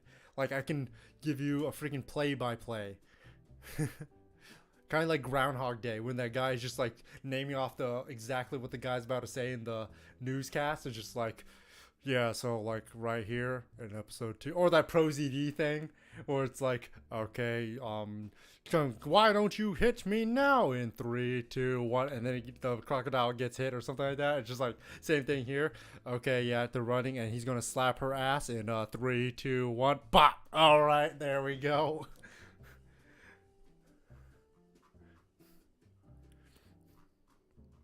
But yeah, Suicide no Gargantia A tier, love it. Summer Wars. This was a good anime movie. I don't think I liked it too much, like to the point where I was like, oh my god, this is a must watch. You gotta watch it. I thought this was just really cool and had a lot of interesting moments and was just a fun experience.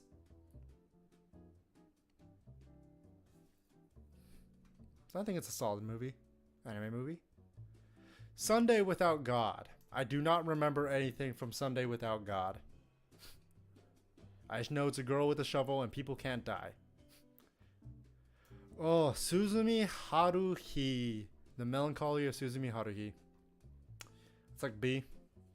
I'm not a fan of Haruhi. I think it's just cool. What I really... Oh my god. Did I put it? I didn't put it. I didn't put it here.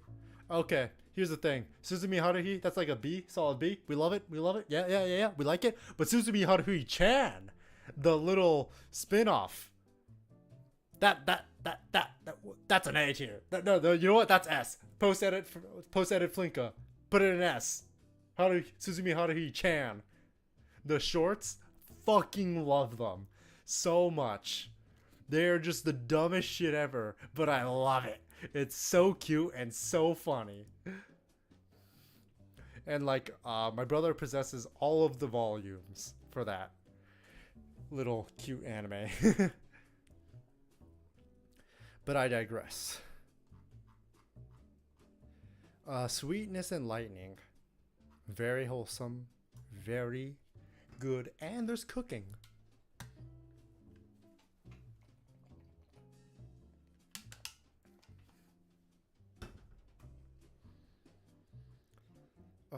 Tattoo Taboo.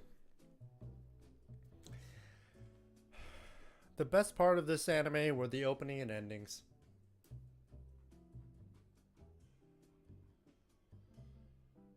The fights were kind of cool. See? Yeah. I don't think it was anything memorable. Taku no Mi.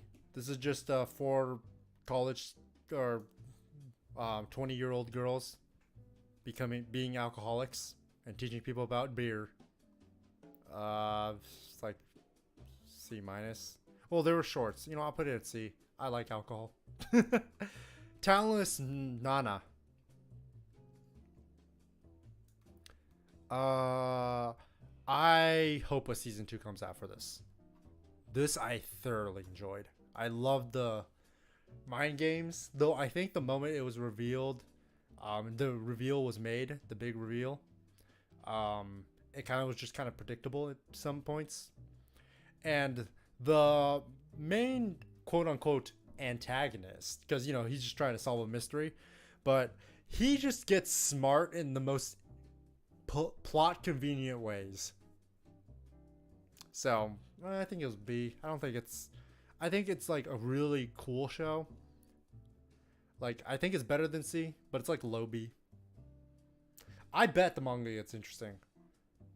If I don't hear any word about the anime coming out of a second season, then I'll just go read the manga. Tanaka is list. Oh, I love Tanaka.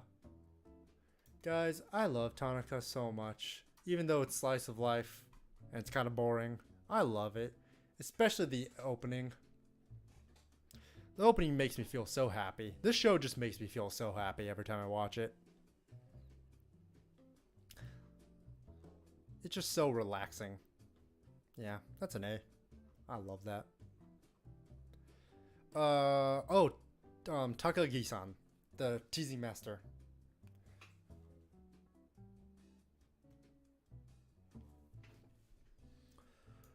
This is probably C. I haven't watched the new season, but I think it gets kind of repetitive, but then you slowly start seeing them get together, and then there's that spin-off, which I think is getting an anime. Oh yeah, there's the author has a shogi one, but I think the spin-off is also getting an anime where it's about their kid. I think I could be wrong.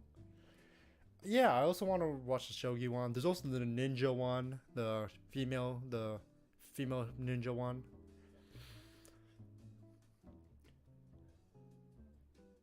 Yeah, that one's getting an anime. Yeah. The man's popping off. His series are popping off. They're all getting animes. TQ. TQ. This was the dumbest shit ever. I fucking love it. I love the dumb shit. There's like 9 seasons of these shorts. They're just rapid fire ADHD comedy in its finest. Terraformers. Season 2 kind of sucks. Season 1 pretty good, not gonna lie. And then the manga, just read the manga. I should have had a tier just called read the manga tier. Put this C.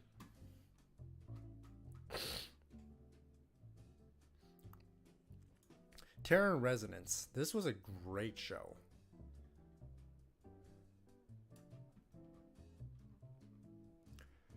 The most I remember about Terror is like the soundtrack, the ending, and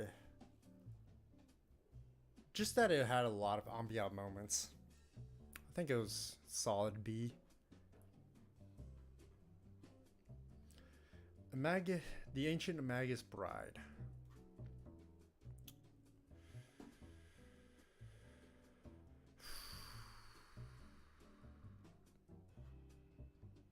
I'm putting it in A. It's like low A, but it will be an A. What I really enjoyed about Ancient Magus Bride is just the fantasy is actual real fantasy. It's not like RPG fantasy or it's like Tolkien fantasy. Well, I mean, it's kind of Tolkien fantasy, but it's like it just doesn't feel like anything. It really does feel like you've entered into a world close to Harry Potter, but it has its own system and formulas that don't need to be explained what they are. You just know what they are. And has a really nice I don't want to say a love story. It's more of just two characters supporting each other as they get through their own difficulties. Very, very heartwarming. The Anthem of the Heart. I thought at first, because it's the same like art director as Anohana, that was like gonna be an Anohana show. Not even close. It was just kind of like a Just about music, really. And a girl who can't talk but wants to sing. The Boy and the Beast. This is like a B tier. B for boy and B for beast.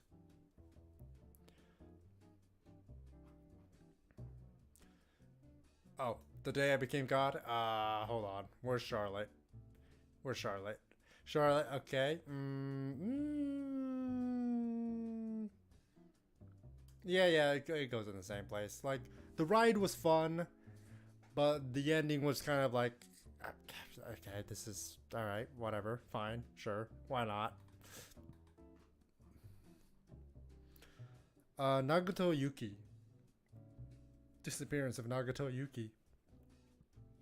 This is just in your face of you will never get season 2 or season 3 of Haruhi Suzumiya. This was a cute show. Familiar of Zero. Goddamn. That is a 2000s classic. 4 seasons of this motherfucker.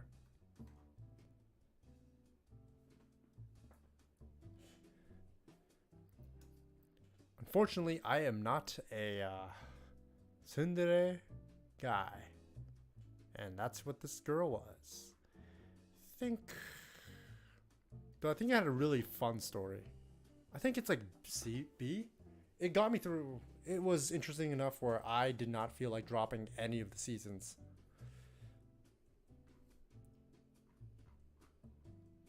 I'm surprised I actually got all the seasons through it. Garden of Words. This is my favorite Shinkai work. Putting that on S tier. It is my favorite work of Shinkai's. It is beautiful to a T. Though everything he makes is beautiful, so I guess I'm gonna really use that as a criticism or as a point. But I just like the subtle nature of their relationship.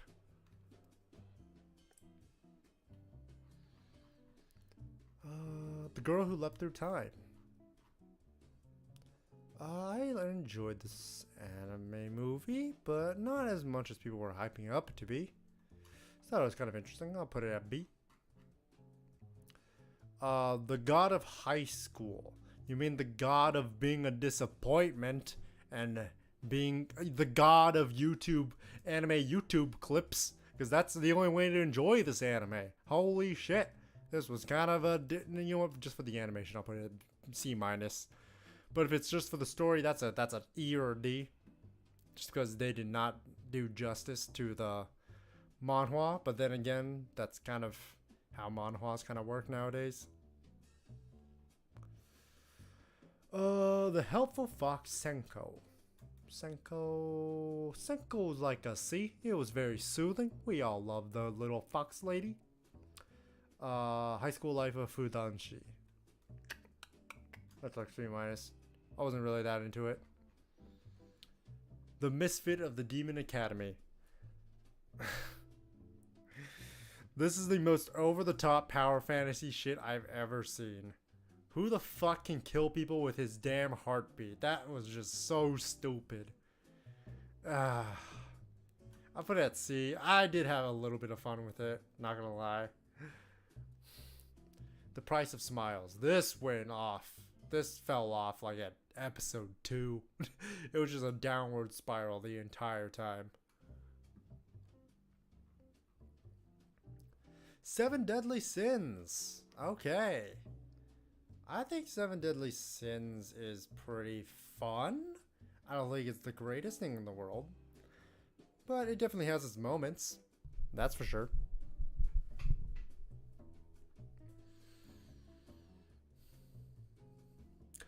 The New Testament of the Demon... Wait, what the fuck? The Testament of the Sister New Devil.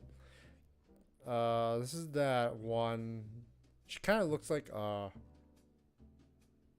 Reyes ripoff from High School DxD. This was pretty shit.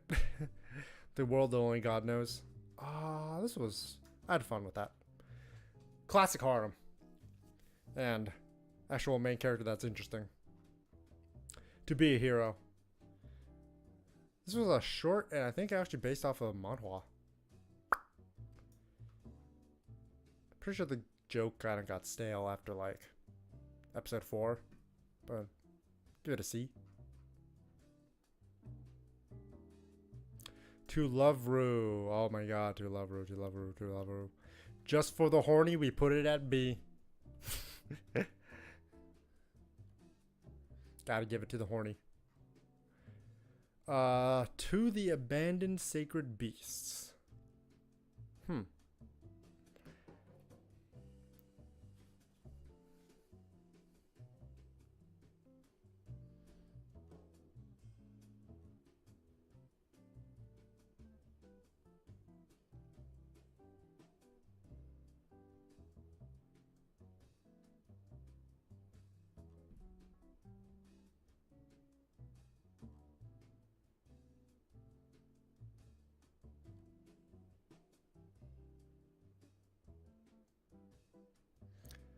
Sorry about that. Just was checking something real quick. But To the Abandoned Sacred Beasts. This was pretty generic. It was just a generic action fantasy type of show. But it had some interesting moments as it was going on. Like, it was just a constant roller coaster of just on, off, falling on, falling off, getting back up, getting down. It was just like middle ground C. Definitely.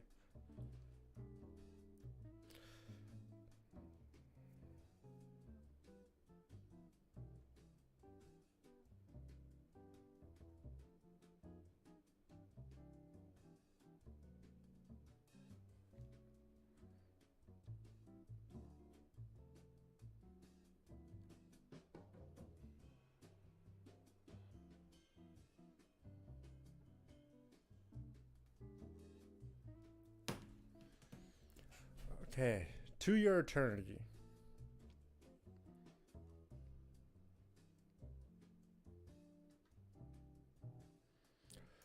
This is... I'm excited for season 2, that's for sure. That's an A. I think the stories were all very good. Whether or not they were like super sad and stuff like that, it was kind of hit or miss.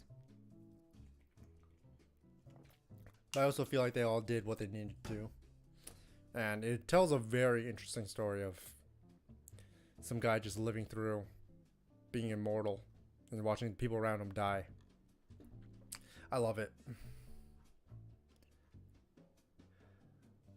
The love song of a certain pilot. Don't remember that. Tokyo ESP. This was the one with fishes that were just flying and giving people powers for no reason whatsoever. Yeah, that's a C. It was like, it had some cool moments, but it was honestly more boring than it was interesting. Tokyo Ravens. I had so much fun with this. I remember the opening also being a bop, and I remember that it had a very interesting ending that was kind of setting up for next season. Never happened, but I really enjoyed what I watched from it. Tonari no Kyuketsuki. My neighbor is a vampire. Oh, fuck. That's like a C minus. It was cute, but that was about it. Oh, My Neighbor Seki. Oh, fucking love Seki. I actually really like Seki. It's just stupid shenanigans, and some poor girl, just gets roped into them all the time.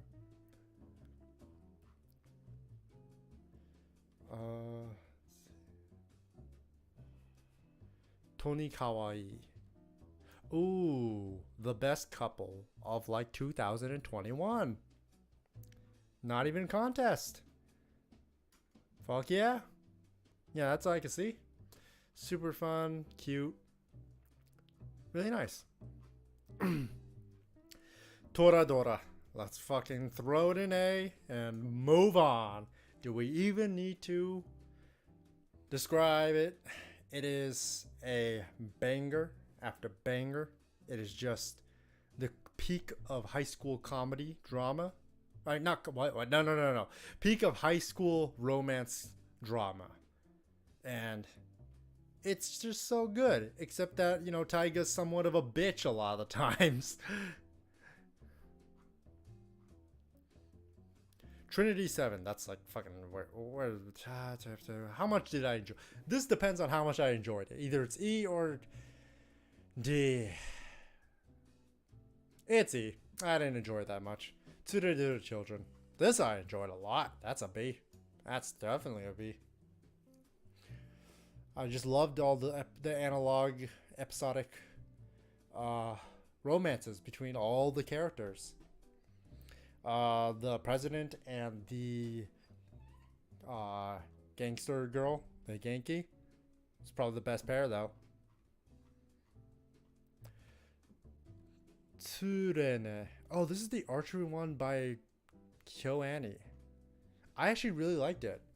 It was just, I don't really think it was that interesting. I just think it was very well executed in a way. No, you know what?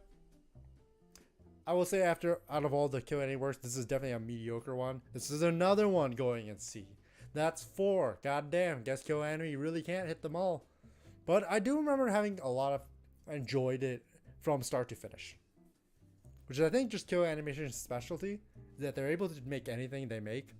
Like, you will watch it and you will enjoy it from start to finish. Or you will be able to watch, you won't be able to drop it, is what I'm saying. We are almost done. Wow, we only have like 1, 2, 3, 4, 5, 6, 7, 8, 9, 10, 11, 12, 13, 26 times. Okay, so we have like 30 some anime left. Ooh, man. This is getting intense. We're almost there. Thank you for everyone that's stuck around this entire time. We're almost there. Let's get it. Let's get this cake. MILF Isekai. This was fun until it was kind of repetitive mostly. But honestly, I did shamefully or not proudly to admit, I did have somewhat fun watching it. But it was more stupid than it was fun, so. Uchi no Ko, I would kill the demon lord for you type of show. This is B. Wholesome. I love just some guy becoming a father for a cute little girl. Love that. Love that shit. Under the Dog. I remember this Kickstarter. It was very interesting. They tried to make a full anime after this, but just never came about. I actually really liked it. This terrorist story. So I actually want to give it a B, probably. It's only one episode, but it tells a really riveting story. Usagi Drop. A tier. And we don't talk about the manga. You hear that? We don't talk about the manga. So I will talk about the anime. So the anime is again, it's another guy becomes a father, or like starts raising a kid and learns how to adapt to that life. I love it. You know, everything the anime covers, not the manga. Ushi and Tora. This was just a readaptation to an old shonen anime. I thought it was fun. I like how they adapt the entire thing. It has an ending. And I think as far as it goes, it was just fun. Yeah, I don't think it's anything noteworthy. It's almost in the same vein as like 7 Deadly Sins, really. Vampire Knight. This was so incestuous, and it was like, yeah, I don't really know what to say about Vampire Knight. Probably a C-. I remember enjoying it though more than I'd like to admit. What the fuck is this? Nope, don't remember that at all. Kiss Me Not Him. So I did read the manga of this, and I will say I am very happy with the ending because best boy won. I won't say who, but best boy did win. And what's kind of fucked up is that a lot of the guys that, you know, are within this image only started going out with her, only started to notice her because she went thin. And I was like, God damn, that says a lot about society. Says a lot about society.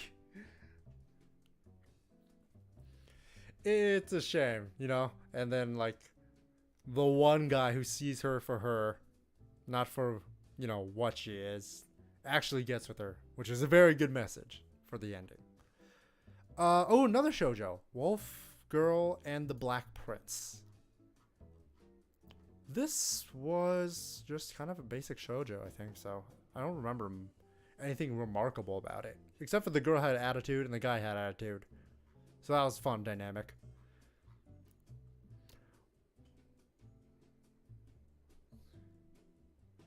Okay, so we have 26 left. Whew. Let's actually take a quick break, like just 5 minutes, and then we'll just storm through these last 26. How does that sound? I think that sounds good. So I will be right back.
Alright, we're back. Whew. Alright, let's finish this and get a move on. So, we're finally at the last 26, basically the last 2 rows. And then we will be done with this entire list. So, let's just kind of go through this. Working. So, let's see. Working was just a fun little slice of life comedy action, comedy show. Not action, just comedy show. I think that's like a C tier. Yeah, that includes the spin-off, which I actually like the spin-off a little bit more, strangely enough, but it's definitely a different pace. World Trigger. This just falls off pretty much, especially during the quote-unquote examination tournament arc. That was pretty boring. Honest and very fittingly, yes, C-. I didn't enjoy it too much. Watakoi. Fucking love Watakoi. Maybe A, maybe B. Probably B. Nope, you know what? A. I really enjoy the whole dynamic that each couple has. And just the constant nerdy, weeby, otaku referencing that they always do. Always gets me happy watching it, so. Let's see, Yamada and the Seven Witches. What's good about this show is that they only adapt the first part. It's like a very specific anime, I think I said earlier. Don't remember which one, but them only adapting the best part, which is just the first 7 witches, because if you read the manga, there's like 21 witches just running around. It's just like, huh? This is too much. This is too much. So the kid just kept it at the first 12, and I really like that. I think it was more of a C tier. I remember I was obsessed with this manga for a while, and then when the anime came out, I was like, oh man, I'm so hyped. Then I watched the anime, I was like, yeah, I mean, I got exactly what I thought I was gonna get. Nothing more, so it didn't really do anything outside the box, but it didn't ruin my hopes, so there it is. Yona of the Dawn. I really love Yona. Yona's fucking good. It is such a great action shoujo manga. Historical action shoujo manga. And I just love seeing how Yona grows from like a princess from a preppy, privileged life to just a badass. Such a great manga. And both actually the anime and the manga. I want them to get a season 2 for this. I need them to get a season 2 because it just keeps getting better. And since we're on the topic of historical shoujo mangas, we also got Snow White with red hair, both red hair girls, and both, yeah, you know what, both A tier. I like Yona better, but Snow White with red hair is Shirayuki with Akagami no Shirayuki. Freaking still amazing. I think this is this has 2 seasons, and this is like a very well polished show that just like, you know, tells the tale of a girl and she gets with like the prince, and it's, you know, pretty generic, but it's executed very nicely. Yojo Senki. That was B. Yeah. I just like her going insane, or him going insane, and it's always a treat to watch. And just them just going berserk. I wasn't too interested in the politics, but and you know, the battles weren't exactly the most interesting to watch, but I think it has like a solid foundation. Your Lie in April. I remember this was one of the animes that I watched, and I was like, why are people like crying to this? I know it was an anime that a lot of people cry to, but I just didn't have the feels for it. I think it was because I watched it weekly, so I didn't get the full burst all at me. But I also know a lot of people that watch it weekly, and they're like, "Dude, it's so sad. It's so it's so sad. You're gonna cry. Oh my god, manly tears all the time." And I'm just like, eh. I mean, you knew what was gonna happen, and it happens, and you're just like, okay. But I still think it was a great anime. I think it was like a solid B. I don't think it tickles my fancy enough for me to put an A, but I like how it just adapts the entire story. That's good. Let me put actually these ones over here. Let me actually rate this one first. Yuru Yuru. This is the anime that made me realize I have outgrown cute girls doing cute things moe blast. This was the show that killed it for me, or made me realize that I've outgrown this type of show. Because this was not just boring, I just did not find any enjoyment out of it. I'm putting that at a D. It was a slog, such a slog to watch. But going next, Asterisk War. The same genre as Infinite Stratos and all the others. But for some reason, I cannot tell you, I fucking love this series, man. I think it has to do with a lot of the both animation as well as the openings, the music, and just the aesthetic of it. The colors and the art direction they went for it. I just like all the character designs too. They look so sick. Obviously, it's very generic and tropey, but I don't know. Something about it just, I can't step away from it. I watched season 1 perfectly fine. Season 2, it was a little bit on and off, but I went through all of it, and I had such a blast. And I will gladly put that in B tier. Gladly. I have enough class to know that it's not A, but I'm putting that in B, even though it's definitely more of a C minus D area, maybe a C if I'm being generous, but I'm being very generous right now and giving it B. Zola City, hello. You want to see my S tier? Yeah, sure, go for it.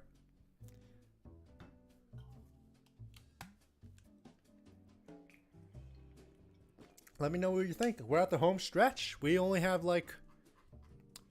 we have 17 left to go. So we're at the home stretch. You came just in time, man.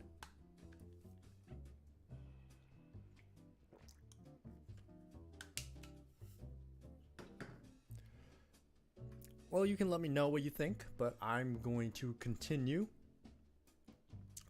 And let's see what we got. Spy Family. So this is the most recent anime addition to my entire list. And I think Spy Family did a great job the first episodes, and then it kind of was just kind of losing my interest by episode. But I was still thoroughly enjoying everything.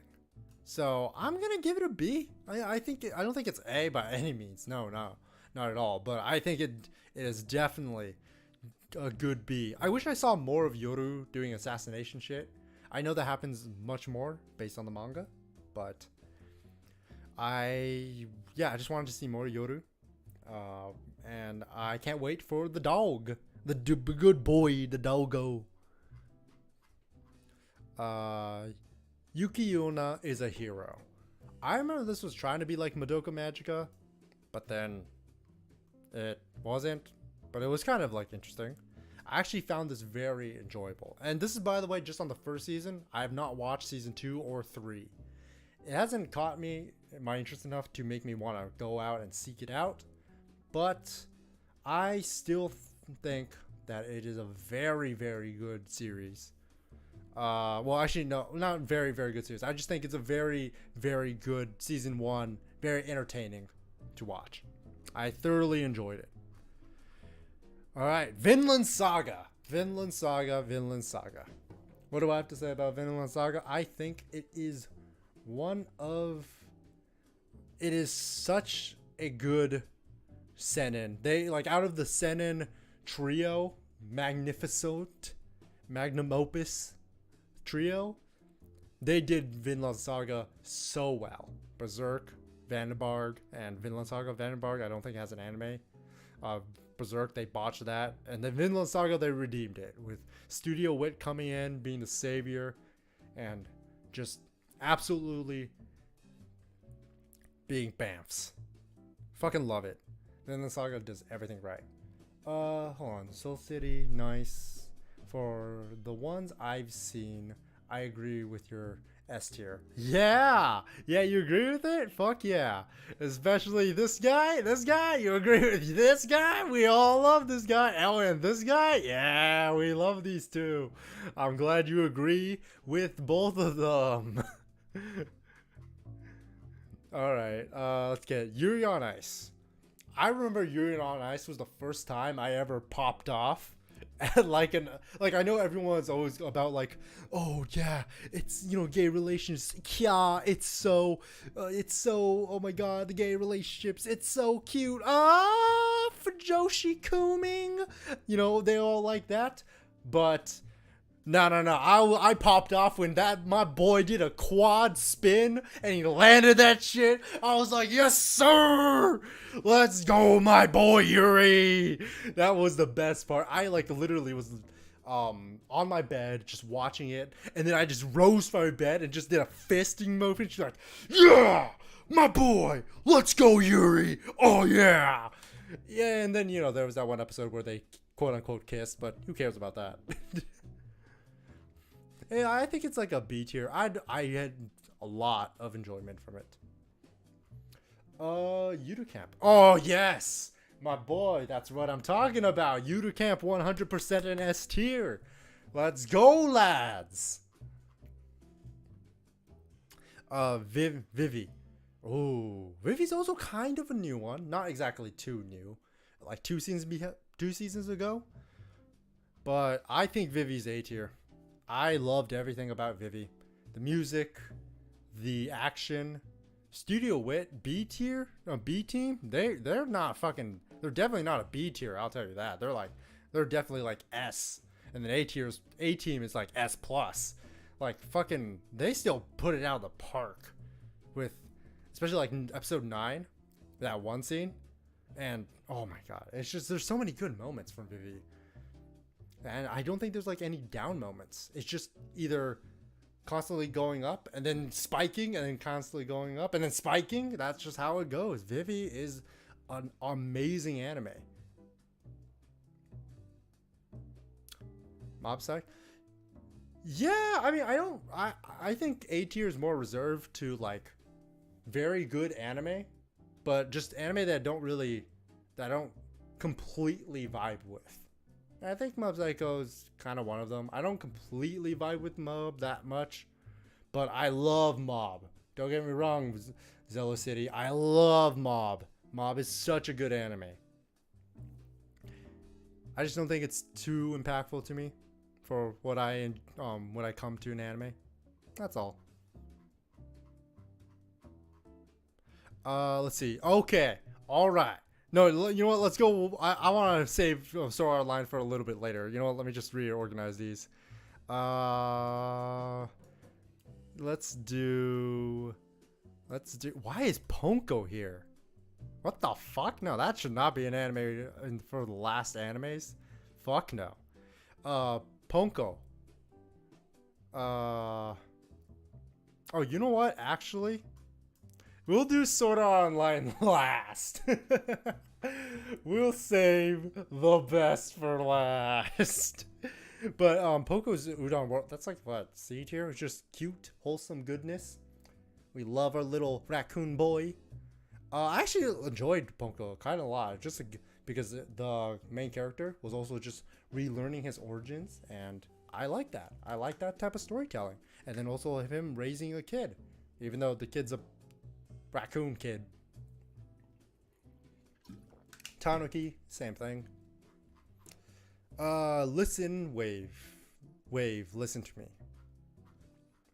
I really like the voice acting in this. It's kind of the big thing. And I like how it's just the informative genre type of anime, where it's like trying to teach us about the radio. And I just, all the characters I feel like are very charismatic. Very good. B tier, yeah. Wolf Children. I think that Wolf Children is probably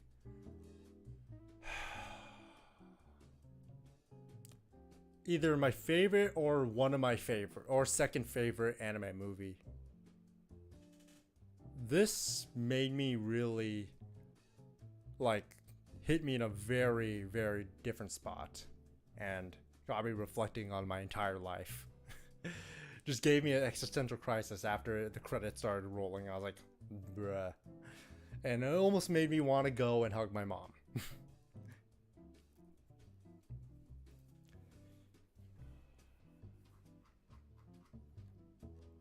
Parasite of the Maximum. This might be overselling it, but I'm putting it an A. I actually really, really enjoyed it, and also the story and I love the ending of the series for sure, 100%. The ending was one of the highlights of the entire show, but it also had like a very the action was great. Just cool dynamic between Migi and Shuichi, is that his name? Yeah, Shuichi.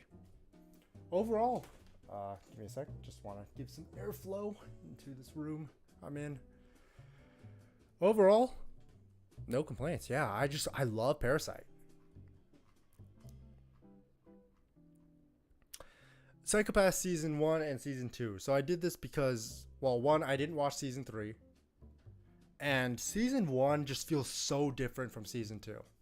I think season 2, we're going to put at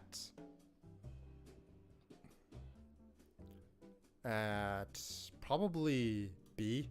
I don't think it was as good. And then season 1 is so close to S. It is so close. Because I love the villain. But I guess there were just a few moments that didn't make it. You know what? I'm putting it at S. It's gonna be low S, but I love Psychopath season 1. It was just such a great mystery action, thriller adventure, sci-fi dystopian world. The world that Gen Urobuchi was creating with this whole psychopath dominators and stuff was just complete on a different level. I loved it so much. And just the ending and the villain, such a good villain. So we'll keep it there. Weathering with You. So the thing about Weathering with You is that I actually enjoyed it more than Your Name. I really did. I don't know why. I just found it more...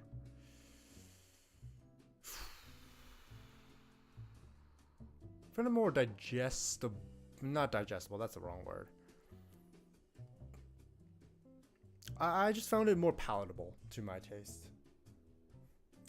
But I will say that it is... the music, I think, was better than Your Name. That's not saying much, because Your Name has amazing music. But I'm probably just going to put it right next to it.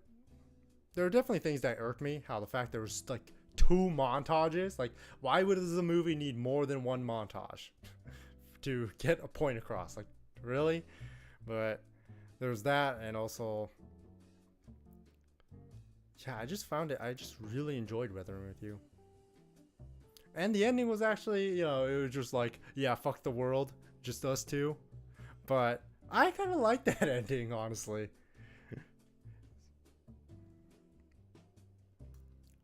I might put it in A. You know what? I'm just going to put it as A. I enjoyed it more than Your Name. Let's do... since we're on the top, since we're on movies, let's do Sword of the Stranger. And I'm just going to throw it right here. It is probably out of all the anime movies. It's... let's see. We have like... how many anime movies we have? We have 3? No, we have 4 plus 1, 2, 3, 4. I think it is like... I think if I were to rate the anime movies, it would be like that. So it's like my third favorite of my favorites of anime movies. But Sword of the Stranger is so good. I love the time period they're in with the Chinese coming in, fucking things up, and just the whole my sword will continue to be sheathed until the time is right. And then you're just waiting at the very end to like, oh my god, the guy's gonna unsheath the sword and he's gonna go badass mode. But all that happens is that they're even. Both the Chinese guy who's blonde for some reason. He's blonde, but he's Chinese. Don't worry about it. They're just evenly matched, and it's such a good final fight. Like, I don't think the overarching story was that, like, no, the story with the princess and, like, the soldier being like, I'm going to marry the princess. I didn't give a shit about that. But the whole thing about, like, trying to kill a kid for immortality or whatnot, that was, honestly, I didn't really care. It was just the characters' journeys through this. And I love the soundtrack of this entire movie. It was just so fucking good. I loved it. Okay. やはり俺の選手のコンを間違えている. This is another S. So this is my favorite, by far, my favorite high school romantic comedy. I will say my favorite season is season 2, but season 3 was also really good. And it's a very strange... I might want to make a video about this later on. Who knows, maybe. But I find the transition between studios. Studio Dean did the first season, and then Studio Field took over. And the thing about Yahari that I really, really love is just that switchover feels almost cathartic and fitting for the anime. Because the first season was more about comedy and gags and jokes. And with drama, there was drama, but more than the romance. It wasn't until season 2 when the romance started to dial up, and that was just like... And then the switch in studios and art styles really helped with conveying that. And I really loved it. I know it was not intentional, but it was the best unintentional decision made for the series. I thoroughly enjoyed it. And then also, you know, Yui is just the best girl and my waifu.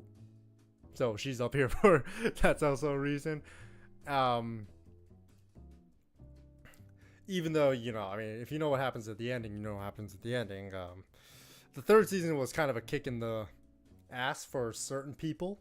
You know, certain people of certain ships on certain boats. It was a kick in the ass. But it was still... The ending was fitting. Bar none. Nothing about it was wrong. It just felt perfect. But yeah. That's my thoughts on Yahari. I'm pretty sure I have more, but that's all I can think of right now. Wait, what's Infinite Stratus about, and is it worth watching? Oh, my boy, Zell City, my boy. Is Infinite Stratos worth watching? My boy, my boy, my boy. Is the gospel of God worth hearing? Is the divinity of the church worth transpiring? Is the words of Buddha worth reflecting? Is the heat death of the universe worth fearing? Infinite Stratos is not just a show, my friend. Infinite Stratos is everything. It is the pinnacle of everything. You think of anything crust on pizza? The history of the world? Infinite Stratos is the culmination, the beginning and the end. The beginning to the end to the beginning, my friend. You dare question the gospel of our Lord? Infinite Stratos is the ultimatum to life, the universe itself. We stand the divine presence of infinity. So if you're wondering, is Infinite Stratos worth watching? The answer should be obvious. I will not entertain this thought to my gospel. I will not entertain this heathenous act towards my everything. I would simply move on because I am kind, unlike my Lord.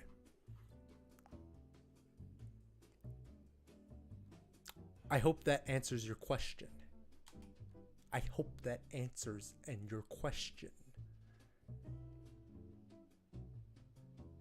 Zell City, my boy, you know nothing. All right, let's just move on.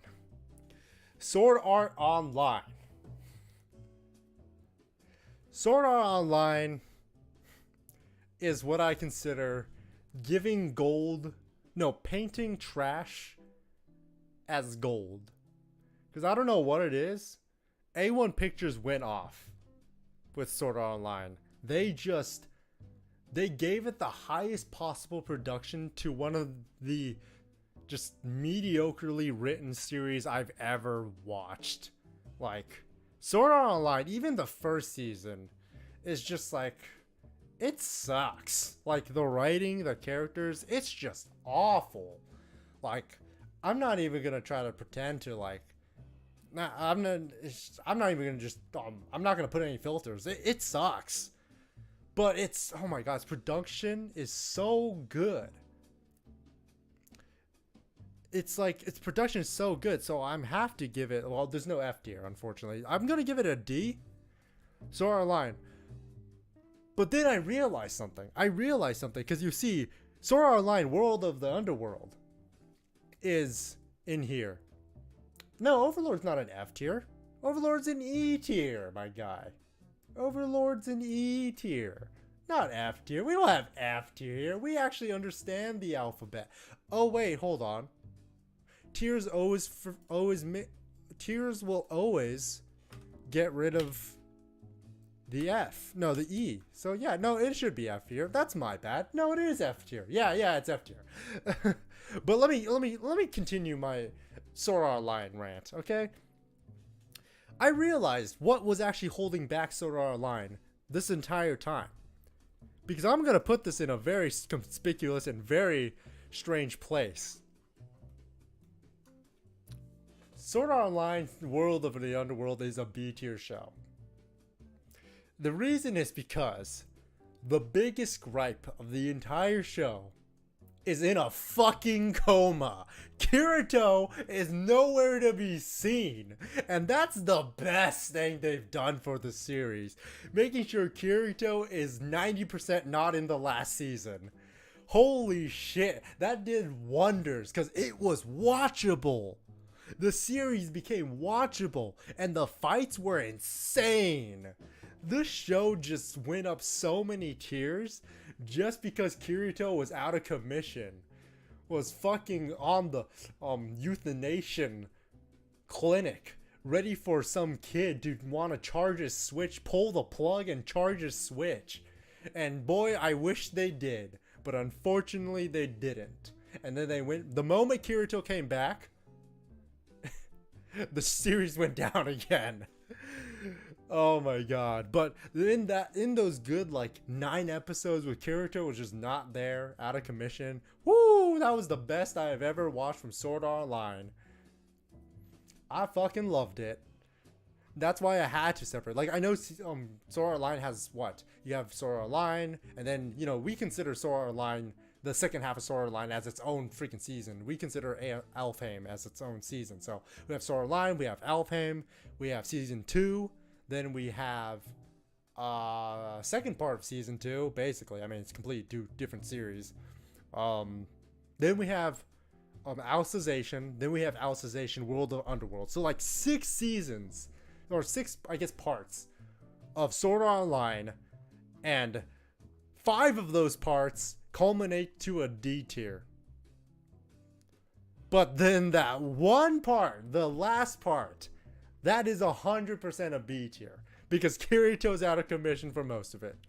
I would even put it as A if I'm being generous, just to spite like 90% of the entire series. Just to spite, I would put it at A, but unfortunately, Kirito's the main character, so he comes back, so I have to put it at B.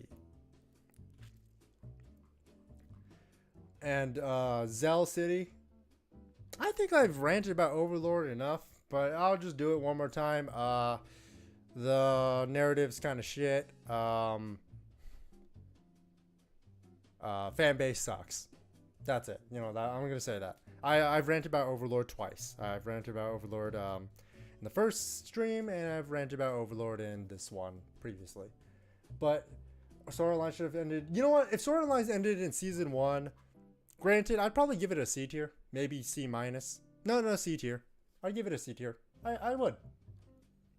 Or rather, if it ended in 12 episodes, because you know we don't talk about the second half of Sword Art Online. Just because the second half of Sword Art Online, that actually brings it down to like C minus. If we're talking about the encompass of season 1, borderline D. But if we just, you know, Sword Art Online was just 12 episodes, C tier. Yeah, definitely.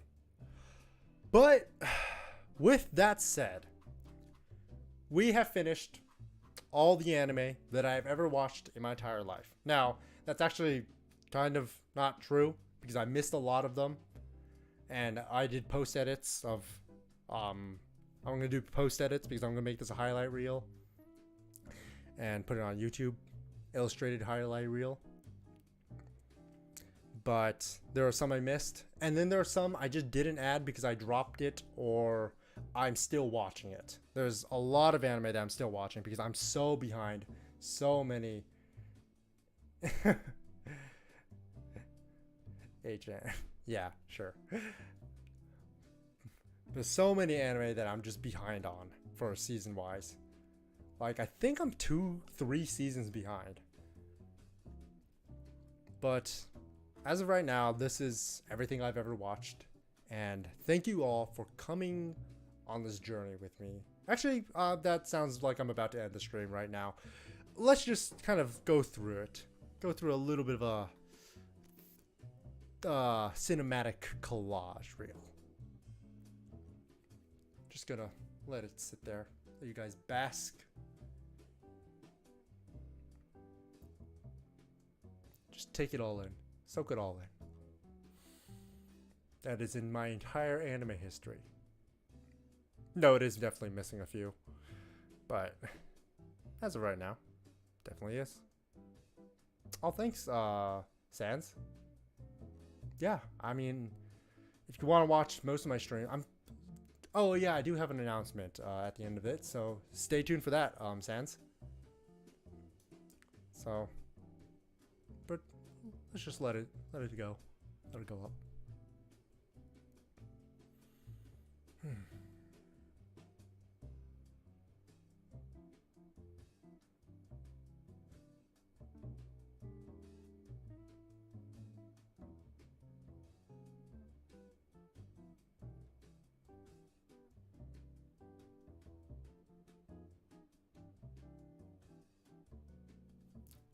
And thus, we have ascended. Woo! This was a great stream. Thank you all for coming and participating in this stream. I really had a blast doing all of this because I've been really meaning to try to figure out what my own tastes are, because my Mal is definitely outdated. I gave 8s to anime that are honestly 5s. I mostly did that out of entertainment value, but I'm glad I was able to do this to definitively figure out what my tastes are. And I'm looking at my S tiers, and I'm glad about every one of them. And then we have our beautiful, beautiful God ascending show. Salute. But yeah, so I do have an announcement to make. So I've been streaming for the past 2 weeks now, trying to really get a feel of what I want to do with this type of stuff. And I'm going to be making a VODs channel as well as a shorts channel for all my streams. But in case you want to watch all my streams, there's going to be VODs for that. But also, I'm going to be doing streams every weekend. Well, actually, I'll let you guys know what times. Times are going to fluctuate, but I'm definitely going to be doing weekend streams here on YouTube. Maybe. Just to do it as a little bit of a transition so you guys can come over to Twitch, because I really would appreciate it if you guys came over to Twitch. I stream there pretty much all the time on the weekdays. Not every day, but I'm trying to do like 4 times during the weekdays. Just any random 4 days. Or just 4 to 3 days. I am streaming on Twitch. Twitch. Let me see my handle. I don't have it written down, but let me just move it. Yeah, just twitch.tv/Flynn and then _Ka. I have all my, I'm doing a lot of streams over there. Art. I'm playing video games there. Who knows? Maybe want to do some anime related type of streams just to, you know, ease you guys into what I really want to do. And hopefully you guys will subscribe to my future shorts channel as well as the VODs. So in case you don't want to come to Twitch, that's fine. I will have VODs from Twitch be uploaded onto YouTube and they'll be connected to this channel. So I definitely hope you guys continue watching my stuff and keep on just supporting me. I'm really happy for everyone that came out to the stream. And with that said, I think that is about it. So hope to see you guys in the streams, both on YouTube and on Twitch. I don't know how long I'll be doing the weekend streams for YouTube, but I'll definitely make some stuff. I'll definitely make like a schedule. I want to make a schedule. That's one thing I want to do. But regardless, with that said, that has been it. I've been Flinnka, and that about it. See you in the next stream. Bye.